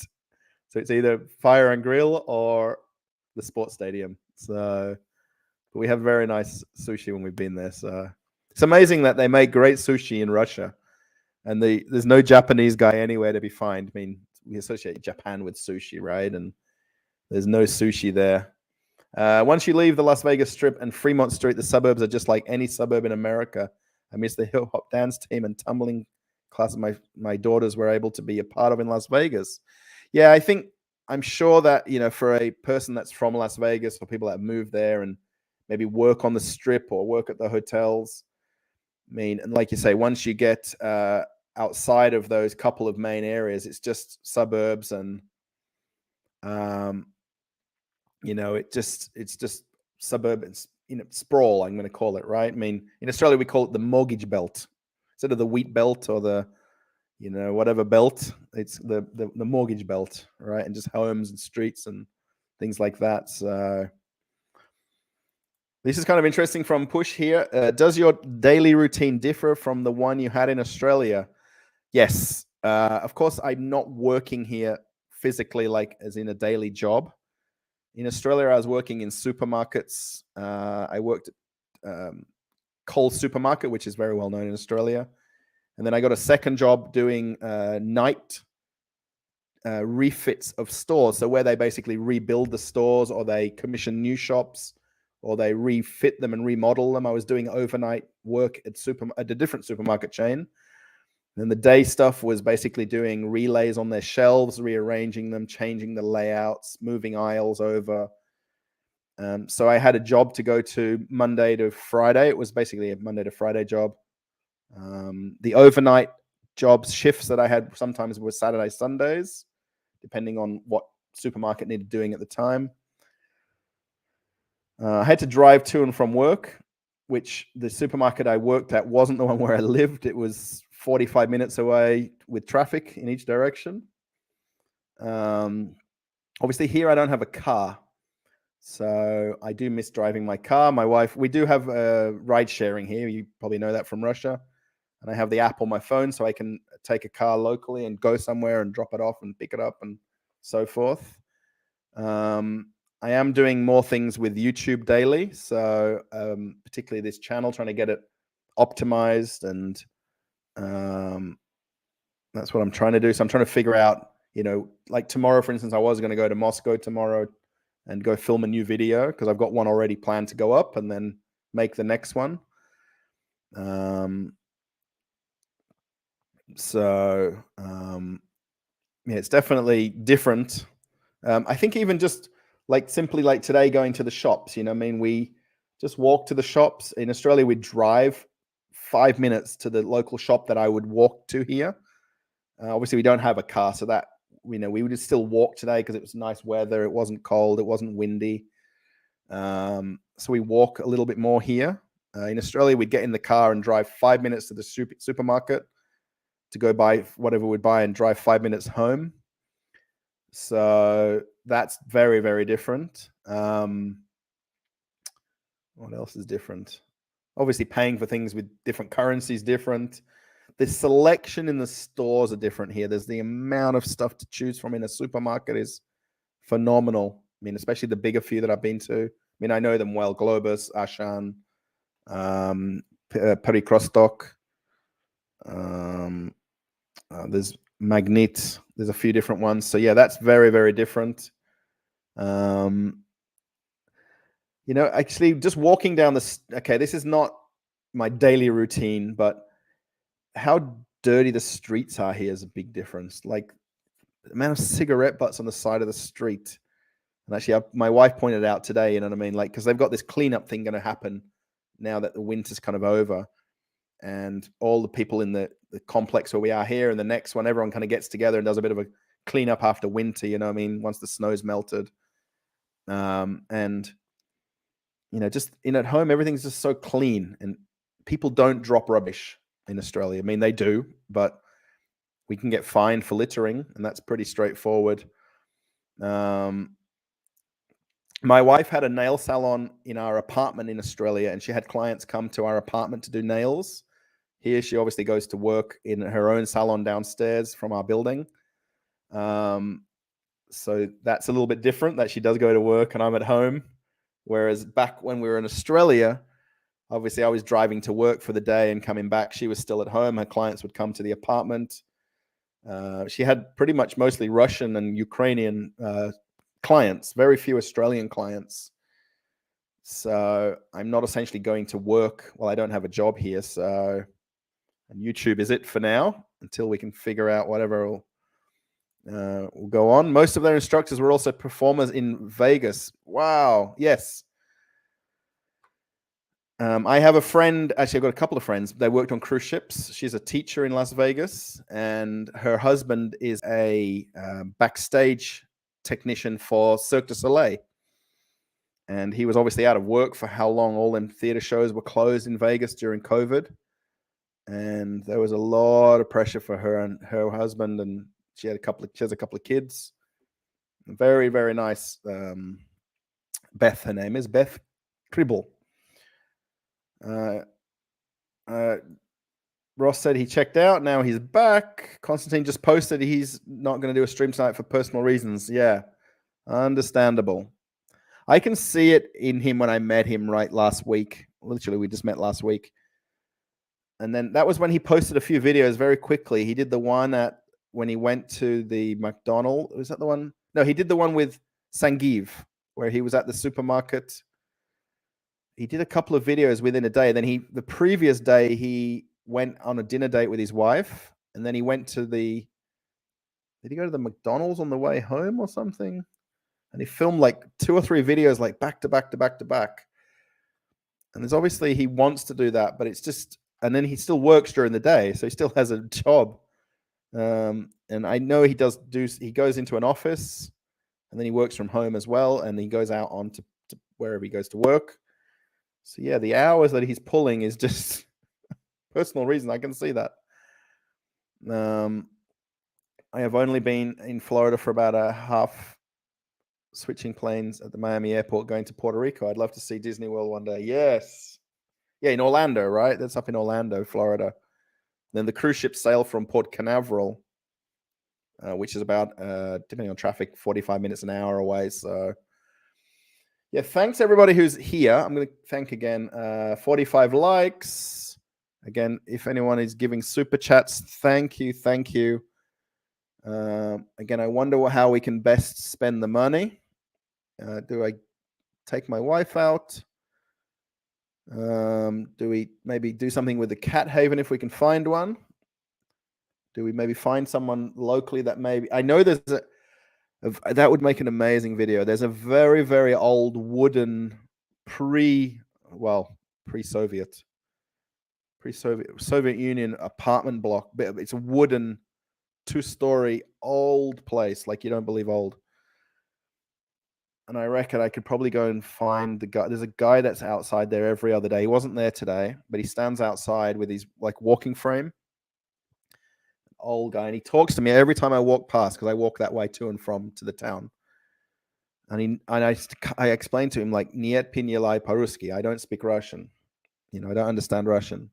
And he's just talking to me, and I'm pretty sure he may be asking for money, because I'm sure he's on a Russian pension, and the Russian pension here is horrible. It's nothing, right? But and I'm sure he just lives simplest life, like more simple than I think. And a little bit extra money for maybe something a little bit nicer, like food wise. I think I could maybe do that. I think. Yeah, smokers be smokers. It's a lot of fun at Disney World. Yes, I've been a couple of times, years ago now. Japan has a tough immigration laws, ethno state. I'm very lucky growing up, and I have season passes at Disneyland, so we went often. Yeah, very nice. No, I'm not behind here. Thanks for your answers there. This is so exciting. Do you miss speaking English when you go out? I still speak English to people who don't understand English. I don't speak enough Russian to speak like conversation Russian. I probably want to meet more Russian people who speak English, to ask them simple life questions, like particularly about their cost of living, their cost of their bills, like the bus driver that I catch the bus from Aprelivka to Solara Shopping Center, 490 is the bus number, right? And the bus drivers start to recognize me, and I'm curious, how he gets paid, because I know people pay cash, people transfer money to his phone to pay like mobile payment. And I'd like to meet a Russian person who speaks English, can answer that kind of question. So, meeting Konstantin and he speaks amazing English, is God sent. I have another friend, Dima, who lives in Moscow, a younger guy that I meet as well. It's hard for Kay. He's been streaming constantly, daily, takes a toll. I know that on him. Yes, Pirate, I completely agree. Yeah, I know for him it's very tough. But mostly because of his family. Okay, I've got my wife here. It's tough for us to make that decision to go home if we leave Russia. This is our home, and this always will be my home here. Actually, Aprelivka is my home. I love Aprelivka, and Pirate saying buy potatoes for your potato distillery. Or do good things. Thanks. Yes, I think good things is the best way to put it. Yeah, I know Konstantin does that for his wife has some sort of connection with a orphanage. I'm sure in the Prelivka region, or it's called Narofominsk is this region. I used to live in Fort Lauderdale before coming to Germany. It's the cold a little crazy, I think, into the cold. Yeah, Fort Lauderdale, where all the cruise ships sail out of, the kind of the second home after Miami for cruise ships. Yeah, I saw someone recently say we in Australia can't mail to Russia right now. Not sure if it's true. Yeah, Ross, I'm not sure about that. If I actually, maybe I should get my wife to go and ask at the post office, because they can tell you, can we mail to America? Can we mail to Australia? They're not accepting postage to Russia, for instance, or to Ukraine and things like that. I'm pretty sure they may not be still working, or they may have stopped working. So I'm not 100% sure, if that makes sense. I also thank all the people who watched and sent super chats. Yeah, thanks. Oh, thank you. Yeah, Gary, I kind of forgot that you're kind of like moderator, so you kind of have like that second thank you on the channel. So yeah, it's very nice of people who put likes. thumbs ups. I guess it's likes. And then super chats is amazing, really. If anybody, I'm blown away. Actually, I was blown away this morning when I saw like the first ad thing coming, because it was meant, I thought it was going to come yesterday, right? And I went to bed yesterday. I'm like, wake up and it's nothing there. And I thought I'd made some problem with the channel because of the fact that I'm in Russia, but it's registered in Australia. So let me just Pirate, by the way, what's your first name? I'm rather me calling you Pirate. I know maybe you like Pirate Craggy, and I'm curious if you've got a YouTube channel as well, Pirates.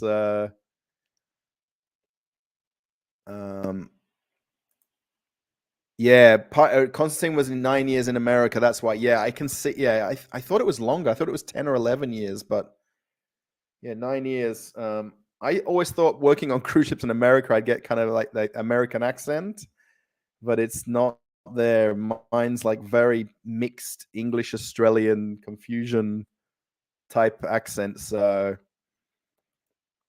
good things agreed. Yes. And you've sent another £10, Pirate. Thank you. Honestly and truly. Yeah, now I'm sort of split between the cat thing, if there is one. I'm sure there is one. Or this guy at this place. Because I can't even imagine his face if I gave him like 5,000 rubles. It would be $50 now. I was thinking like that would be $100. And if I gave him like 5,000 rubles, I mean, I'm certain that their pension is under about $250 a month. I'm certain it is. So if I was to give him like $50 or $100, and if I could put it on video, right, to make like, it doesn't feel right though that you're making YouTube videos about doing this. I know people do. Cat houses can always use money, right? And even bringing like donations. Oh, what's going on there, David? Yeah, like bringing cat food, right, or blankets, or maybe they ask them what they'd like us to donate. I mean, of course, cash is king, right? It helps for them to do their thing. Yeah, Natasha's connection is with an off. Oh, it's in Rostov-on-Don. Okay, it's not in Moscow area or region. Fair enough. Yeah, right. I know they traveled back and forward there quite a few times. Even recently, they were driving back and forward there. Craggy is good. I'm about all over the place, but happy to be here with you at the moment. Thanks, Craggy. Craggy. Okay, then Craggy. I'm just used to the whiskey brand called. I'm sure it's called Cragglemore. That's why I always reference people's names to remember them by places or things, or things like that. What would you like to know about Bela Dacha? Oh, I've been there, Pale Ale. I've been there. Actually, when I went there, we were talking about Different Russia's channel, and she made some videos there, and someone wasn't sure what to make of her video because she was showing empty shelves in the supermarket. And when you watch my next video coming later on, or I guess tomorrow, whenever you see it in the recommendations, I kind of point out that the supermarket is full, and someone sort of said that they're not sure to believe her video. And I know that she'd been to Bela Dacha, Belia Dacha. And she did maybe 3 or 4 or 5 videos there and just split them up into separate videos. So yeah, when I was there, actually, I didn't mean to go there. I just realized it was there. Sorry, I went to, Sadovot. So for anyone that doesn't know, in Moscow region, Sadovot is like a bulk, like Chinese market that's not Chinese, but it's got Chinese goods. So it's like market stalls in this massive building, and you walk down these like aisles where they've just got things for sale in bulk, and you can do like 1 or 2 item shopping. But it's and I went there to go to Sadovot. So you've got to take like the metro right to one station, then you catch like a little provincial bus to the Sadovot, and it's just crazy. There's people and everywhere, like, and you can't make videos there. Like, really, you have to almost like film them in secret. So I wish I can make a video there. If you look on the channel, I did have a video that I made in Dubrovka. If you look at that video, and the guy was okay with me filming it, then the next guy wasn't, and one guy was, because there seems to be a lot of undocumented people working at these places, and then where they get their things from is another problem, right? So it's like crazy place, this Sadovot. Like, you can be there all day. If you just went there to look, you're just staring at the amount of things for sale. And it's all like Chinese knockoff stuff. There's pretty much zero original products. Yeah, Pale Ale. I like your channel name, Pale Ale. It's nice. I like how you guys have set up like actually like channels with names, you know, and put like an icon there from your Google account. So Craggy is just fine. Yes. So where are we at, guys? I think I'm going to round it off. I'm going to go in about 9 minutes time. I reckon this is going to be a long stream. I hope you like long streams. I don't mind them, by the way. I know it's we started actually a little bit earlier today, so it was probably better. I'm not sure for everyone around the world. We had people from everywhere today, didn't we? Spain, America, England. I think there was someone from Australia. There's someone literally lives in one of the apartment buildings where I am here. So what happened to the chat? Everybody stop chatting. If you after the video is finished, by the way, guys, maybe just see if you can find this video, if you can, and maybe just write something in the comments of that video, of this video, in the comments of the video, not in the live. You can keep chatting in the live stream here. You can put like maybe about the like what to put for the super chat money or something, or I like the live stream, watching from whatever country. Maybe put that, like which country you're watching from. Yeah, I think it's long. Thanks, Gary. Yeah, you don't have to stay if you don't want. I mean, okay, having this moderator is very, very nice. But if you've got things to do, of course, I mean, when do you usually stream and how often? Okay, so I don't know now what the plan is about when to do the next one. I mean, I see Constantine doing them every day. I mean, I don't mind doing one every few days, maybe, or maybe once a week. I don't know what people want to. Maybe that's another. I'll have to post another poll, another poll, lots of polls about what and how that kind of works out. Pirate, it's been a pleasure, mate. Thanks. Yeah, from Ireland myself. Yes, and also thank you a million. I'm gonna do like thank you like this, like Japanese, Chinese do. Thank you a million for where are we at? We've got 8 more minutes, and then we're gonna pop away. So unless we get some deep and meaningful, crazy questions, yeah, pleasure to have you here, and a pleasure for you to make super chats. Again, it's not anything I kind of expected. I mean, I know the channel's set up for it. It's part of doing live streaming. And I'm blown away by the few people that have done this. It's really, yeah, no plan. Yeah, plan. Yeah, Los Angeles here. Nice stream. Thank you, Amber. Yeah, of course, there's always going to be a lot of people who don't type anything. It's like silent watchers, or you're watching in the background or something. That's no worries. I mean, 47 likes from the viewers. Okay, we had a bit of a rocky start. It kind of stopped and started, but my wife's grandmother was born in Russia, and my personal primary doctor spent 8 months in Moscow and said they are kind and wonderful. Yes, let's call it 99.9% of people are kind, wonderful, very nice people. I mean, I wish I could speak more Russian to have conversations with more people. I mean, that's something I do wish I could have more conversations with. I mean, the few people I do speak English to, you know, I mean, go beyond, and any help that I need or want to do something or ask something, they'll more willingly, answer questions. I mean, even on the way home today, downstairs from our apartment, right, there's I have to do I am going to do an apartment tour video. I am going to do that. I'll just show you the outside of our apartment area where we live. And there's some old babushkas, old ladies, grandmothers, right? Babushkas. It's not bad to say that, I don't think. And I say hello to them every time I walk past, right? And then my wife was with me today, and on the way past, I'm like, "Oh, здравствуйте," which is like the polite saying hello to them. And all the there's four ladies, like grandma, sitting there on their one bench, chatting away. I think they meet every day, I think. And I'm talking to them in English. They have no idea, right? And I'm like, "Anyone speak?" No. And then my wife's, "Oh, come on, hurry up, let's get back inside, like get home." And she's like, "Russell, you talk to anybody. And I do, right? I'm completely happy to do that.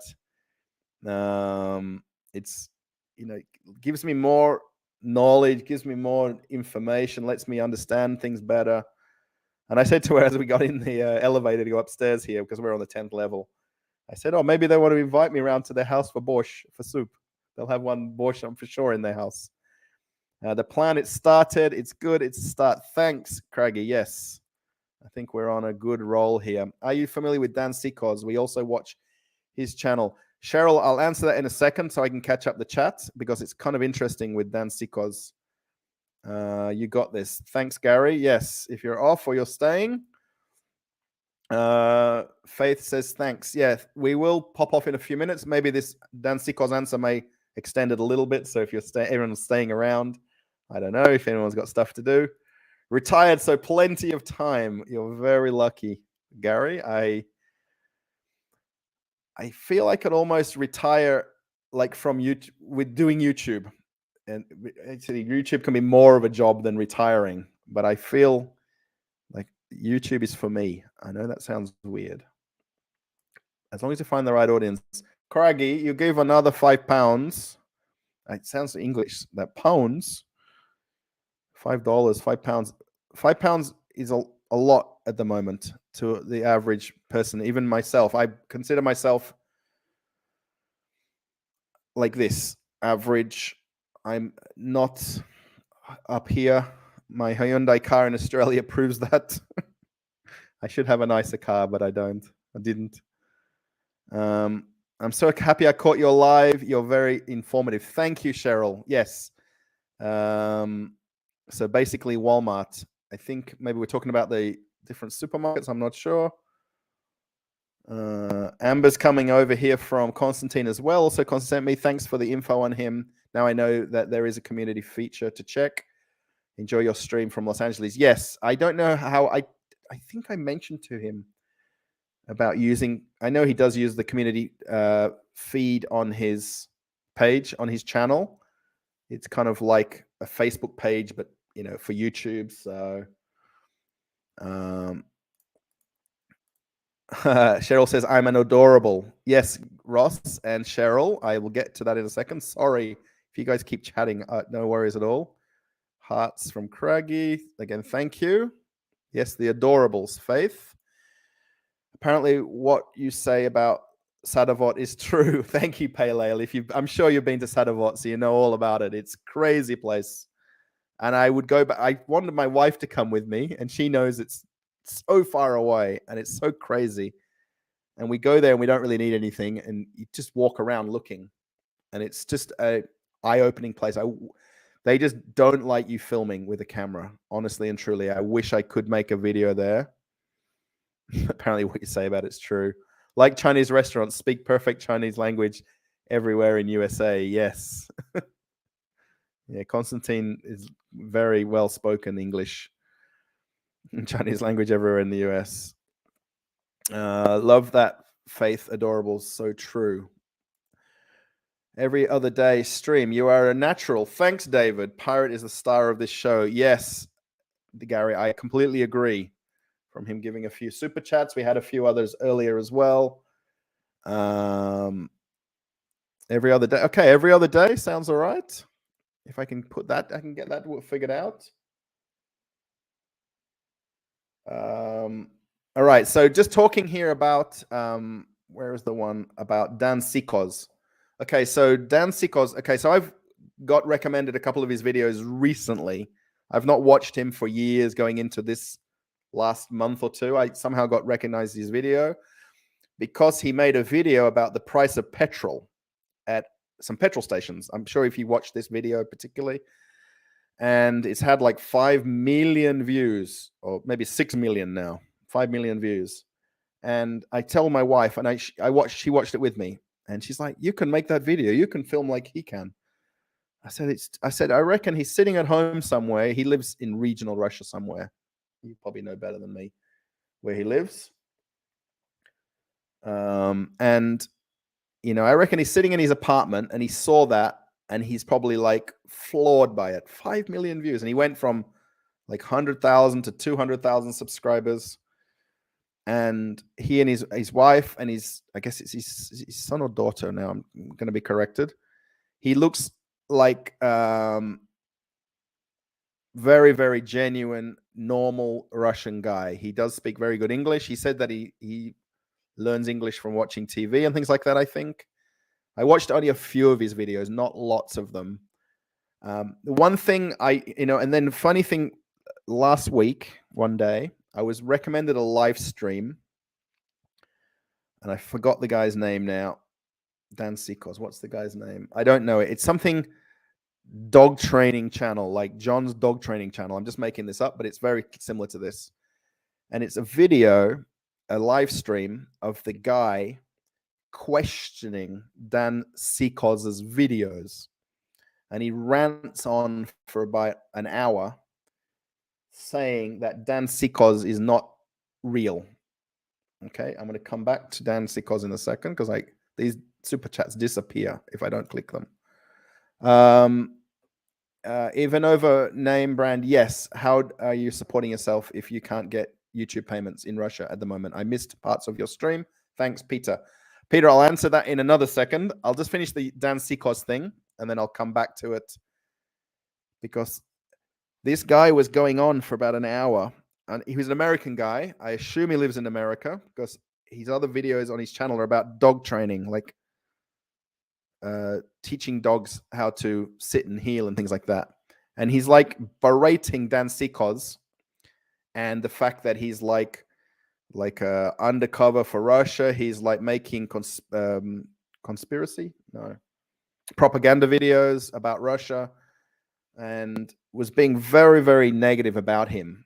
Now, I can see from that guy's point of view where he's coming from. I mean, living here all the years, living daily life exactly like he did. And I made a video where I went to my local petrol station, tried to mimic his video, didn't get 5 million views. But his channel over the many, many years is about his life in Russia and his living in Russia. I mean, of course, his channel has got popular. He's obviously earning good money from it, from AdSense. And I mean, I don't know much more about him as a person whatsoever. So whatever his background is, I don't know. But I think he's a completely genuine guy, and his wife and his child and everything like that. And I just found it so weird that I got suggested a live stream from some completely different channel talking about him. And I can see how someone else can watch him and it can be misstrued. You know what I mean? Like he's propaganda videoing, because every Russian YouTuber's videos that I watch, like, okay, probably Konstantin, yes, because his videos have changed a little bit. And then Real Russia's videos have changed a little bit, I mean, since everything's happened. And then all of these lifestyle vloggers and video YouTubers now are going to struggle with the content that I make or, everyone makes, because it's hard to make this like fun, interesting video in Red Square when the craziness is happening 1,000 miles away down Kiev Highway. And I think it's just very, very hard to take it in. I mean, I just think he is a very nice, normal, everyday guy. And he's just sitting in his chair going 6 million views on a video. I think it's maybe 6, the one about the petrol stations. And I reckon he's just taken back by it. And this other guy was like, oh, if you look on the websites, you can see he's earning $500,000 a year from his channel. And he's probably living in a big house and he just films things somewhere else. He doesn't do that. He lives in that house where he lives. He makes his videos. He films his day-to-day life with his wife and his child. He goes out to wherever he goes for the day. And of course, now everyone's making like life under sanctions videos, like I've kind of made. I actually like doing supermarket tours. I could still make them even when there's no sanctions, just to show you the difference in the life here, right? I mean, maybe the life in Las Vegas is different. The life someone else before was in Portugal. Someone was in Italy. The film director in Italy. I'd love to have your life a little bit, So, and then this guy that I was watching with the live stream, I'll just end it here for a second. And then the guy in that video mentioned how he calls everybody adorables. And he thinks that's fake. That he made that up. Like, what's adorables? Adorables, that's not real. It's very crazy. And, when you think about it, it is a little bit crazy, right? Because it's like you guys all type that, right? It's like catchy thing, right? And that's probably just something he came up with years ago. And, he probably, when he was learning English, he learned what the meaning, because probably when he learned what the meaning of the word adorable was, he didn't know before that. Oh, you're so beautiful. Or you're so adorable. You'd say like a child is adorable. Maybe you wouldn't say a child is beautiful.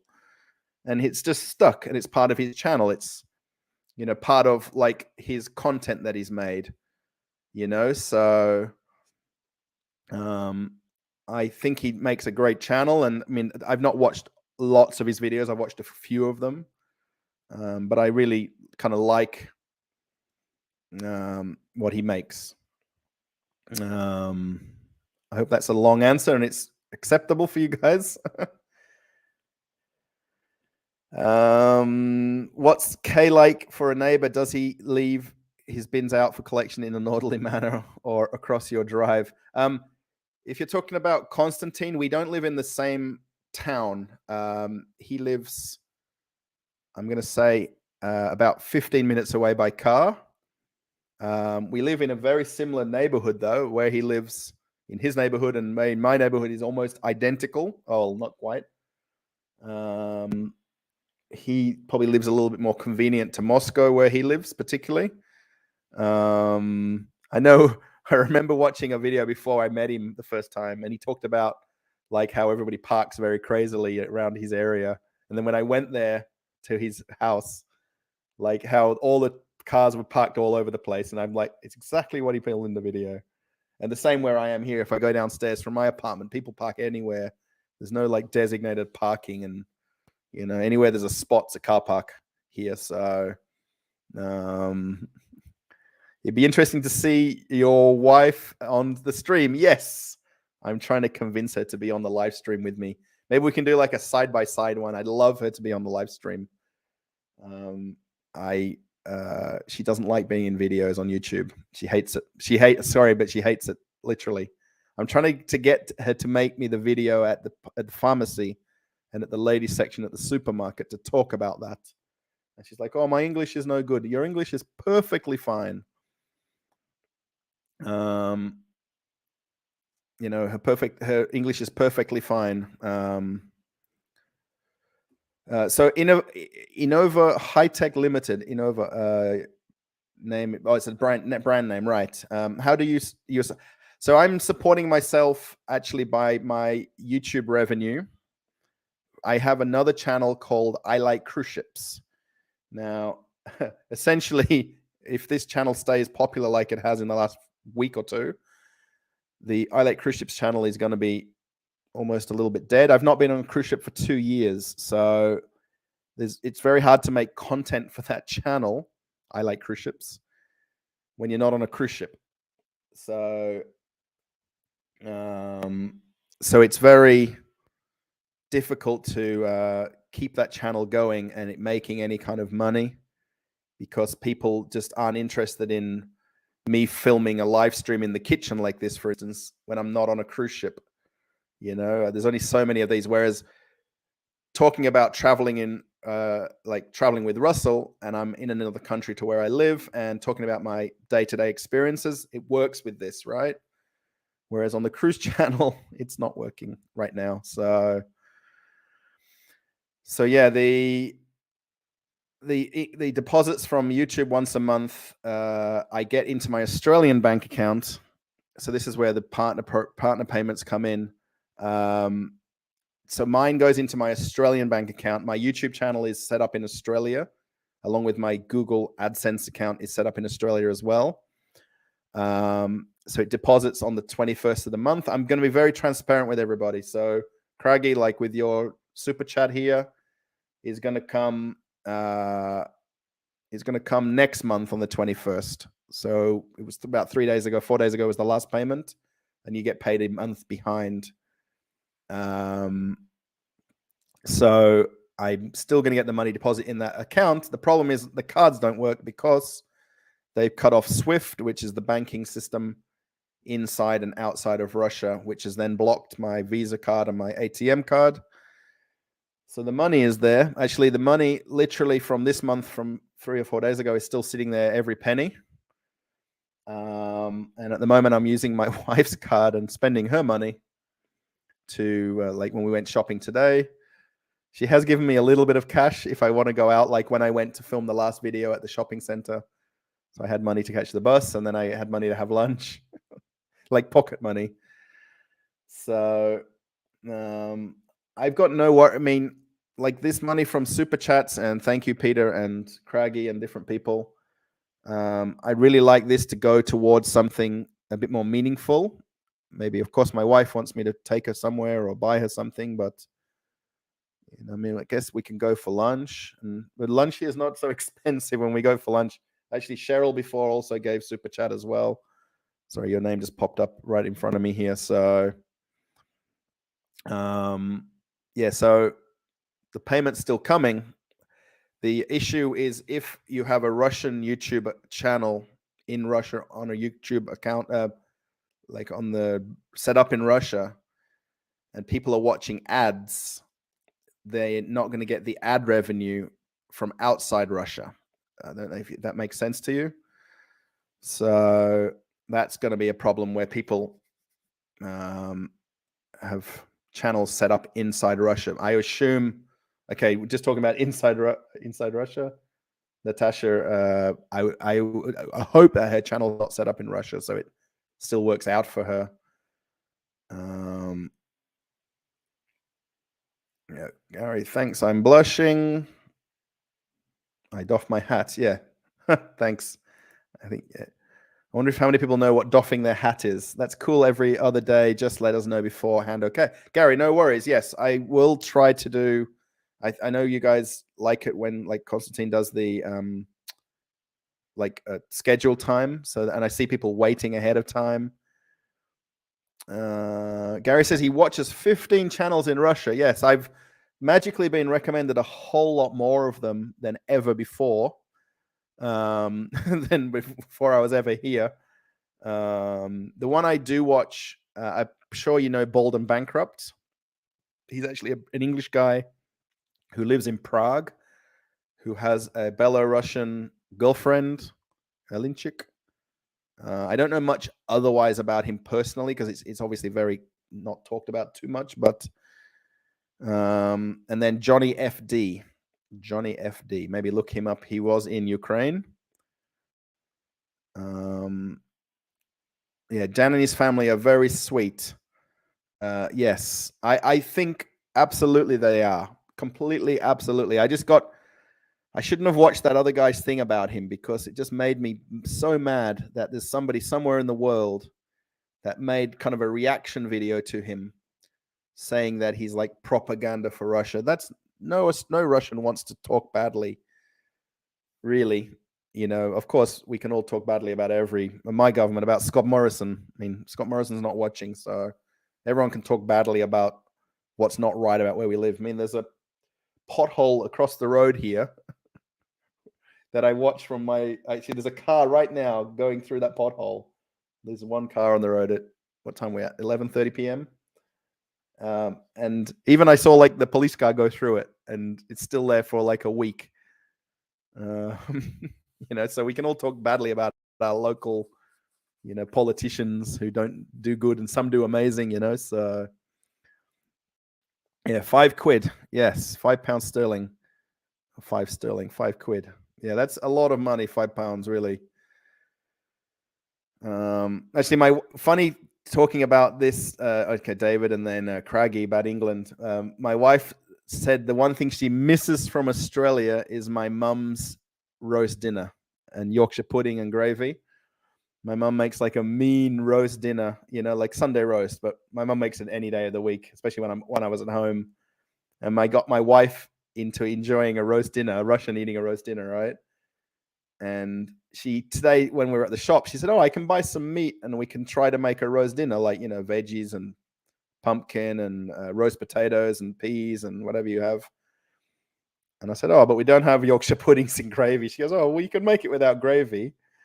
Um, yeah. When I was in England quite a few years ago, my auntie took me in Dewsbury in West Yorkshire. She took me to like almost like a canteen, like we have in Russia, Stolova, that had like roast dinner for like £3 or something, like dirt cheap.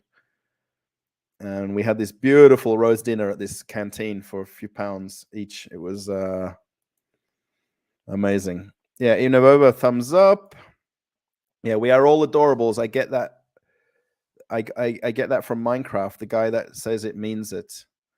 Yeah, I kind of wonder where he kind of pulled that from. Like this adorables. But I mean, it's just a thing that people have, right? Like a saying that people repeat over and over to create a community around the channel. And I don't really have a word that I use. I'm sure you guys will pick up on something that I repeat.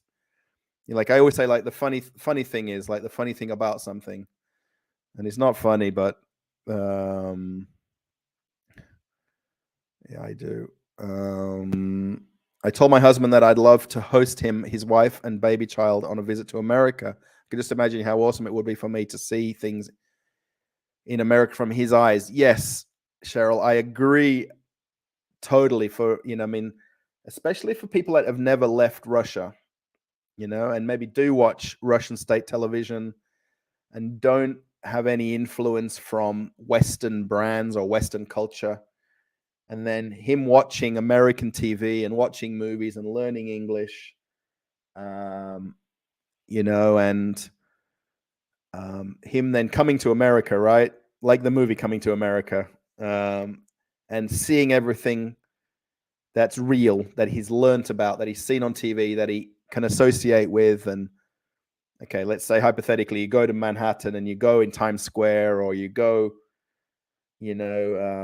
to Vegas and go on the Strip, and then exactly what you've seen on TV is exactly like it is, right? I mean, maybe on TV it's made out to be different, but I know when I went to Manhattan on the cruise ships quite a lot of times, and I can walk up to Times Square every time and just stand there and just turn around and just be like, wow, and then for someone to come to America and see, regional areas of America or whatever city or state, I think it would be an eye opener. You know what I mean? I mean, it's always been the land of the free, right? Home of the brave. And, there's a few places I would like to live in. Las Vegas. If I could, I would live in Miami. I know Miami's not what it all is cracked up to be, but my company for the cruise ships is based there in Doral out by the airport. And I think I could live there and, live the normal life, so to speak. So I reckon, yeah, I think it would be very amazing if you did that and he did that. And it's a long way for him to leave his bins off in your drive. Why does he do it? Yeah, it's he doesn't leave them here. Funny thing is here, right? We have like communal trash cans, like those big, huge ones, like they put them in the back of a dustbin collector. And, we all just take our rubbish there. There's no garbage separation, no recycling. It's Russian style, just put it in the bin. Someone else deals with it. It goes in a big hole somewhere in the world. Yeah, so it's...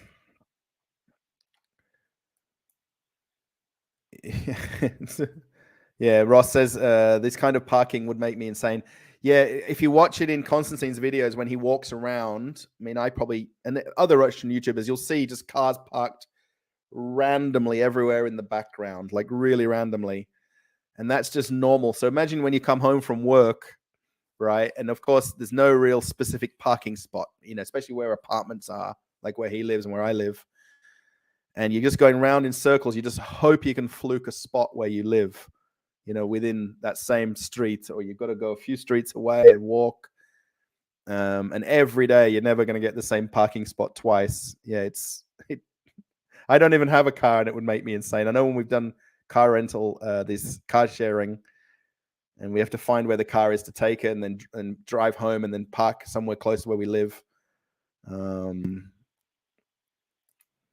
Your wife will bring more people, I think. Yes, I've told her that. I've told her that, there'd be more of a community around if my wife was in the videos. I do notice with Constantine's, he has his wife occasionally in the background. I'm just going to bring up Craggy's other super chat, £50 for the other side. He's hoping it's not too long. Don't overthink it. Enjoy, be happy, be safe always. Thank you, Craggy. I'm not sure. When I tell my wife about all of this, she's not going to believe. Like I kind of knew the channel may have something in terms of me making the videos I've been making. But yeah, I don't know what to say now for this. It's me giving this guy $50 here, or now he's 100, 200. My God, I don't know what to say. I mean, I think maybe the cat thing might be out. This guy at that apartment down the road, right? I think he would be more than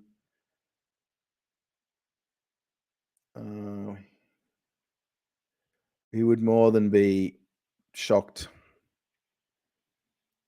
Yeah, Russia's changed her channel to Natasha's Adventures. I wonder if she's took away that word Russia in her channel because of Russia. I mean, she has a big following, really and truly she does. Like, I think it's like 100,000 subscribers. So she has a lot of people that follow her day-to-day life. I mean, a lot of her videos, it would be difficult to watch her the first time and, know what's caught up with things, because people know like about her dog and her dog having surgery and medical problems and stuff like that. And her husband building like the dacha in the country where they've got their house. Natasha was a student in Minnesota and USA and a big time feminist. Good, she changed her name. That's interesting. I didn't know that part. Yeah, she doesn't really show herself too much in the videos, right? It's always her husband. I think she's rarely in the videos. She puts herself sometimes on the front of it.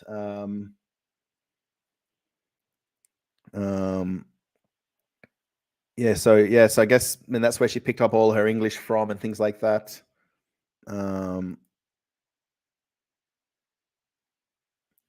Yeah, my grandfather was from Rhone, Denmark, and was proud to see the connection with Russia with Princess Dagmar of Denmark, aka Maria Fedorova, the Emperor of Russia. Wow, okay. I don't know enough about Russian history. Really don't. I know that we've got like Princess, who's the one of Denmark? We've got an Australian princess now in Denmark. Oh, okay. I'll get to that. I'll catch up the comments in a second here. You just put your wife's voice on the stream. Keep the mystery. She can speak off camera. Yeah, I can try to do that. I know when we made videos in Bali on my cruise channel, actually, I think there's a playlist in this channel that will link you to the Bali videos, and particularly the ones in Gili Air. She kind of I catch her in the video here and there. Yeah, I think she'll come around to it. If I do a super chat like for Constantine, does he still get the money, or is it just being held in his YouTube account? When I spoke to him last week when we met up, he said it's gone into his bank account. I don't know how he explained it, because I was talking more about my bank account problems than his. So he told me that a couple of people made some donations from PayPal before PayPal was cut off. And he was kind of lucky to get the money out of PayPal, because they told everybody to take their money out of PayPal and remove it all. And I know he got the money from that. I didn't fully ask him about, I know it goes into whatever bank account he's nominated. So I imagine he has a way to access it. I'd never properly asked him.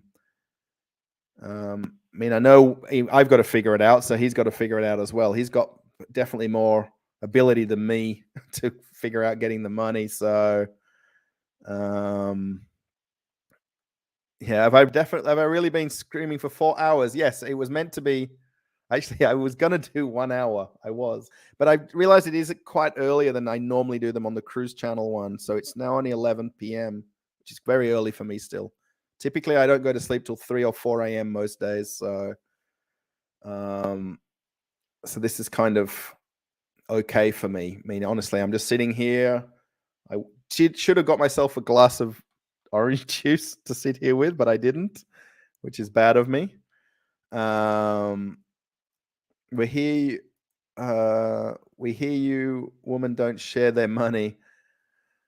My wife is very, very generous. In terms of like, I buy something for her, she buys something for me. I've always said from the minute she got off the plane in Australia, when she came, not the first trip, the second trip, we came over on a holiday one trip. And when we came to live there, I said, you've got the joint accounts, because we already had them, right? Joint cards. I said, whatever money's in there, you can spend it. You've got the app on your phone to see the money. You know what I mean? Once you set up your nail salon at home in Australia, just give me the cash that you may get paid from jobs. I'll put it in the account and we can keep spending it. Of course, I'm sure there's some crazy Russian ladies that are crazy Russian ladies. My wife and I, we have a very open thing about money, right? Because we know we both don't earn a lot of money while we're both here. And we have to basically budget what we spend and where we want to do something, bigger, I guess. Like for her nail salon downstairs, we want to get a new pedicure chair, and they're not cheap. And now the prices have gone up crazy for these pedicure chairs. And, so we just have to put a plan out. We want to buy this month. We want to buy that next month, so... Yeah, I think I watch 4 or 5 Russian YouTubers, several creators in Japan, Korea, England, Australia. Pretty pastel, please. I don't know the one from Australia and Canada that I watch too. Yeah, Cheryl, I'm going to suggest to you a couple of travel channels. Cara and Nate. I wonder if you know Cara and Nate. If you want to watch a couple of people from Perth, they have a catamaran that they sail around the world. They're called Living La Vagabond. If you can remember that, Living La Vagabond. They're a Perth couple that have a catamaran that they sail around the world. And there's another one called Flying the Nest. That's another couple from Perth that make videos as well. Yeah, Russell, a long time. I think it's a record on YouTube. But yeah, I think it might be. I don't think I've ever done... I think maybe 2 or 3 hours when I did a cruise channel one, but it wasn't as many people watching as this is watching. So, and then we did get up to like 30 or so. I don't know what the peak was. Views. I don't know what that is. Concurrent. I think we got up to 30 plus people. So we can get money to you by delivery, give an address. This is I think it's a bigger problem to get things posted to me because of the things like FedEx and DHL and all these are kind of shut down. I mean, I know for my PayPal. So if you use PayPal, there's the link. I'm not promoting this, David. Sorry. There's a link in the description. I know people say that famously in videos, but if money was going to the PayPal account in Australia, because it's in Australia, that I can get the money from that PayPal account into my wife's bank account, if that makes sense, or into my bank account, both ones. Although PayPal is cut off in Russia, my Australian, everything I've got is set up in Australia. So everything is still working for me, except my cards here in Russia. Everything's working if I wasn't in the country. Pale says, would you like to have been born in a Prelivka? I love this town, by the way, and I tell everybody that I meet here and when I catch the bus that I love this place, and people are actually a little bit shocked, like, huh? Will you live in Prelivka? Don't you want to be somewhere else? Don't you want to be in the center of Moscow? Do you want to be, I don't know, in Sochi or St. Petersburg? No, I'm completely happy here with this town. I love it. I like our apartment with the view out this window. I like the fact I can walk to the train station, the bus. We've got the church down the street. There's all the shops that I need here. Okay, Burger King is now closed. There's no McDonald's here, but there is a KFC still here if it stays open. I guess I would love to have been born here if I had that chance. I mean, okay, I was born in England but live in Australia, you know. My friend from Charovask went to the US, hated it.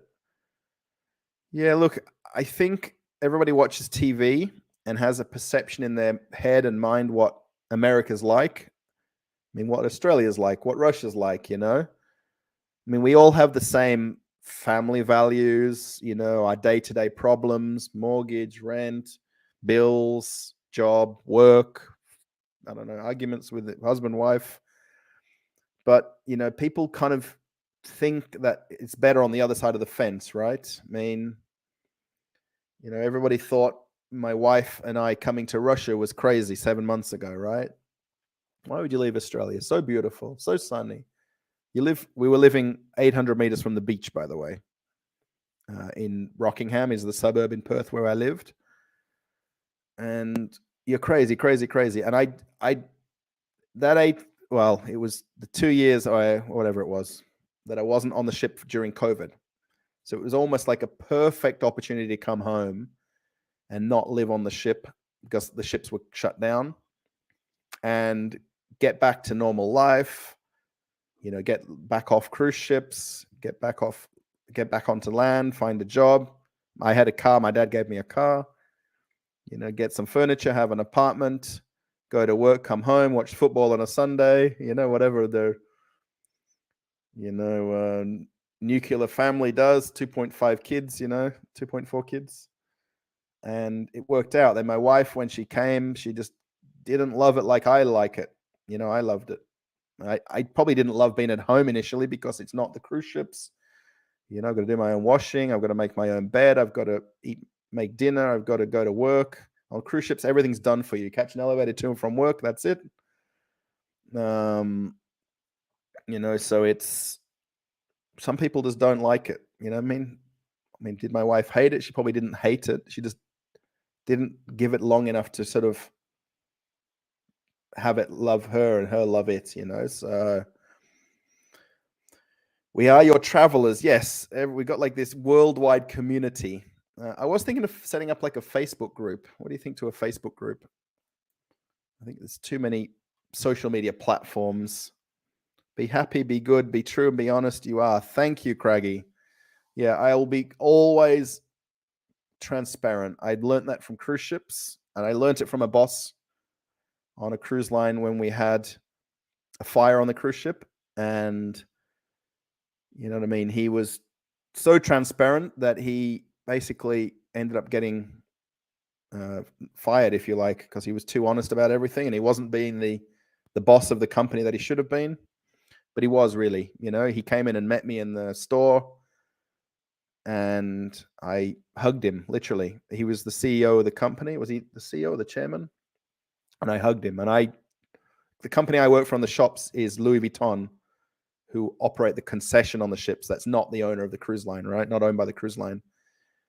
And he made a point to meet every crew member on the ship. And he came to me and I said, mate, you're what you've gone through in the last days before this fire happened and afterwards, and after the fire happened. It's another story for another video, I think, about that happening. But so there is true, honest people in the world, and then you vote for Craggy to be a mod. I wonder if Craggy wants to be a mod. He's gone for a minute. I see there. What's better, roast dinner or borscht?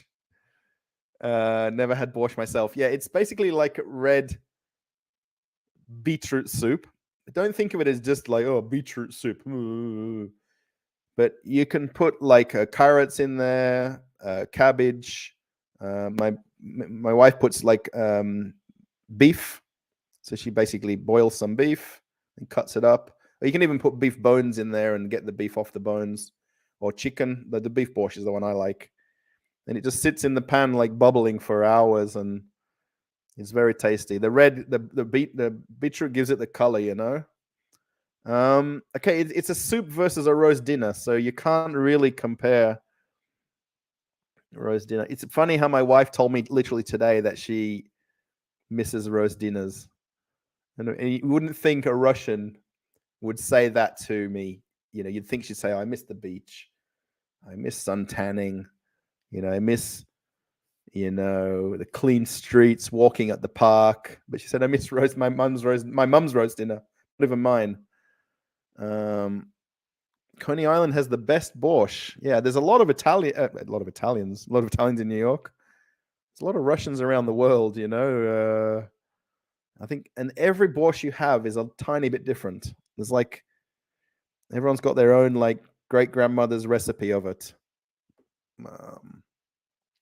I prefer to stay with a family in whatever country I visit to get a real feel for that area. I have in Denmark, Japan, UAE, Germany, and Russia. Russia's on my bucket list. Yeah, Cheryl, that's sounds like a perfect thing. It's like Airbnb in a way, right? Like rather than staying in a hotel, like doing like these homestays. You can do this in Bali in Indonesia too. So if you ever go to Bali, you can do homestay. It's called, where you stay in someone's village. I mean, it's not amazing in any way accommodation. It's just wherever they live. It's their kitchen, their bedroom, their whatever. And you can do homestay. And, maybe they've got like some chickens. Maybe they've got some ducks. Maybe they've got a cow. And I don't know about the Philippines, but I know for Bali and Indonesia, you can do homestay. And it's very, very nice option. It's not staying in the hotel, having a cocktail by the pool in Bali. It's going to Legian Beach or Kuta Beach. But this staying at people's houses and stuff and doing like homestay style things, I agree. Now, there you go. So, yeah, you're confusing Valeria with Natasha. Yeah, so Valeria is different Russia. And then Natasha what was Natasha's channel? The one, she lives over in Vladivostok or somewhere on the far east of Russia. Her name's Natasha, right? Yeah, I know that you're explaining there, Rochelle, the difference. Food shortage is laughable if you've driven across just Nebraska in less than 9 hours. Yeah, I think it's not being overstated as much on television about the rest of the world like it is, here in Russia. I mean, there's the self-sufficiency, of Russia is remarkable. I mean, when you think how much is made in Russia, but then you've got them odd items that are imported because they just don't make good enough quality products to hold up, I mean, the quality of some products, like hair dye, for instance. There's a lot of the shelves were empty for hair dye because people want French-made hair dye rather than Russian-made hair dye. So, Gary, thank you. Let me bed in for a month or two. I like the idea, but to be earned, I have to open my ears more, sit down and listen, and just to be part of the crew. I like what I see. Thank you, Craggy. Yes. And Gary, yeah, I don't think we're going to probably have quite Konstantin's audience because he's obviously speaks a lot more about things happening. I think my quiet life is probably not going to attract kind of the wider audience of people like on Constantine's channel. We have fostered many kittens in the last 2 years and now have 12 cats and 2 dogs. So my heart goes out to the poor animals that have no idea what is going on. Yeah, this thing in Russia, right? In Ukraine, where people have like, you see people like carrying their cats and their dogs and everything on the trains. And, you know, it's very, especially in Russia and I guess in Ukraine as well, where everybody lives in apartments. So many people live in apartments here. It's insane. And everybody has like a cat or a dog. Like you see, like in the afternoon today when we walked with my wife, you know, the amount of people walking their dogs. They've got like little small miniature dogs of whatever variety. And you see an occasional big dog, but everybody kind of has that apartment dog or apartment cat. I mean, cats obviously don't leave the house, but it's and then people just have to leave. They take whatever they can, and you know, there's no one staying behind to say feed the cat for them, right? Because everybody left, like everybody in the entire building left. So you can't sort of say, "Oh, can you look after my cat?" Because that guy wants to maybe leave as well, right? So it's yeah, that's 12 cats and 2 dogs. I hope you got a lot of space. I think you do, right?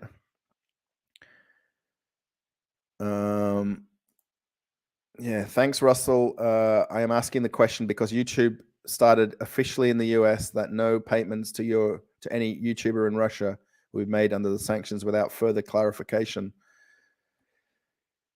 Yeah, I'm gonna maybe what I might do is I might ask him in a like text message or whatever, and then on the next live stream, if you're here or you watch it on replay, I'll sort of figure out what his answer is. Yeah, I know that the initial plan is that they're not going to pay ad revenue to Russian YouTubers. So anybody that's watching an ad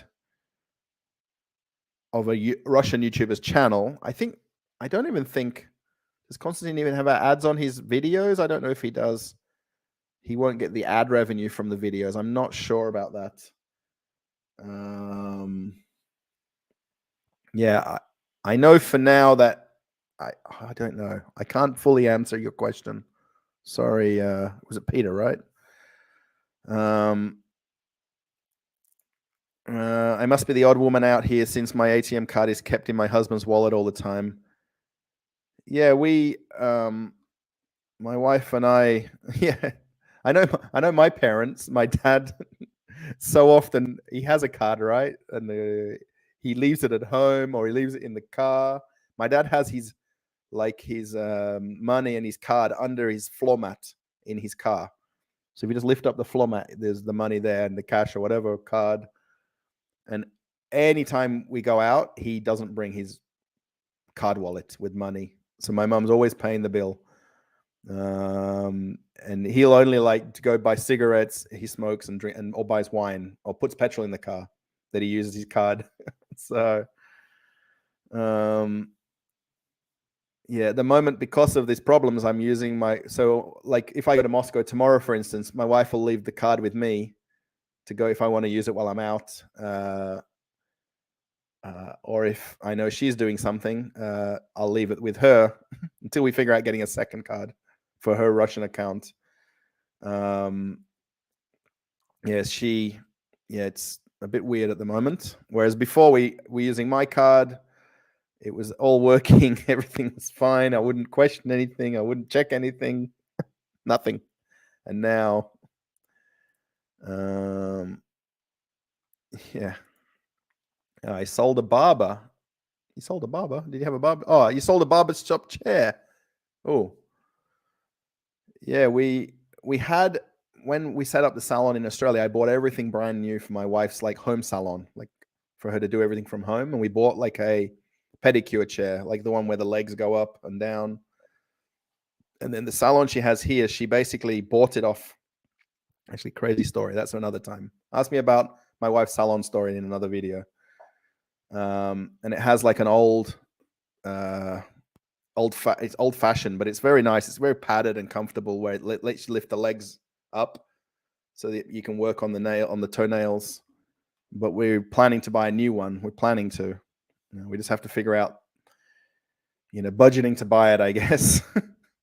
So Yeah, they're very nice. These like barber's chairs and salon chairs.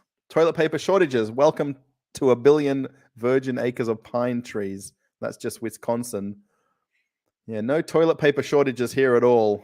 At all. Like someone actually mentioned in a comment of one of the videos about, is there napkins? I'm thinking that they were asking for, like, you know, the napkins you like wipe your chin with at the takeaways. But I'm now thinking it might be like ladies' toiletries napkins. They sometimes call them napkins, right? Yeah, I just don't want to do super chats and then YouTube freezes the money and earns interest on the held money, and you guys don't get it. Yeah. I'm just gonna type something here. Sorry, I'm gonna cheat. I actually was looking this up the other day. English. Teryanovitsa is Russian for train, but I think train. Vauxhall Railway. Doroga. Zielnova Doroga. Train carriage. Vagan Pozieda. There's like a few different words for train in Russian, by the way. I thought it was always Vauxhall, but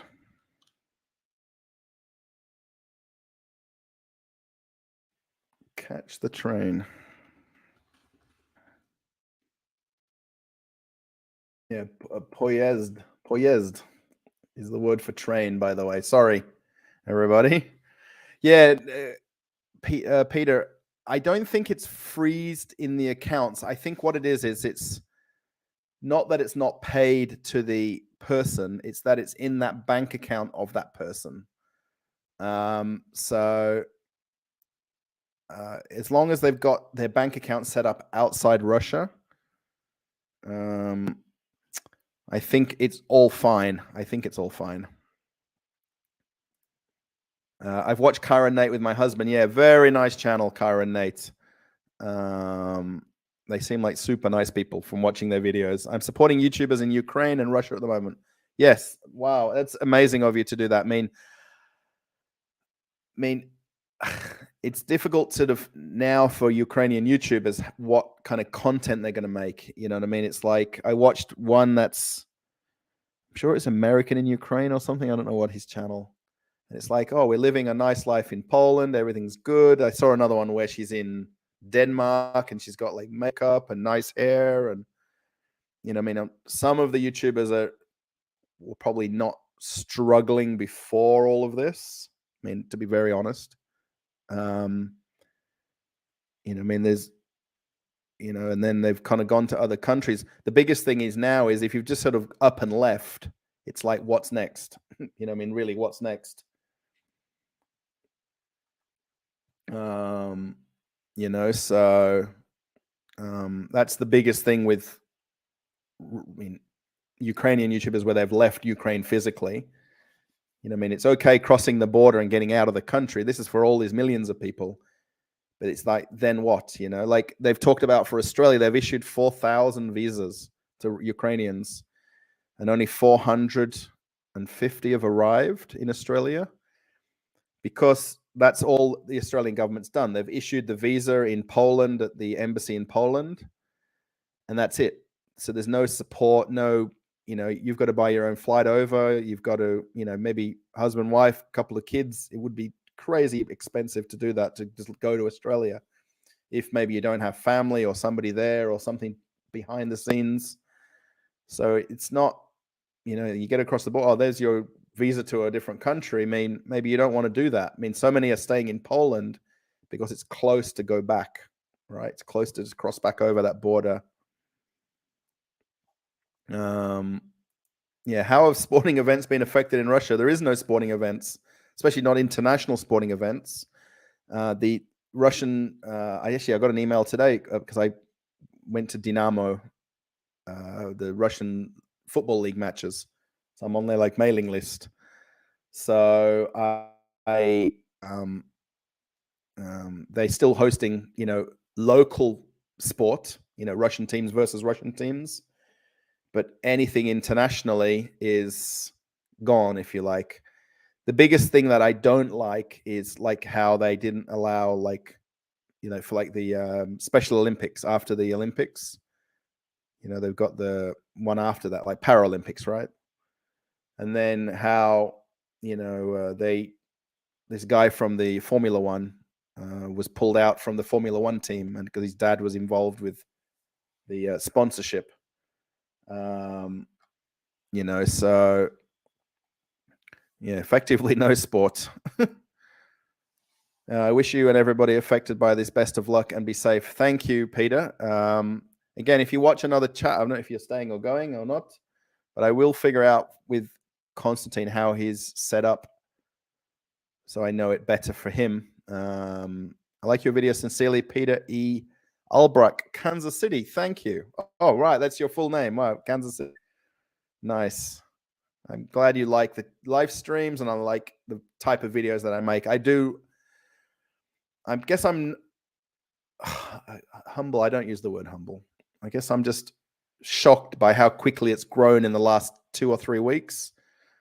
Because I remember back when it was like 50, then 100 subscribers when I first started the first few videos, because I didn't want to put travel videos on my cruise channel because nobody watches them. They don't get any views. The people that are subscribed watch a subscriber or channel for that content. So yeah. Thank you, Peter. Yes. Now I'm remembering people's names already. Be right back. Pete, maybe you're back already and I'm so behind. I'm an American born with Irish descent and Russian in a former life. Yeah, I think now that everybody kind of goes back through history or through their, family tree, even my wife said that her grandparents were Ukrainian on her mum's side, and she didn't know that. Even to her this day, she didn't know that. Yeah, it's crazy. In Australia, we always say that there's no Australians in Australia, right? I mean, the original descendants are Aboriginals or Aborigines. So yeah, it's I'm just gonna. I got so far behind. Ross said he's going. My last comment: bye. All wishing peace soon for the entire world. Exactly, I agree. About peace.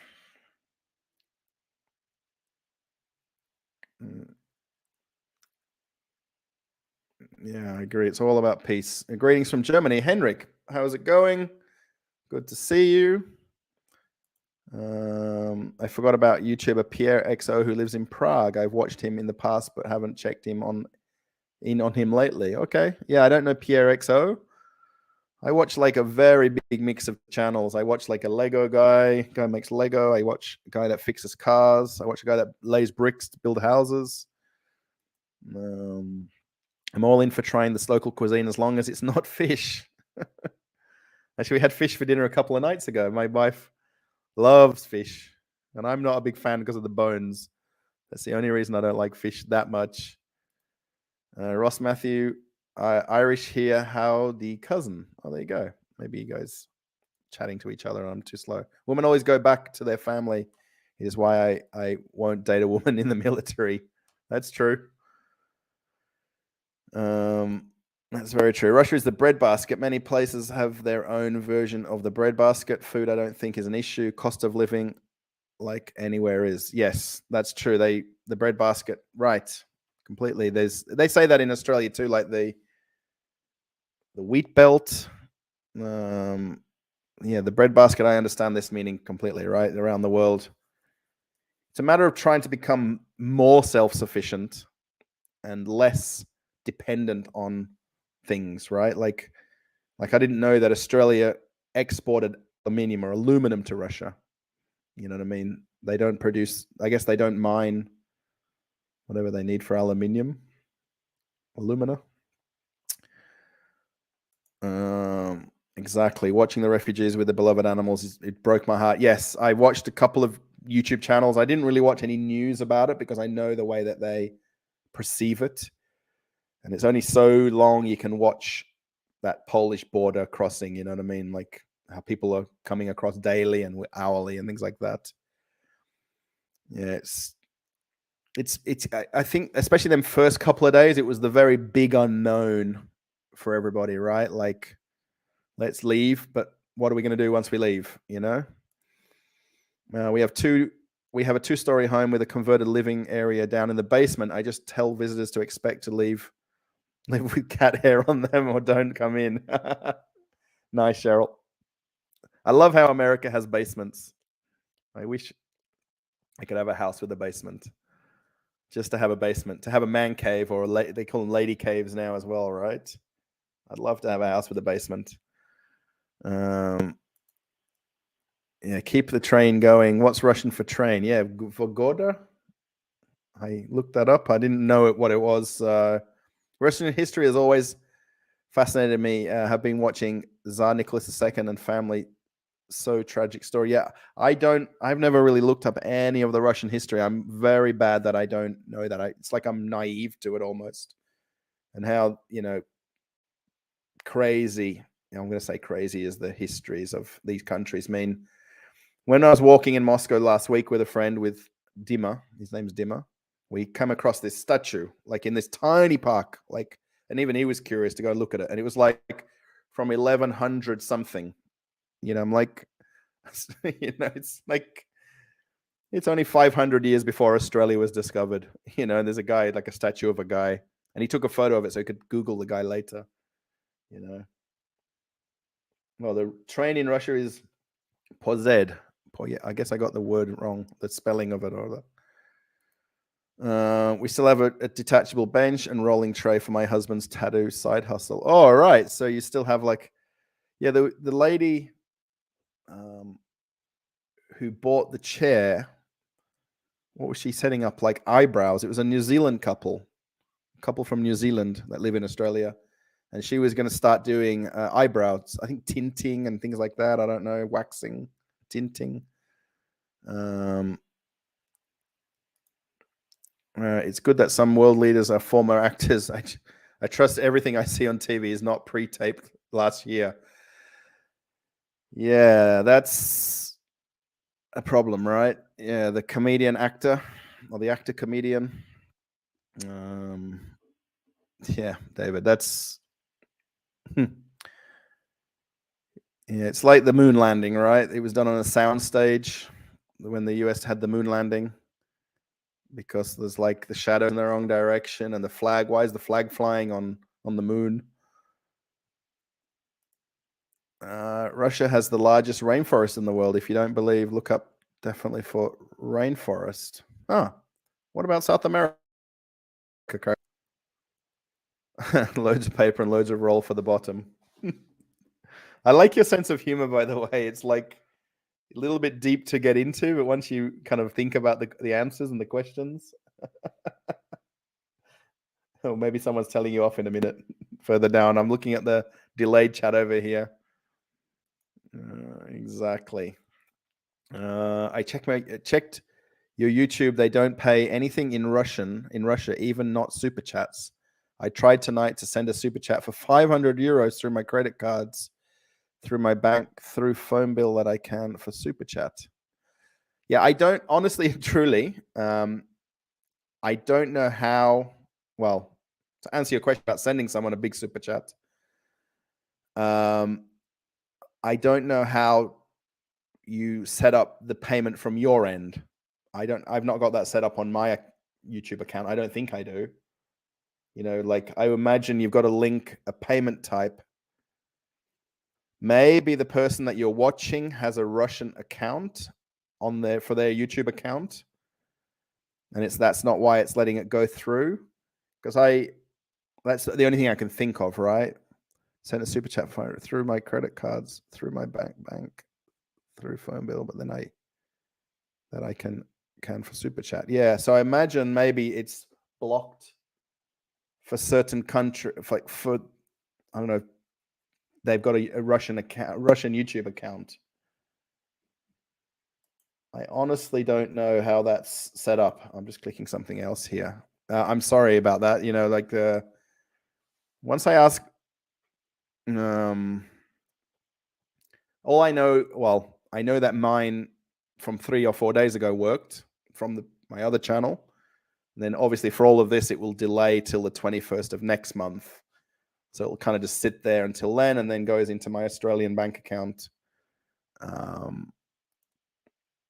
We installed bidets on our toilets at the beginning of COVID. No need for toilet paper. In some countries, they call them not the bidets, but you can get the stick. They call them bum guns. Bum guns. They're basically like a pipe with it looks like the water spray you use for your garden.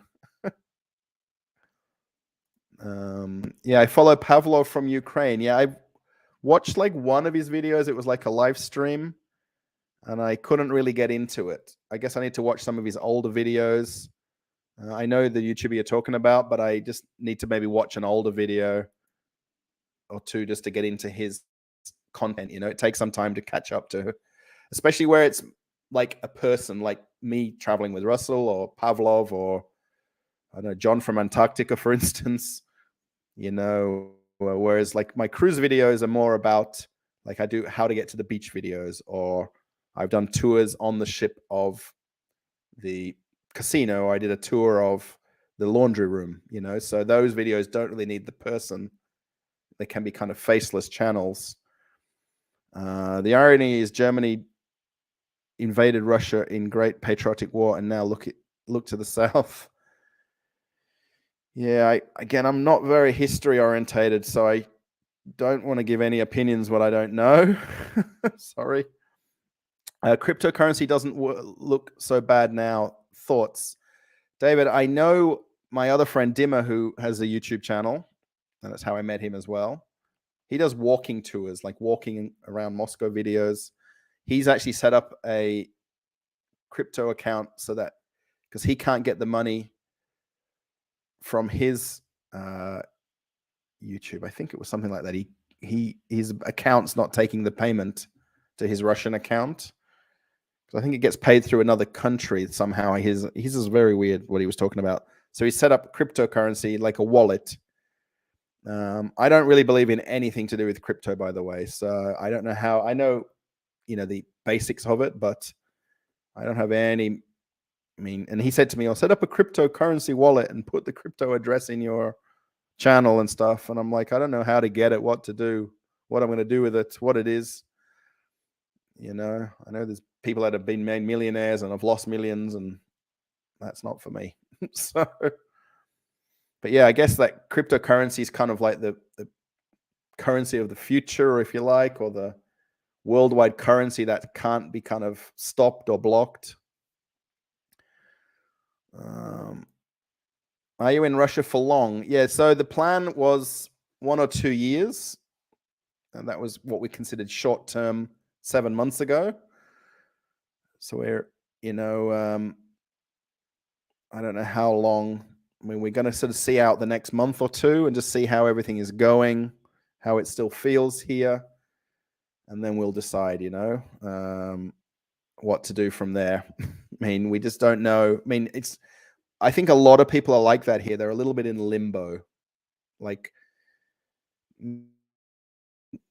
everybody in my apartment block, for instance, I don't know everybody, right? I know 1 or 2 people here, but you know what I mean? They can't just close their door, go to the airport, get on a flight, fly to Australia, or fly to the UK, fly to whatever country, Turkey, Dubai, because they either can't afford it, they don't know what to do when they get there, they don't have any plan to do it, you know what I mean? Or they don't have any, planning of doing it.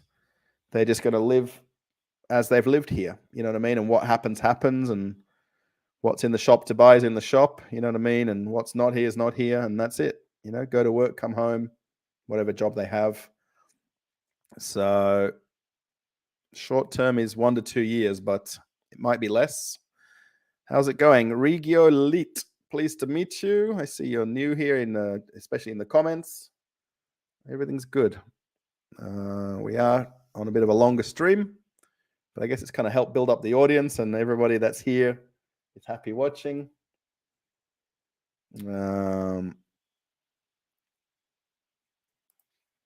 Yeah, David, the US are also trying to stop the gold. Yeah, I saw that yesterday. I didn't really read the story at all. I just saw the headline about the Russian gold. I don't know nothing about that either. There's some things that I like to learn about, and some things I just don't follow. I'm sorry. True, Paralympics, individual sportsmen, it's a cancelled culture. So unfortunately, Russians, ordinary people, aren't part of this special thingy, right? Yeah, this. Agree. Yeah, it's just especially where people like all these sports people were around the world before the 24th of February, right? They were all around the world doing whatever they were doing, and then this happened, and then they look like the bad person. You know what I mean? Magically, because you know what I mean. It's I don't know how to say it. It's like like Daniel Medvedev. He became world number one tennis player, right? Just recently. And then, that person has a little bit of stature in his sport, and he has a following. He has a way of, talking to the world or to his followers or his audience or whatever he's got, and then that guy wrote on the camera, stop the WAR, and things like that. And, these sports stars and personalities have a voice, but it's like they don't have a voice. You know what I mean? And that's the horrible thing about it. You know what I mean? They're just performing around the world doing what they're doing. And now they kind of a lot of them still can, but like with the women's tennis, like some of them didn't want to play each other. And 3 days ago, they were probably having tea and coffee together, so people want to live their lives, love their families, spend time in the enjoyment of their friends. Completely agree. Yes, that's all I want to do. And go take money from my card. Pay for my cheesecake today. My wife had to pay I have it's New York cheesecake that I got today at the cafe. And I'm like, oh, Jen, can you pay for cheesecake for me? Rather than me just normally just pulling out my card or her card or whatever. Ross, thanks and goodbye. I guess you're saying goodbye to somebody that probably left, and I missed it a little bit. The train in Russian is pozed. Russell, just a hint, set up a checking account at a Chinese bank as intermediary bank in Australia. Yeah, right. Yeah, this Union Pay, I think it was called, Peter, I think. That's what I'm going to look into to figure that out, if I can get that set up. That's something I need to sort of do to see if I can. The problem is, like, now I just looked at my card, actually my ATM cards, they expire in September. So normally you just get them in the post and you'd use them, right? But now I'm going to have a problem getting them sent from Perth to Russia. So I've said to my wife there, I said, we need to find someone in our Russian friends group in Perth on Facebook, someone that might be traveling to Russia in the next 2 or 3 months. See if they can just bring an envelope with the cards in it for us, like the renewed ones with the new expiry dates. Because if not, I would have been happy to pay for DHL. It's about $80 or $100 to send a document envelope to Russia. But if that's not even running, we are called Caucasian in Russia, some of us at least. Yeah, oh my gosh. In America, it's like South Africa, like there's like multiple races, like in South Africa as well. It's like 3 races in South Africa. And even in America, like the Hispanics as well, you've got the third, if you want to call that as well there. A lady cave is a different thing. Oh, sorry. Oh, okay. Maybe in your Irish, it is. Things are so in Germany. Everybody is freaking out about prices. According to some estimates, the price of bread will break 10 euros in Germany.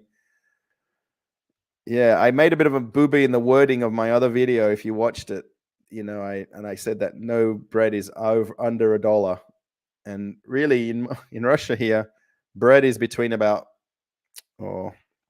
30 cents and 80 cents for some sort of fresh bread, or a loaf, or whatever bread you buy. I mean, okay, for 100 or so rubles is $1. There's nothing for 100 rubles in terms of bread in the supermarkets here at all.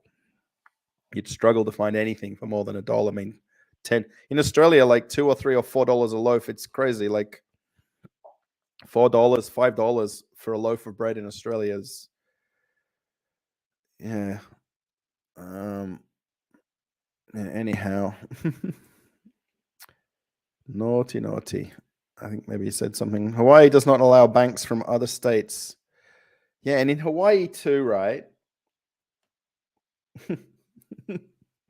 In Hawaii as well, David, when we were there on the cruise ship, they carded or like checked the age of anybody when we went to a bar and a nightclub. I went to a bar, actually. I think we went to a nightclub. They carded everybody in Hawaii. It's like, I mean, there's people that look clearly nowhere close to being under 21 or under 25 or under 30, and they're still carding people. And even in America, in Walmarts, they have like, we card people like under 30, I think it says on the sticker on the door.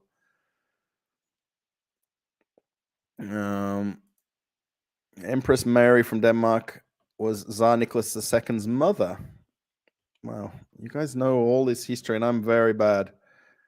I can barely tell you the last couple of prime ministers in Australia's name, let alone, when I last week I went into Red Square for a walk. And I noticed that the Lenin's mausoleum was open. It's only open 3 days a week for like 2 hours a day. And I thought, I'll go for a walk through, because I hadn't seen it for a few years. I mean, it's Lenin's mausoleum, right? And like they've got like these busts of these people on the wall along the Kremlin wall, the back Kremlin wall. And I'm kind of just curious of all these guys. It was all guys, like no girls. And I'm curious who they all were, because there's obviously history beyond history. Have you watched Sluga Naroda, the comedy show with Zelensky, where he played a teacher accidentally becoming president? I've heard about it, Push. I haven't watched it, but I've heard about this. I watched another Russian YouTuber, and he made like a small tiny documentary about the history of Zelensky, and talked about this like teacher becoming a president thing. Zelensky, he spells his name 3 different ways. Banned his 2009 movie from showing in his country. The movie concerns 3 of his countrymen sleeping with as many females in New York City. Yeah, I don't think he's got good following. Now I'm sorry to say the word hero, but he's like hero status around the entire world,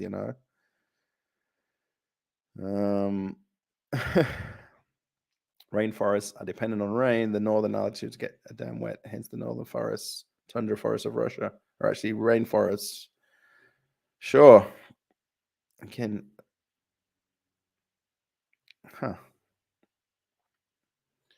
yeah, I want to go to these places with like this crazy snow. I kept telling my wife when we had snowing here in Moscow, it's meant to snow in a couple of days' time here, by the way. After everything's melted and gone away, they reckon cold weather's coming again. It's actually +4 Celsius outside.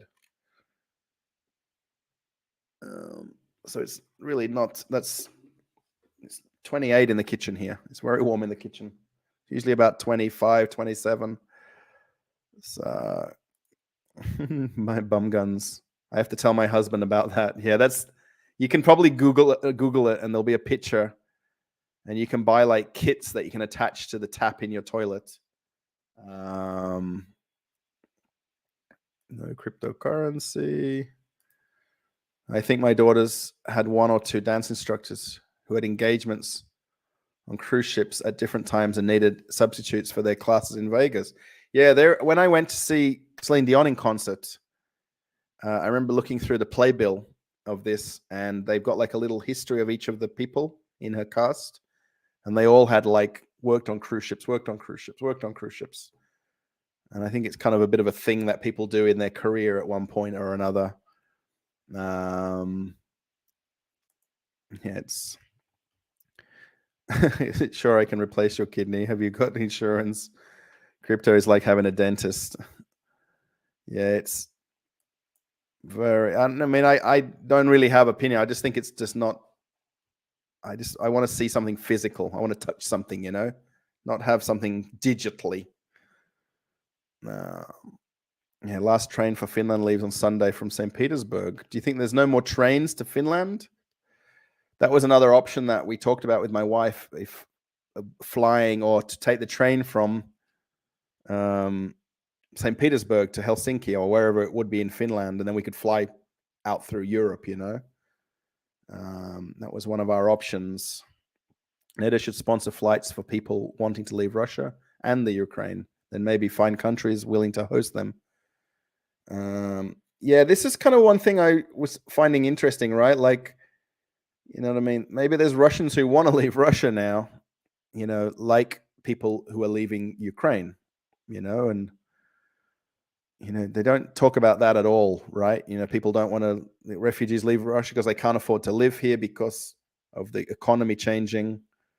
You know, nobody sort of mentioned that, right? I find it BS to make sports people pay for problems. Yeah, I guess, you know, they're kind of having just to deal with what's going on, you know. I think I would be having a major anxiety if I couldn't leave in a crisis situation. Yeah, it's like when I watched Johnny FD, like if you watch his video when he did this like refugee train, as he calls it, you know, it's like fight or flight, they call it, right? And then like the same with police and firemen, like the guys that ran into the buildings in Times Square during 9/11. You know, like firefighters are running into the action because they've just got that fearlessness to them. But then people kind of run away as well, right? The other crisis is how countries will pay for hungry mouths who won't or can't work. Right. Yeah, that's the other thing, right? I mean,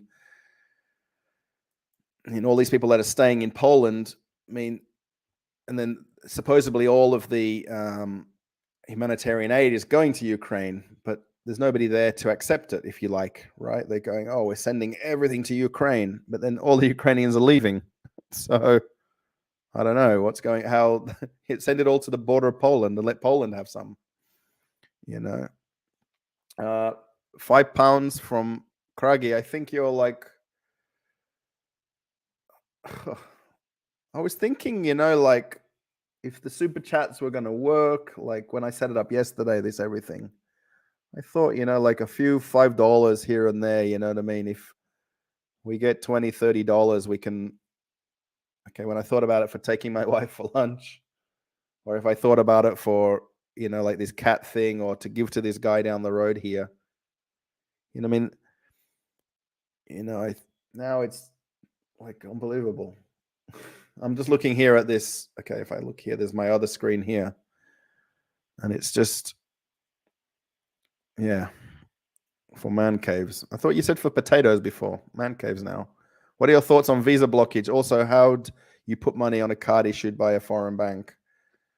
Okay, so from Australia, like the way we're trying to do it with one lady is we found another Russian girl, I don't know her, from a bar of soap. And I'm going to send Australian money from my Australian account to her Australian account. And then she has a Russian SberBank, is the name, SberBank, SBER Bank, SberBank. And then she's got a bank account here in Russia, and she can just basically do bank to bank to my wife's bank. Does that make sense? So, so that's how we're going to do it to get the money out of the YouTube here. If that works out, I don't know this lady from a bar of soap, But ideally, we need an Australian at that end who has a Russian account at this end for us to do this, right? That's basically the easy way around it for me. And if I had to give money to another Russian person, I can do it this way as well, right? So Visa blockage is bad. Visa, MasterCard, American Express, Diners Club. I mean, it's essentially stopped any tourist that comes to Russia with money paying for things, so unless they bring cash in their pocket to change at currency exchanges like US dollars or euros. Most currency exchanges here only accept euros, pounds, dollars, and that's it. Euros, pounds, dollars, and that's pretty much it. If you go to change them at places, I can't even take Australian cash somewhere to change it here. No one even knows what it is if I show it to them. Yeah, so I can't use my Visa card anymore. Like, okay, IKEA's closed, but we've always, when we buy bigger things at IKEA, it doesn't work, right? So it's not good. The only thing that's helping me now is I can pay it off because it's not more money spending on it. Because normally anything that's bigger, like anything over about $100 purchase, we'd use my Visa card to pay for it. And then I just transfer money across from my two accounts to pay it, right? But there's a bigger crisis happening. I agree. Yes. I'm 500 miles from it, by the way, if that was technically the distance. I know where Konstantin was living in Rostov, where his family is there and everything. It's much, much, much closer. I've started making my own bread at the beginning of COVID lockdown. Maybe I should stock up on flour and yeast. Yes, check it. See what's. Yeah, this. What did they say? Like Russia and Ukraine combined for like 30% of the world's wheat or something like that. Like wheat exports, which is just insane kind of number, Yeah, it's. Yeah, I think. Like this stocking up on toilet paper is just such a silly thing, but I mean, where it's things that like flour and yeast and where you're doing your own bread. My mum's got a bread maker at home, by the way. Yeah. Yeah, there is still no postal service between USA and Australia and New Zealand because of COVID. Check out Paysend. Yeah, what was? Oh, my wife told me another name of something today. I don't know, because we've got a friend in Perth. My wife made a lot of Russian friends whose mum is in St. Petersburg here. And a couple of months back, before all this went on, we bought a handbag for her and we posted it to St. Petersburg. So obviously, if she was to mail something from Russia to Australia to Russia, it would take way too long. So we went out and bought a bag for her, like she wanted to give her mum. And then she put money in my account. And we're actually going to do the same thing again. We hope that she'll give me money, and then this other girl will give me money in my account, and then we can send money to her mum in St. Petersburg. There's a lot of Australians that still have family in Russia, so you've got to have great surround sound in your man cave. I think it echoes in here in the kitchen.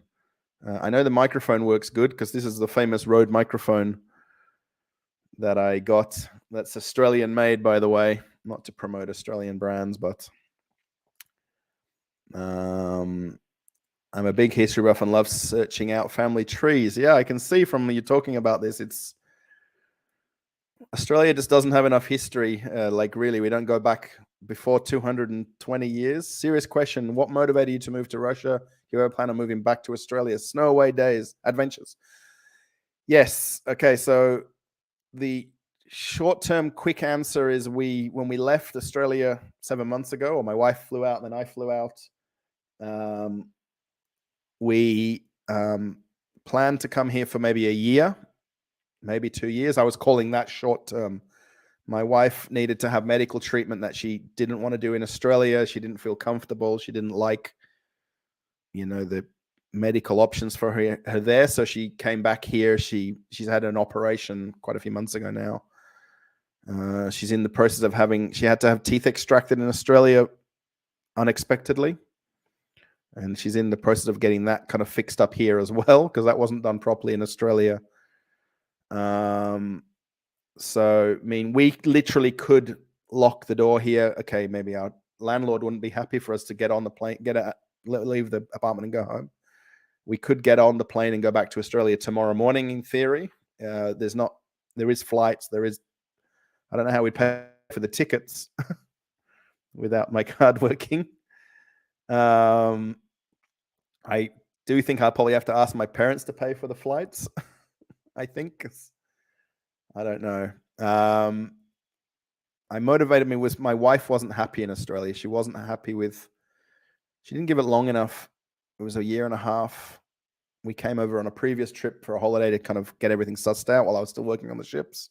I came home after COVID, shut down the cruising industry around the world, and then I rented an apartment. I did 2 weeks quarantine, 4 weeks I was in quarantine. And then I rented an apartment. I bought furniture. She came in the house with luggage. Bed was there. Everything was kitchen, everything. My mum set up everything for me. And then 15 months later, she wanted to come back. Everybody said 2 years, maybe 3 years for you to feel settled in Australia, and that's what we just didn't get to that point, Careful putting yourself on the Russian radar right now. Yeah, David, I completely agree. I think just doing what I'm doing like this, and then my little supermarket and shopping center tours and my little travels around where I live here, I think that's not going to affect anything. I know I say it blatantly or blasé like, so I think I'm okay. I'm not doing anything going anywhere where it's like that. Zelensky was a lawyer before an actor. Yeah, I don't know exactly his background. I know he was a comedian and an actor. Hunter Biden graduated from Yale before he was booted from the army. You guys are having like a bit of a back and forth about that. Isn't like the Bidens and Hunter like a little bit connected with some Russian guys over here? I don't know. Now I'll stop talking. Please, no. Oh, right. No, Paul. Yeah, keep our host. Yeah, right. I think, yeah. Thank you, Gary. I think I'm breaking my own. Yeah, I guess just be nice. I guess be talking about things. I'm just reading back everyone's comments here because it's just easier to get an idea. I watch History Tea Time with Lindsay Holland on YouTube. She's very informative and keeps the videos interesting, so you can retain the information. Oh, nice. History Tea Time. It's amazing the channels that people create.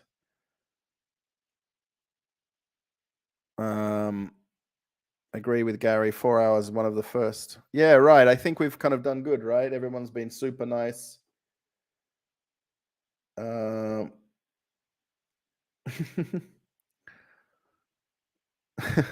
yeah, it's been good. Keep it light, keep it fun, keep it honest.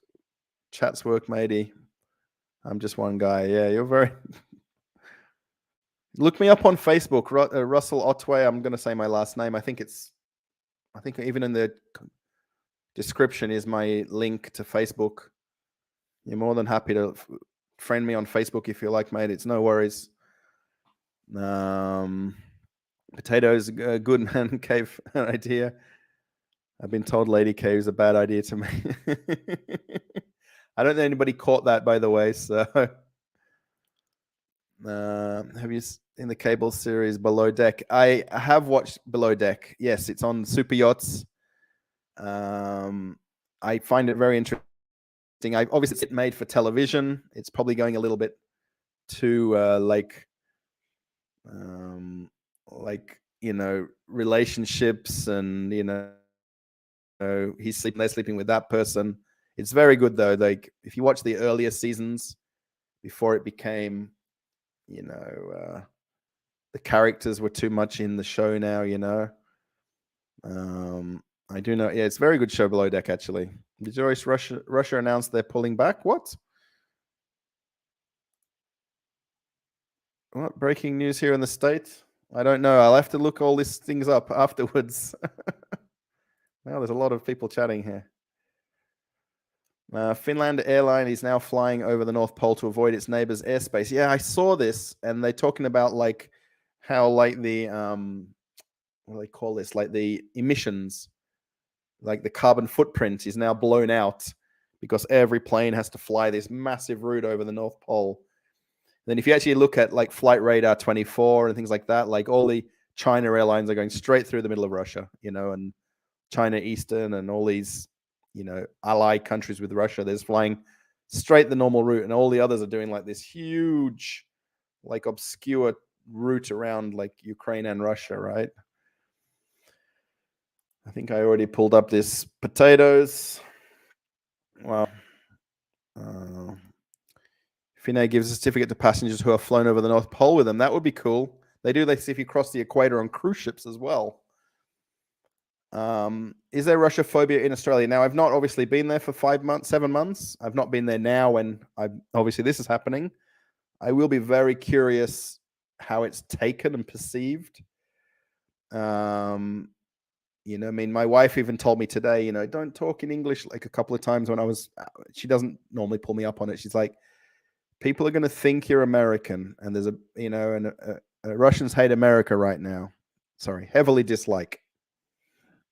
And everybody that when I talk, they think I'm American, right? I'm like, I'm from Australia. Oh, Australia. Oh, kangaroos, koalas. And like, there's a stigma that sort of goes away very quickly when you tell them you're not from America or, England, even, for instance. Have a great evening. I have to sign off for tonight. Glad to be able to participate in your first live stream. Stay safe. Thank you, Peter. Bye if you've gone. Thank you for the super chat earlier. And we will find out what Konstantin's situation is. Gee, another bank as well. The bank buildings look extra shiny. Yeah, in Moscow Center. Are you talking about? I don't know. If you look at Moscow City, hi from the UK. Mickey's Movers, the Moving Man. Wow, that's a cool channel you have. Been watching your supermarket videos. Thank you, Mick, and thanks for watching the live stream. I'll have to come to an Asda. Asda? What's the other one? What's the freezer one called? Frozen. There's a freezer supermarket you guys have got.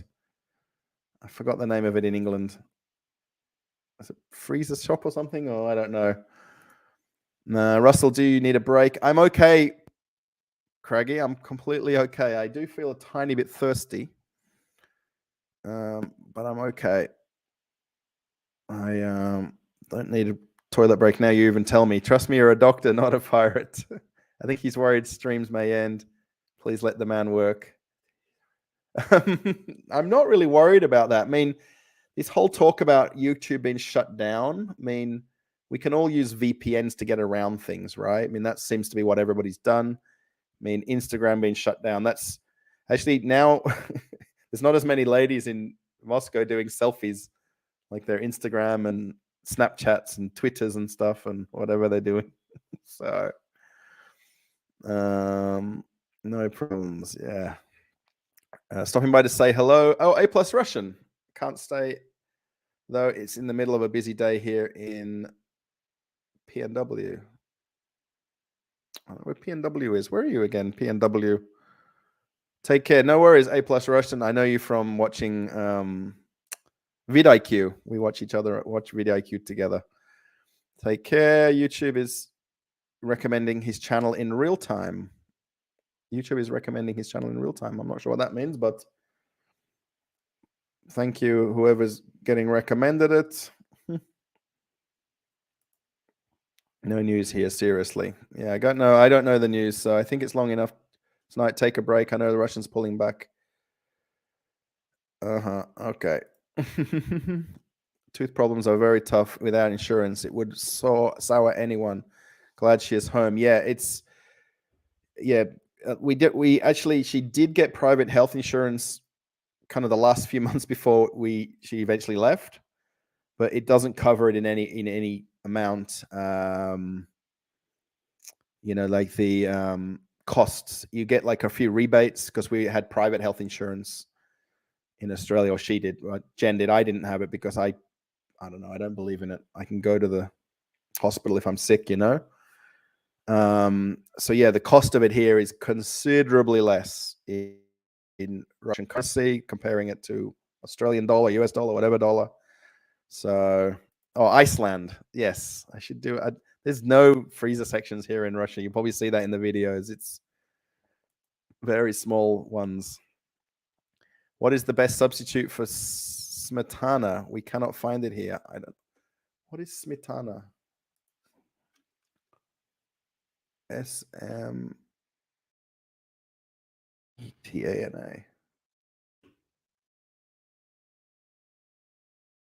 Food. I'm just Googling it so I can see what it is, so I know what it is. Oh, it's sour cream. Is it sour cream, right? I don't know about the brand smetana, but this is just sour cream. I don't like it, by the way. My wife has it so much, and I don't like it at all. I'm sorry. My wife puts it like on everything. And you can get like the one with chocolate, like the one wrapped in chocolate. It looks like a chocolate bar. Sour cream. Oh, it's incorporated into pierogi. Okay. It's whipped cream with zyrk. It's used in Perussia and other Germanic cuisines. Wow. Yeah, I don't know too much about this. In Australia, we have just sour cream in the store. Jen tried to find something that was suitable, but just never did. And then a couple of times we kind of bought like the one with the wrong flavor, and she really didn't like it. Yeah, Iceland. Mick's mowers I wonder, Mick, do you have a channel about mowing lawns? I watch an Australian one. I've not watched him recently, but I like watching lawn mowing channels on YouTube. Is the average Russian currently getting any independent news, or is it mostly official state broadcast? Yeah, if you have a TV here that is plugged into the antenna like ours in our other room, it's state TV channels. So it's all state-run TV, and then it's whatever they're showing is what you're watching, and whatever they're telling you is what they're told to tell you, I guess. Say the word average Russian, I guess if I look at, say, anybody under about 30 or 40 who has access to a mobile phone, you could log into CNN, you could watch BBC, you could watch YouTube, there's a lot of live streaming news channels on YouTube.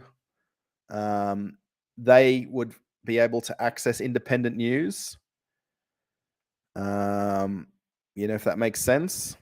Any like these ladies downstairs today, these babushkas, these four ladies, they probably barely even have a cell phone. They maybe have an old Nokia one that they use to make calls. I've no doubt they don't use any kind of a smartphone, and I'm no doubt they don't watch any non-Russian news. So I reckon the older generation don't have access to it. Not so much, they just don't choose to, get modern technology to watch things.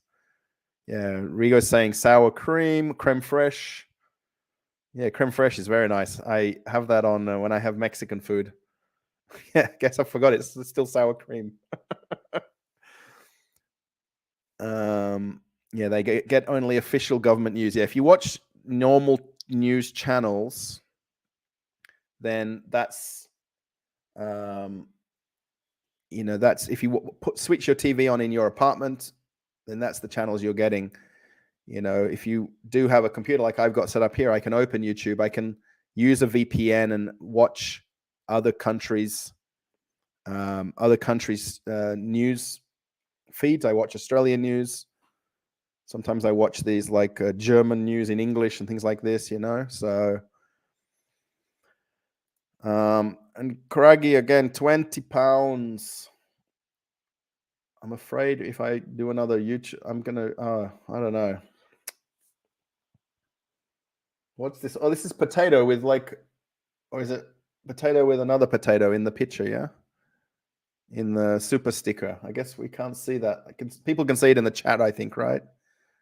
When I do it here, it doesn't show it. It just shows super sticker. But on the screen on the other one, it's thank you for being you. Thank you, really.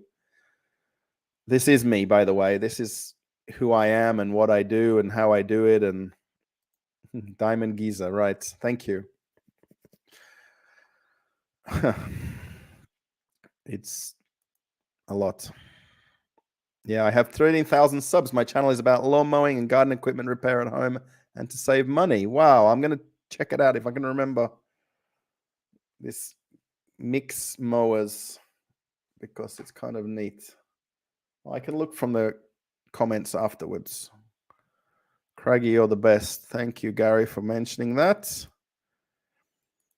Kaylee says, have you ever been to Canada? I've been on cruise ships to Canada. So I've been on the East Coast, St. John's, Newfoundland, and I've been to Halifax in Nova Scotia on the East Coast.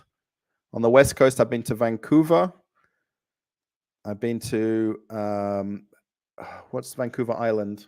Victoria. Vancouver Island, Victoria, Canada. I've been there. Beautiful places. Victoria is beautiful. We were going on Alaska cruises from Vancouver north and southbound, and from Seattle we did that itinerary. And St. John's, Newfoundland, we had an overnight. We went to the bars there. There's a famous street with all the bars in this St. John's, Newfoundland. By the end of the night, the owner of the bar was buying us drinks because all the crew piled in there one night and bought as many drinks as we wanted all night. And then he ended up buying all the last rounds at the end, you know. One of the better nights on cruise ships. Access is not only technological. How many Americans really have access to foreign language news channels? Language is the barrier, not technology. Right. It's like my wife, you know, we were watching every night in Australia. We've got Channel 7, Channel 9, Channel 10. They have the 6 p.m. news in Australia, right? And then actually on the live stream on YouTube, you can watch Australian ABC 24, I think it's called, is the live stream of the Australian news. And that's basically, well, it's the government funded channel. It's not government run or government state controlled like, let's say, Russian TV is. It's basically government funded. And they had a thing forever that said it costs 8 cents per day is what it cost everybody to pay for that channel out of taxes. Or 7 cents per day, I think it was. So, you know, if you watch that news, it's very different to watching it's like watching the 6 p.m. news on NBC or CBS. That's that news half an hour. And then when you watch ABC News, like the Australian one, it's like a different news report. And it's the same country. You know, so seems ironic that the older generation who lived under the Soviet Union and greatly mistrusted it are now the ones who seem to believe everything the government tells them. Yeah, I think just, yeah, I mean, I guess they've just lived their lives. You know what I mean? They've gone through the hardships they did. They've come out the other end, I guess, if you want to call it that. I mean, without saying it, I mean, you know, and then they made to watch these channels, and this is what they see and what they know, and that's it. You know, I mean, that's where I'd love to be able to speak Russian to them and just get their kind of basic words, you know, feedback, I guess. Al Jazeera is now controlled by the Saudis. Language isn't the problem with true news. There we go. Like what I see, you got me. Glad to be here today. First live stream. Thanks, Craigie. Yes, I will endure whatever the journey. Yes, it's been a good first. I think actually we kind of needed this, right? We needed to get as many people through, in and out, maybe get a little bit of a constant group of people to watch. I think it has worked out good, I think, honestly. It's Al Jazeera is the state-owned Arabic channel, international radio broadcaster of Qatar, is based in Doha, not Saudi. Oh, there we go. Thank you, Rochelle.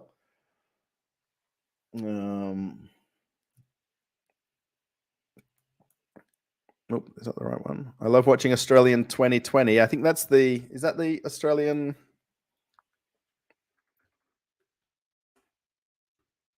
The one that's on the ABC?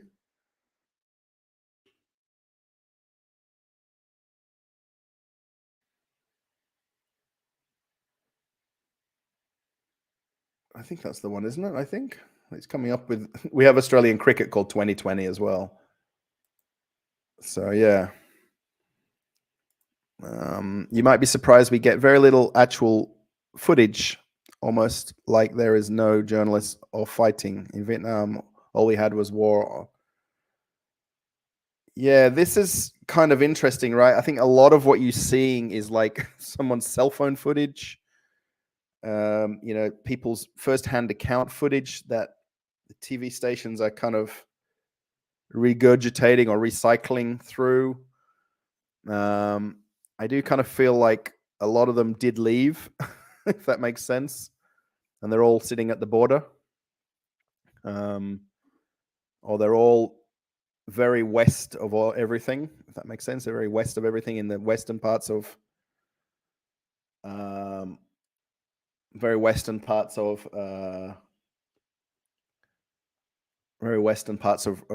Ukraine.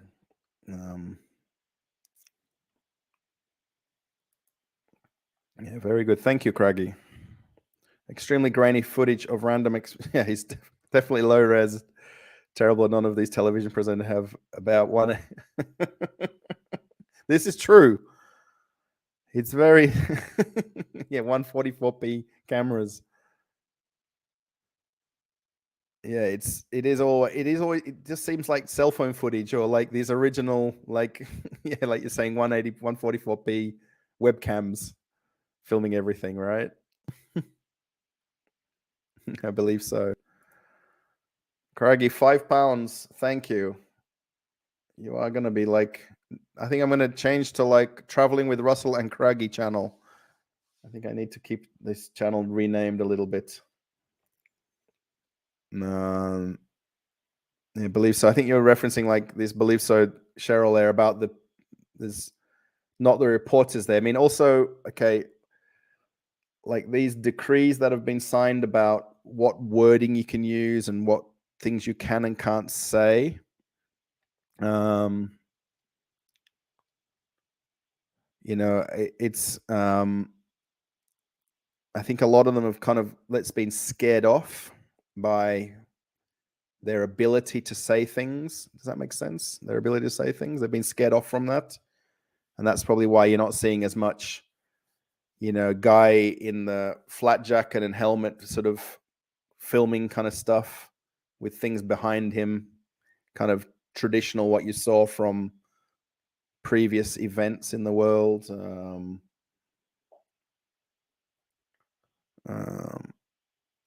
Thank you, Craigie. Yeah, I was in Vietnam. Yeah. Yeah, I think this is very, very, very true. Like this, is it PTSD? PTSD?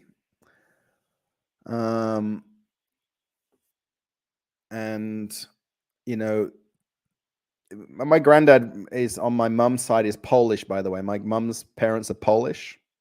They're both passed away now. My grandparents quite a few years ago.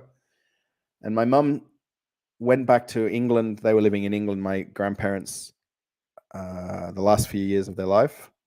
And my mum went back to England from Australia when they said, look, my grandfather's going to pass away, and PTSD. And she said, like, for all of her life that she, knew my granddad or her dad, that he never talked about what he experienced during the Second World War, like with Poland and Germany and everything like that. And he was a paratrooper in the Polish army, like the ones that jump out of the planes and stuff. And he never talked about it, like never wanted to talk about it, never wanted to tell his wife, my grandma, kids. And then she said that like, the last few days before he passed, he just started talking and saying everything. And like, it was like a tap got switched on. And he just like, I wasn't there. She went to England. I was still young, of course. This is quite a lot of years ago. And my mum was like in shock by it all because she'd never heard any of these stories, like about what he saw, what he did, what happened. And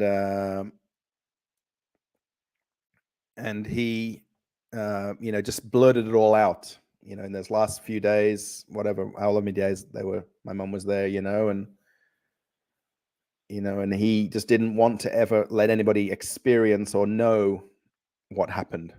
I guess that's not everybody's thing. I mean, some people want to talk about it, want to discuss it, want to, and the next person doesn't, and that's just their thing, I guess. BBC is still doing some very good some reporting. Recently watched a good 7-minute feature on 2 soldiers in Kharkiv. It's on their YouTube channel. Oh, okay. Yeah, I kind of do like the BBC. Especially they've got the radio stations, BBC radio stations. Yeah, and it's kind of like you need that independent, if there's such a thing as independent, kind of view. It's like sports reporters, like where they played for that team, but then they're talking about them in the news, and they've got that bias, if you like, or I can only imagine I was a child of the 80s. We know all about the Red Scare. PTSD. Yeah, spent my childhood in Chicago winters looking up at American jets. Oh, 60 minutes, not 2020. I guess you're thinking of the one in America, right? What's the one in America? 30 for 30? No, 30 for 30? I don't know. There's an ESPN one, then there's a news one. That's 20 for 20. Yeah, 60 minutes, Australia. Yeah. Actually, one of the reporters on 60 Minutes, Cheryl, is Liam Bartlett. Liam Bartlett. He's actually from Perth, and he does a radio segment on breakfast radio in Australia. Lunchtime. What does he do? Breakfast radio in Australia. Liam Bartlett. He's on 60 Minutes. Yeah, it's like it's on every Sunday night. 60 Minutes. It's on for 60 Minutes.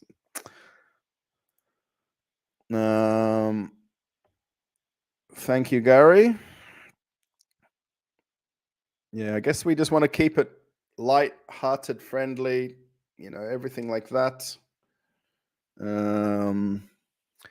It's so difficult. Personally, at a young age, I was involved with fire. Okay. And I went very badly. I had up to a certain age of life flashback. Yeah. The one thing working on cruise ships, right? That's the only thing that scared me. If there was I was never worried about the ship sinking, because I know my role. I knew my duty for the emergency procedures. I knew the lifeboat operations. I could even drive one. I had the course to drive them. And the fire part of it is the one that I can't imagine. You know what I mean? You can't, what people feel, what people think, what people saw, what people flashed before themselves. You know what I mean? If they're in that situation. Yeah, watch 60 Minutes. It's very good. Oh, Faith, you watch it as well. And I think they put there's another, what's the Australian one? Oh, it's called Australia on ABC Australia channel on YouTube. They've got Australian Story. I think it's called The Australian Story or Australian Story. But it's a little bit more Australian news orientated. It may not be for everybody, that one. So things, however, took a turn in later years. A good friend of mine died climbing in Switzerland. This is known my personal issue. Watching. Oh, sure. Wow. And climbing in Switzerland. I guess, I don't know. I mean, you can say he or she did maybe what they loved, climbing. I'm not very sporting wise. I played some tennis in high school and stuff like that.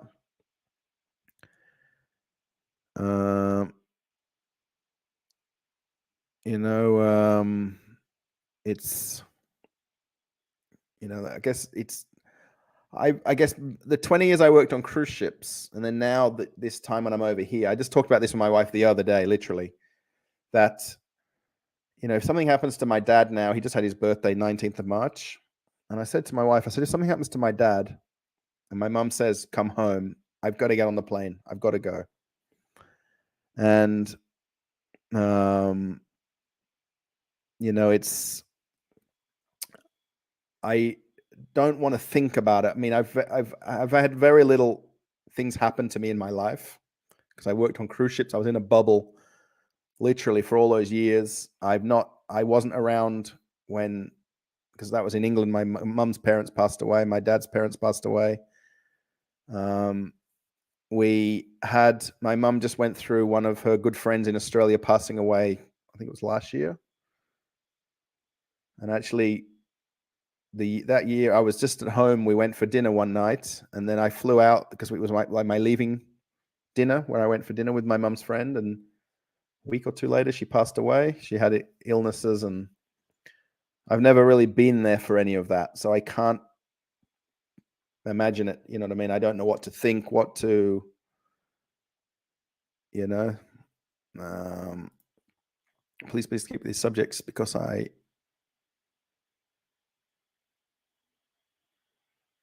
wow, okay, that's crazy. That's how you balance things. That's very right, Craggy. He loved it. Too risky. Yeah, my sister's good friend, I know her, Wendy. Her name's Wendy. Her son recently passed. Actually, I think it's a year now. Was it a year since it happened? While I was at home, it happened. He was free diving, and you're meant to do it in twos, right? In pairs, free diving. And something happened. Like he lost. Like he's very, very skilled sports person, diver, free diver, snorkeler, whatever, spear fisherman. And something happened when he went down, and then his friend went to see what happened, and he basically drowned, if you like. And free diving off an island off Perth, off Rottnest, it's called. And Wendy, to this day, hasn't, let's say, recovered or accepted it, and he was 25, 23, at the peak of his life, and gone. And that was when COVID was going on as well. We had a couple of lockdowns. They limited how many people could go to the church, for the funeral and things like that. And yeah. Cable doesn't matter if you have VPN, so people try to keep safe. People try to keep him and his wife. Yeah, I don't know who you're talking about, but it doesn't sound good.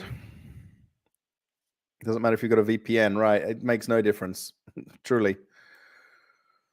It's disappointing that I get to chat.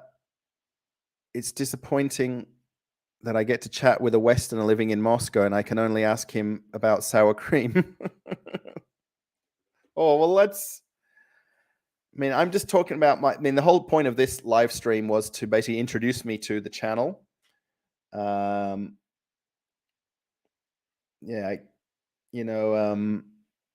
and I'm just basically introducing myself, talking about me, my wife, living here, what the problems are right now, I guess, for somebody here in Moscow. I'm in Moscow, Russia.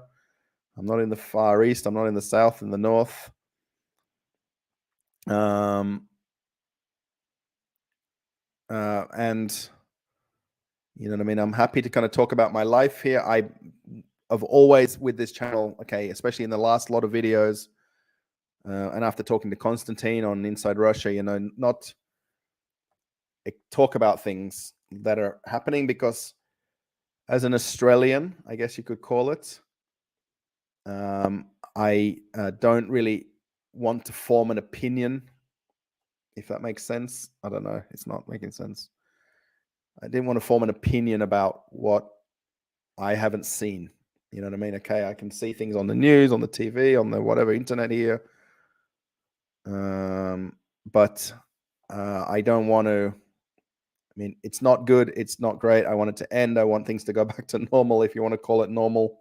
If there is anybody in the world living in normal, I want to live my just normal, quiet life.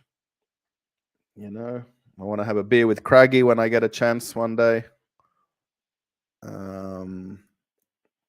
Yeah, if you listen carefully. Thanks, David. Yes, I am kind of mixing things in, I guess, just directly, indirectly. In Canada, I survived 20-year motorcycle addiction. I rode in Australia and Europe too. Wow, that's pretty cool. Bim Jim, pleased to meet you, by the way. I haven't seen you in the chat before now, unless I missed it. Bim Jim and Zembum. There's a bit of a mix of names there. Yeah, my dad had a motorbike when he was young. Before he met my mum, he told me. And then he had like one crash when it was like icy in England, like icy roads. And he rode for a lot of years before that. And he never got on a bike again after that. He said that was it. Never second time on the bike after that crash. Yeah, sour cream is good anywhere, surely. Yeah, I've cottage cheese in working away. Oh, now there's like jokes going on here. Say drink the grog. Yeah, that's grog is like Australian. I guess grog is everywhere, right?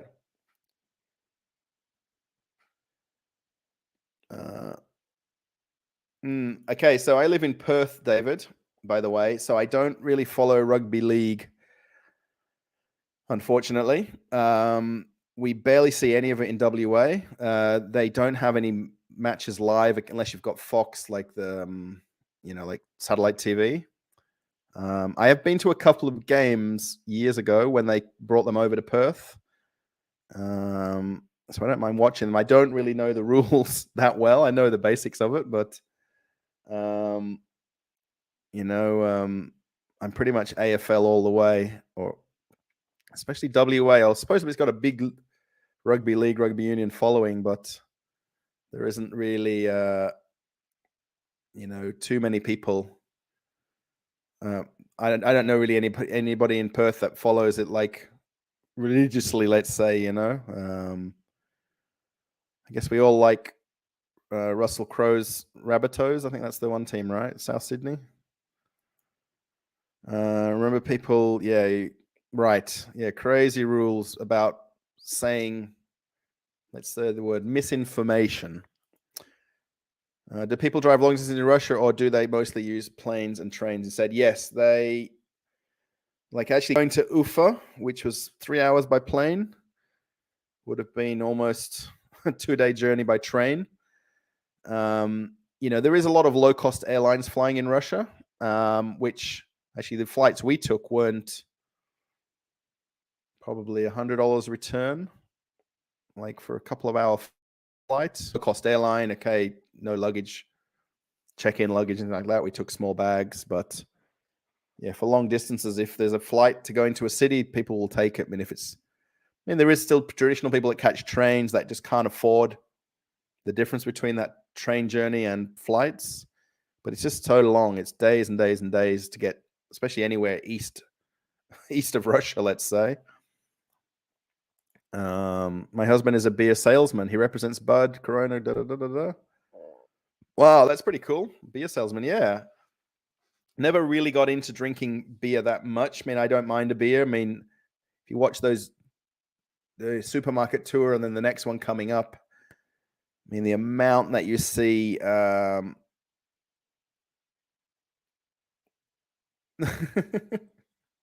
if you see the amount of beer selection in the stores here, it's insane.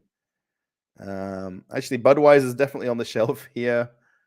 And there's a lot of IPA beers, a lot of, I call them boutique beers. That's probably the word I should use, IPAs. There's a lot of boutique beers. And actually, I worked, talking about cruise ships, your husband might be interested in this, Carnival Horizon cruise ship I worked on.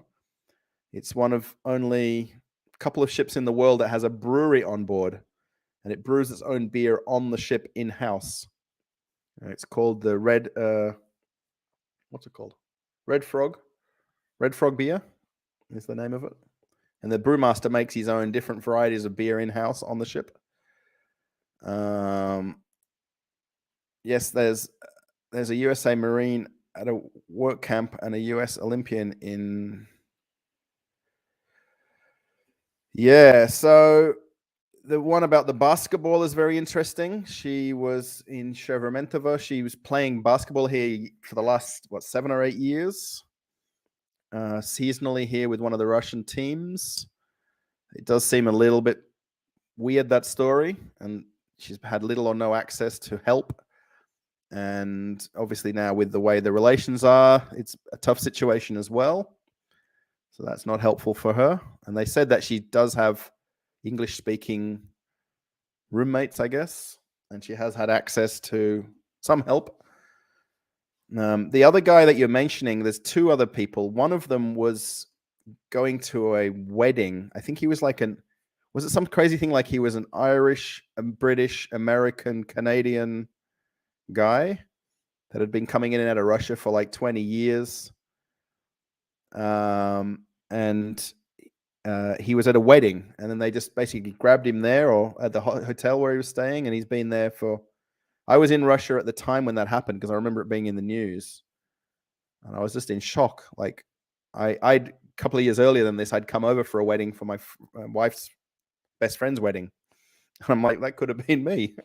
It was later, obviously, but it was crazy. Yeah, that second guy, I don't know about the third one, but trips on a budget. Oh, how's it going? I think you've mentioned comments in some of the videos, right? I'm not going to be able to keep up with replying to comments on the YouTube videos. It's just getting too many. I always had a point of replying to every YouTube comment and likes and thumbs up and hearts. Yeah, that's... Yeah, okay. I think you know what's going on there.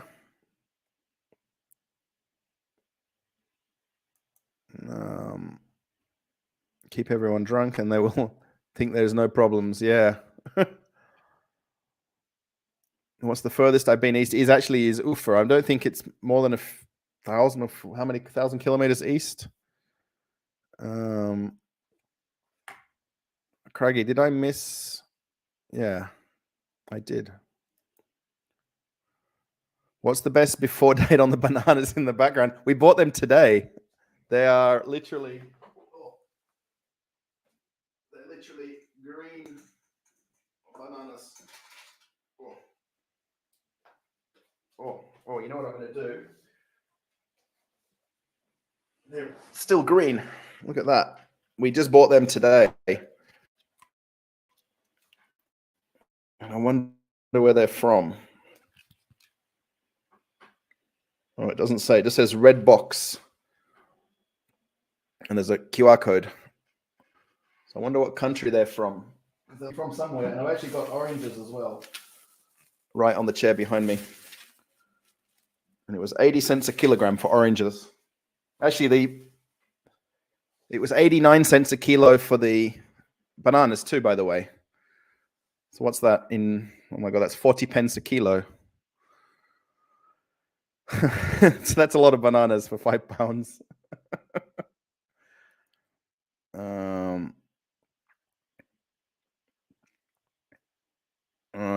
Yeah, I haven't traveled enough in Russia. I want to. I would love to do the train, the Trans-Siberian. I would love to. My wife would not. I have to find someone else to go with. Like fighting over 34 gender pronouns of the day. I'm not sure what that means, David. Maybe I missed a part. What is the plan? You'll remain in Russia? If yes, for how long? 1 to 2 years was our short. The answer is a short term. We were coming for short term. My wife, again, I just talk about it quite a few times, was doing some medical treatment here that she's still going through and on medications and having checkups with 2 different doctors. She had surgery when she first got back to Russia, and she is now doing some dental work as well. There you go. I got this Coca-Cola today. Classic Coca-Cola with a bit of Russian on the back. So I can see I'm delayed when I chat. Yeah, I should put that as sponsorship in the background. So we will remain in Russia. We're going to see out the next 2 or 3 months. as a minimum, just to see how things go and how things are in terms of how we feel and how we not feeling comfortable, not comfortable, and just see how it pans out. It's Irish, not British or Canadian. So I hope that kind of answered the question. Trips. Do not feel sorry for her. She knew what she was doing was wrong. When in another country, you should obey the laws. Absolutely, Cheryl, 1000%. I don't think there's anything. I don't think there's anything that happened that was because of what's happening. Does that make sense? I don't think that's got anything to do with it. I mean, all I understand is that she was coming through arrivals at some point there, and the dog, like the drug dogs come along, the bags at the carousels, and the dog sat down next to her luggage. And, like they do. And in Australia, they've got the little beagles that do that. And if you're doing something wrong, like you say, you're doing something wrong. I mean, I know we have they call the jail in Russia Bangkok Hilton, right? The one where all of the drug mules go to, Bangkok Hilton. And then in Bali, they've got Hotel K, it's called. Keribokan is the name of the jail. That's the town where it's in. And same, have you ever seen the Northern Lights, David? I haven't. No, I think I saw them in Alaska, but I don't think I saw them like people see them in Norway or even in Alaska as well. I've not traveled anywhere near north enough in Russia to see anything like that. Would be pretty amazing.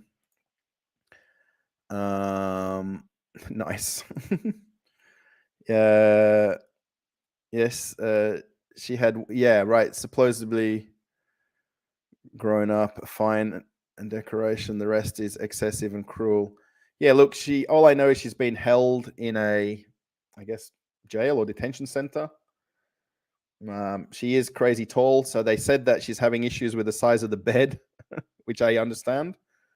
Sorry, I'm just itching my nose.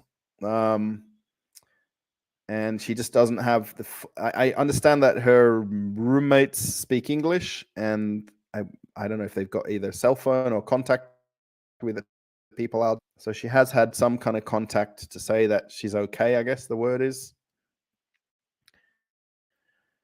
Yeah, you'd think so, yeah. Put her on the plane, that's it. One-way ticket. That's what I say about in Australia, right? Put them on the plane and send them back. Simple. I'm booking a flight to Moscow and do a road trip together to Kyoto. We can YouTube live stream the whole way. Zenbom, that would be great. If you want to come, we can meet up. I need a second person, I think, if I'm going to do this Trans-Siberian. I think that's the only way you can do the... Oh, is the video going crazy? Sorry if it is, everybody.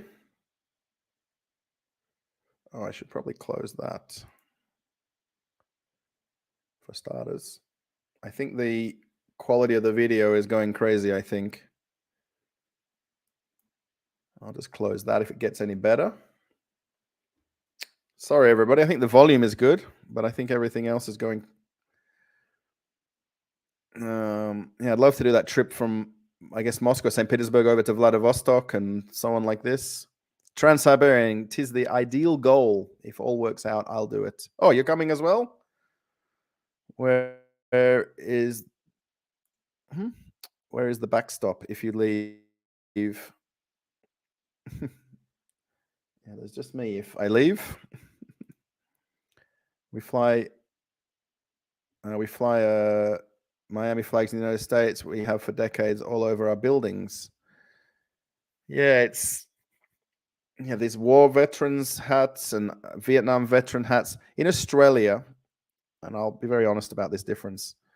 You don't have people wearing any paraphernalia that talks about your military history, like what you did in the past. You won't find anybody with like Vietnam veteran hats or, returned veteran or anything like that. Or Nobody. You won't see anybody wearing any kind of fatigues or any kind of look like that. You honestly wouldn't know somebody from a bar of soap who was, returning veteran or past or present, somebody serving past or present.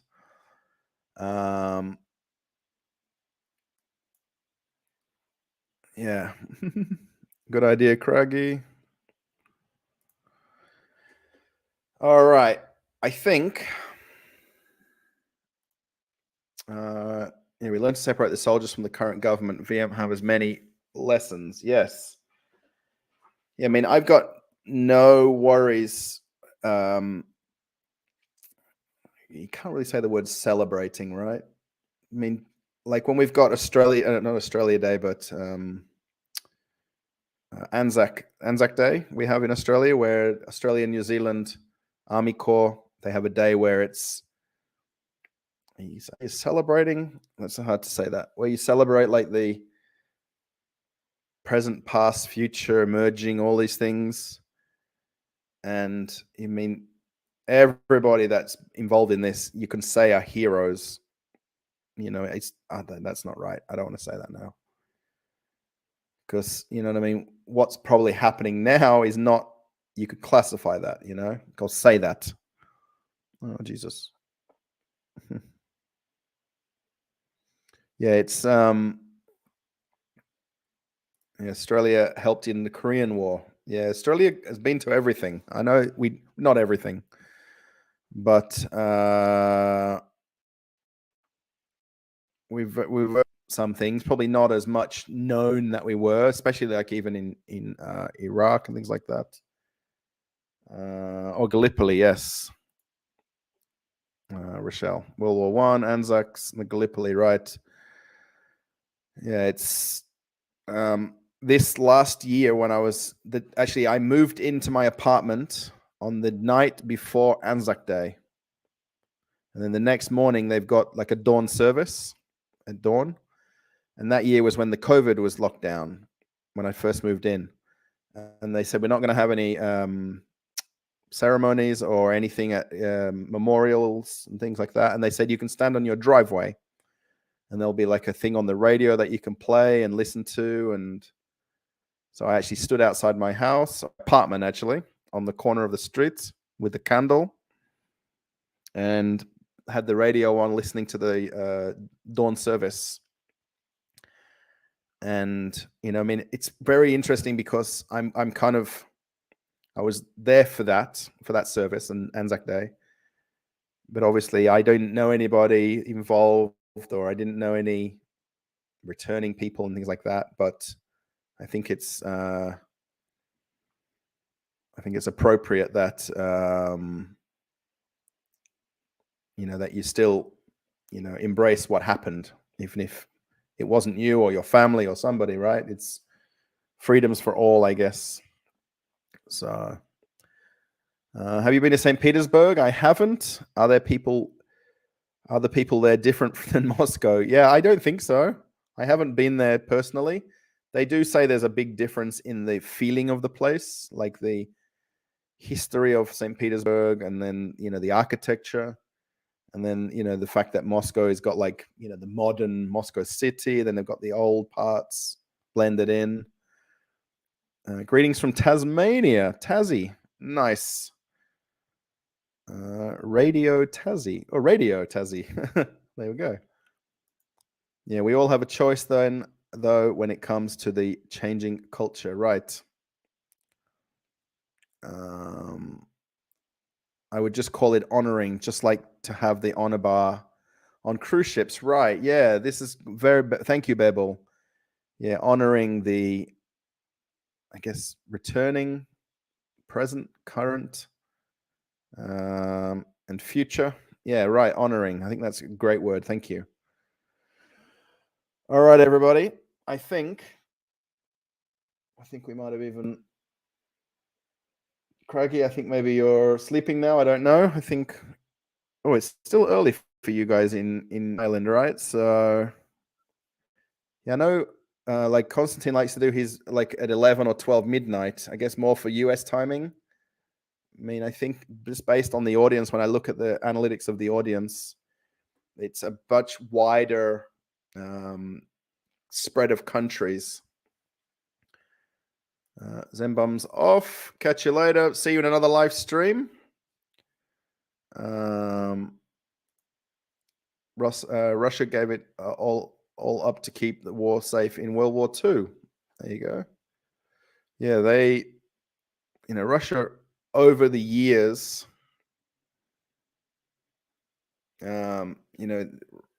Russia's lost a lot of troops.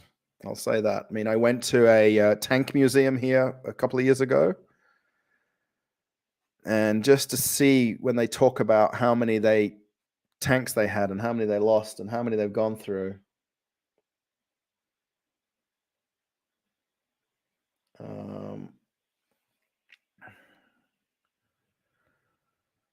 Yeah, it's the longest stream you've ever seen. Thanks. Yeah, I think I needed the first one to be long. I think the future ones we'll kind of do like a time frame, and then obviously do a this one where you call it the where you schedule the time of the live stream, right? So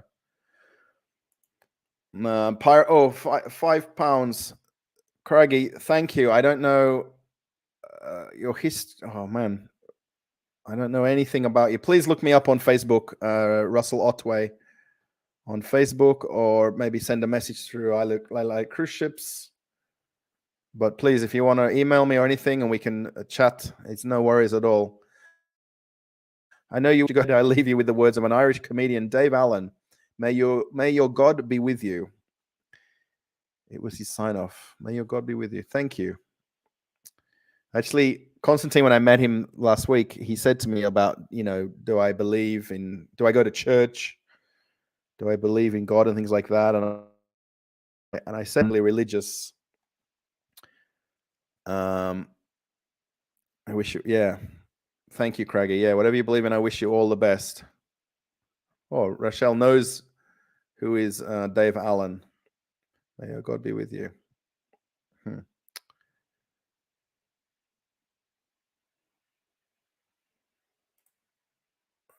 God is your God, whoever he is. Yeah, I think we'll go from this. I think it's kind of a good time to... yeah, good night. Yeah. Thank you, Gary. Thank you, Gary, for everything you've done. If you have stopped some comments coming through, I probably don't see them on this screen over here. But I've got another screen over here where I see there's been some deleted chat as well. Oh, okay. Yeah, I think I'll sign off here. There is 14 of us here. We've got 58 likes. Thank you. Just going back to super chat, super stickers, Craggy, and there's quite a few others. RN Nurse. I don't remember all the other names.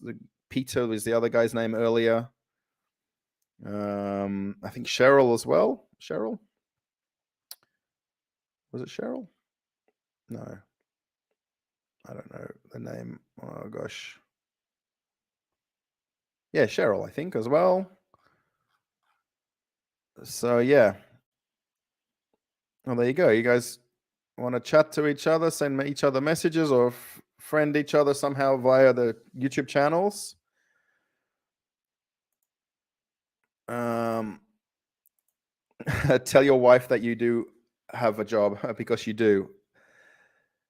Thanks, David. Yeah, I think she slowly realizes what I'm doing on YouTube. Slowly. It's taken a long time for her to comprehend it.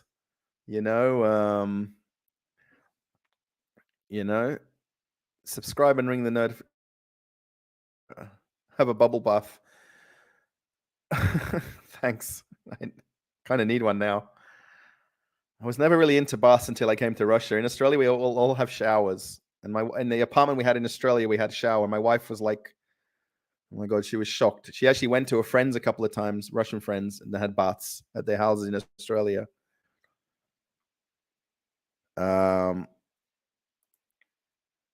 First time here. Have a good night. Thank you, W. Barber. I would put a time limit. I would say, yeah, thanks, Gary. Yeah, definitely we'll probably work on like 1 hour, 2 hours, whatever it would be. And I guess we'll skip a couple of days. I've got the other video coming out.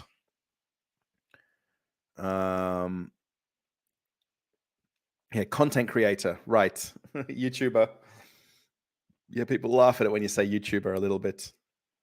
Till you really explain it a little bit more, like especially if you show them the channel and show them the videos. Actually, even like in a Prelivka here, like there's a couple of people that were in the chat earlier, they're like very shocked when they see I've made videos in a Prelivka. I made quite a few years ago that are still on my I Like Cruise Ships channel. And, they're like in shock. Like I make videos locally where we live here because it's just very interesting. I find it, it's when I'm at home in Perth, when I was at home, I just didn't find that kind of real passion for it. It's like really good to film, but I forget there's people on the other side of the world who want to watch my side of the world.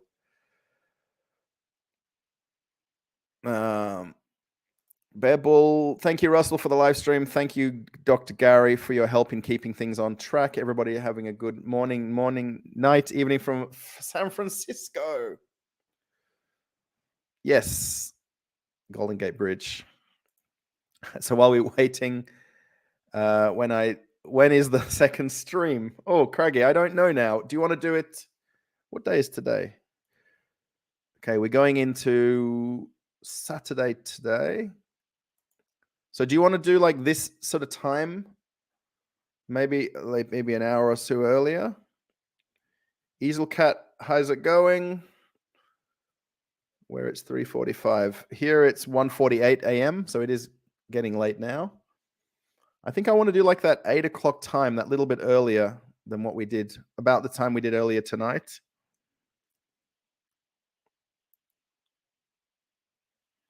Thank you, Gary.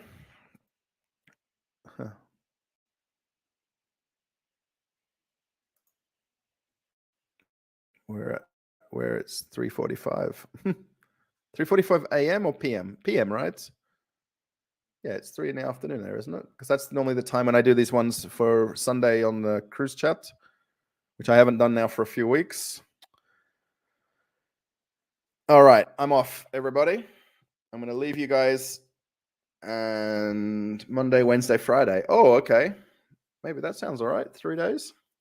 And then have weekends off. And still post my walking videos as well. And whatever I'm going to figure out and make. Sorry, everyone. Just need to have big itchy. All right. The last few chats there. Gary, David, Craigie, Bear Bull, Easel, Cheryl earlier on. RN Nurse. I can't remember anyone else's names now. I should be writing them on a piece of paper. Massive thank you, everybody. Thanks for the thumbs up. Craigie, particularly thank you for the super chats, super stickers, and the other people that did do super chats and super stickers. Thank you. We will figure out what we're going to do with this money. We will figure it out. Oh, Western Canada, it's 3:50 p.m. and 8 degrees. So we're on 4 degrees in Moscow, on my balcony.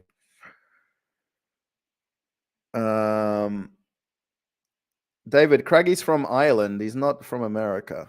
If you're asking, I guess. I don't want to make any confusion, but 3:52. There we go. And I hope the sound came across good for the chat. Good steak dinner. Craigie, it's like, it's like caviar dinner, but I don't really like caviar. I wouldn't pay the prices they charge for caviar here. I mean, if you watch that next video I'm going to put up, I'm going to show you the price of some caviar in the supermarket. And it's just crazy price for some of the better quality caviar anyway. All right, I'm going to click end broadcast here. Thanks, everybody. Again, 60 likes. Thanks for the super chat, super stickers. Thanks for Russell here in Moscow, Russia, in my kitchen, right behind me here.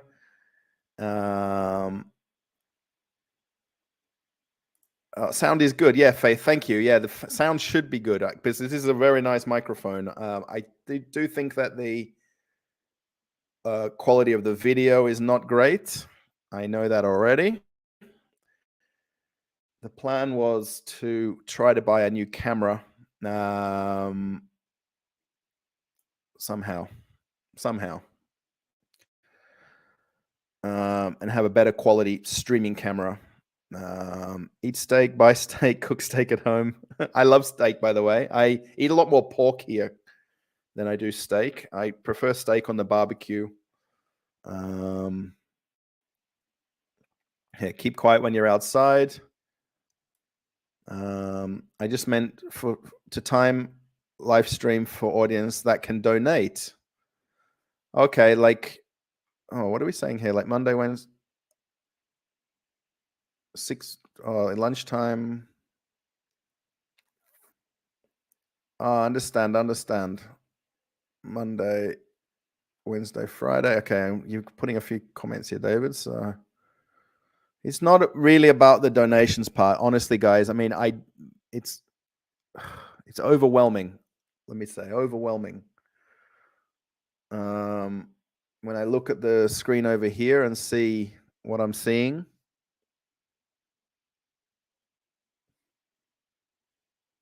when I tell my wife now, I don't know, she'll probably be mad that because she's sleeping, right? But I'm gonna have to tell her at least because it's.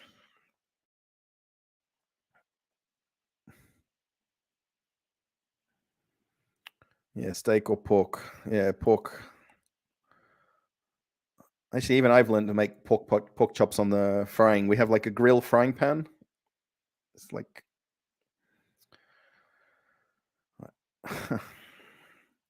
All right, so I'm gonna go, guys, because you guys are still typing away here. Go to sleep. Thank you, Craigie. I will. I'm just gonna catch up with the YouTube, see what the comments are like and things like that, and check my messages here on email and Facebook. And Bebel, thank you too. I think you did also a super chat earlier too. Oh, blogging trucker here also. Wow, everybody's here. Final goodbye. Oh, Heather in Australia. I didn't see your comments at all. 10 a.m. Saturday here. Yeah, Australian time. I want to watch the football today if I can at some point. I think it's still early. What, 2, 3, 4, 5, 6, 7, 8, 9, 10. So, Heather, you must be somewhere Sydney, Melbourne, Brisbane, because it's 5 hours difference for Perth.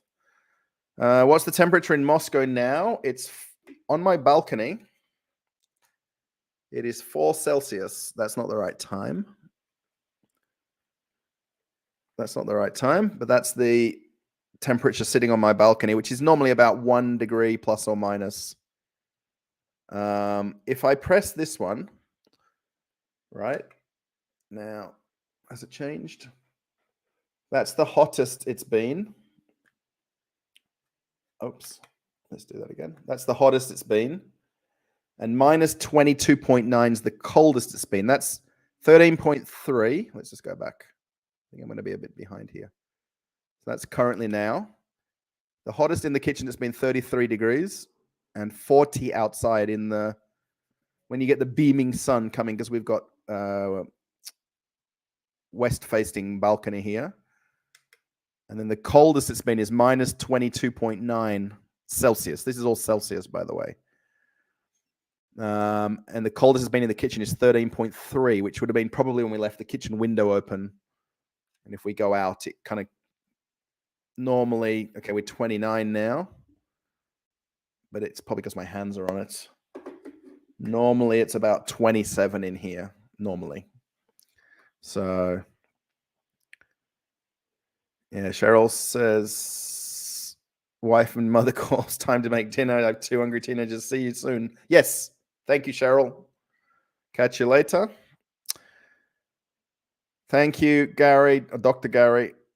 Thank you, Craigie, Heather, Radio, Tassie, Gippsland, and Victor. Oh, there we go.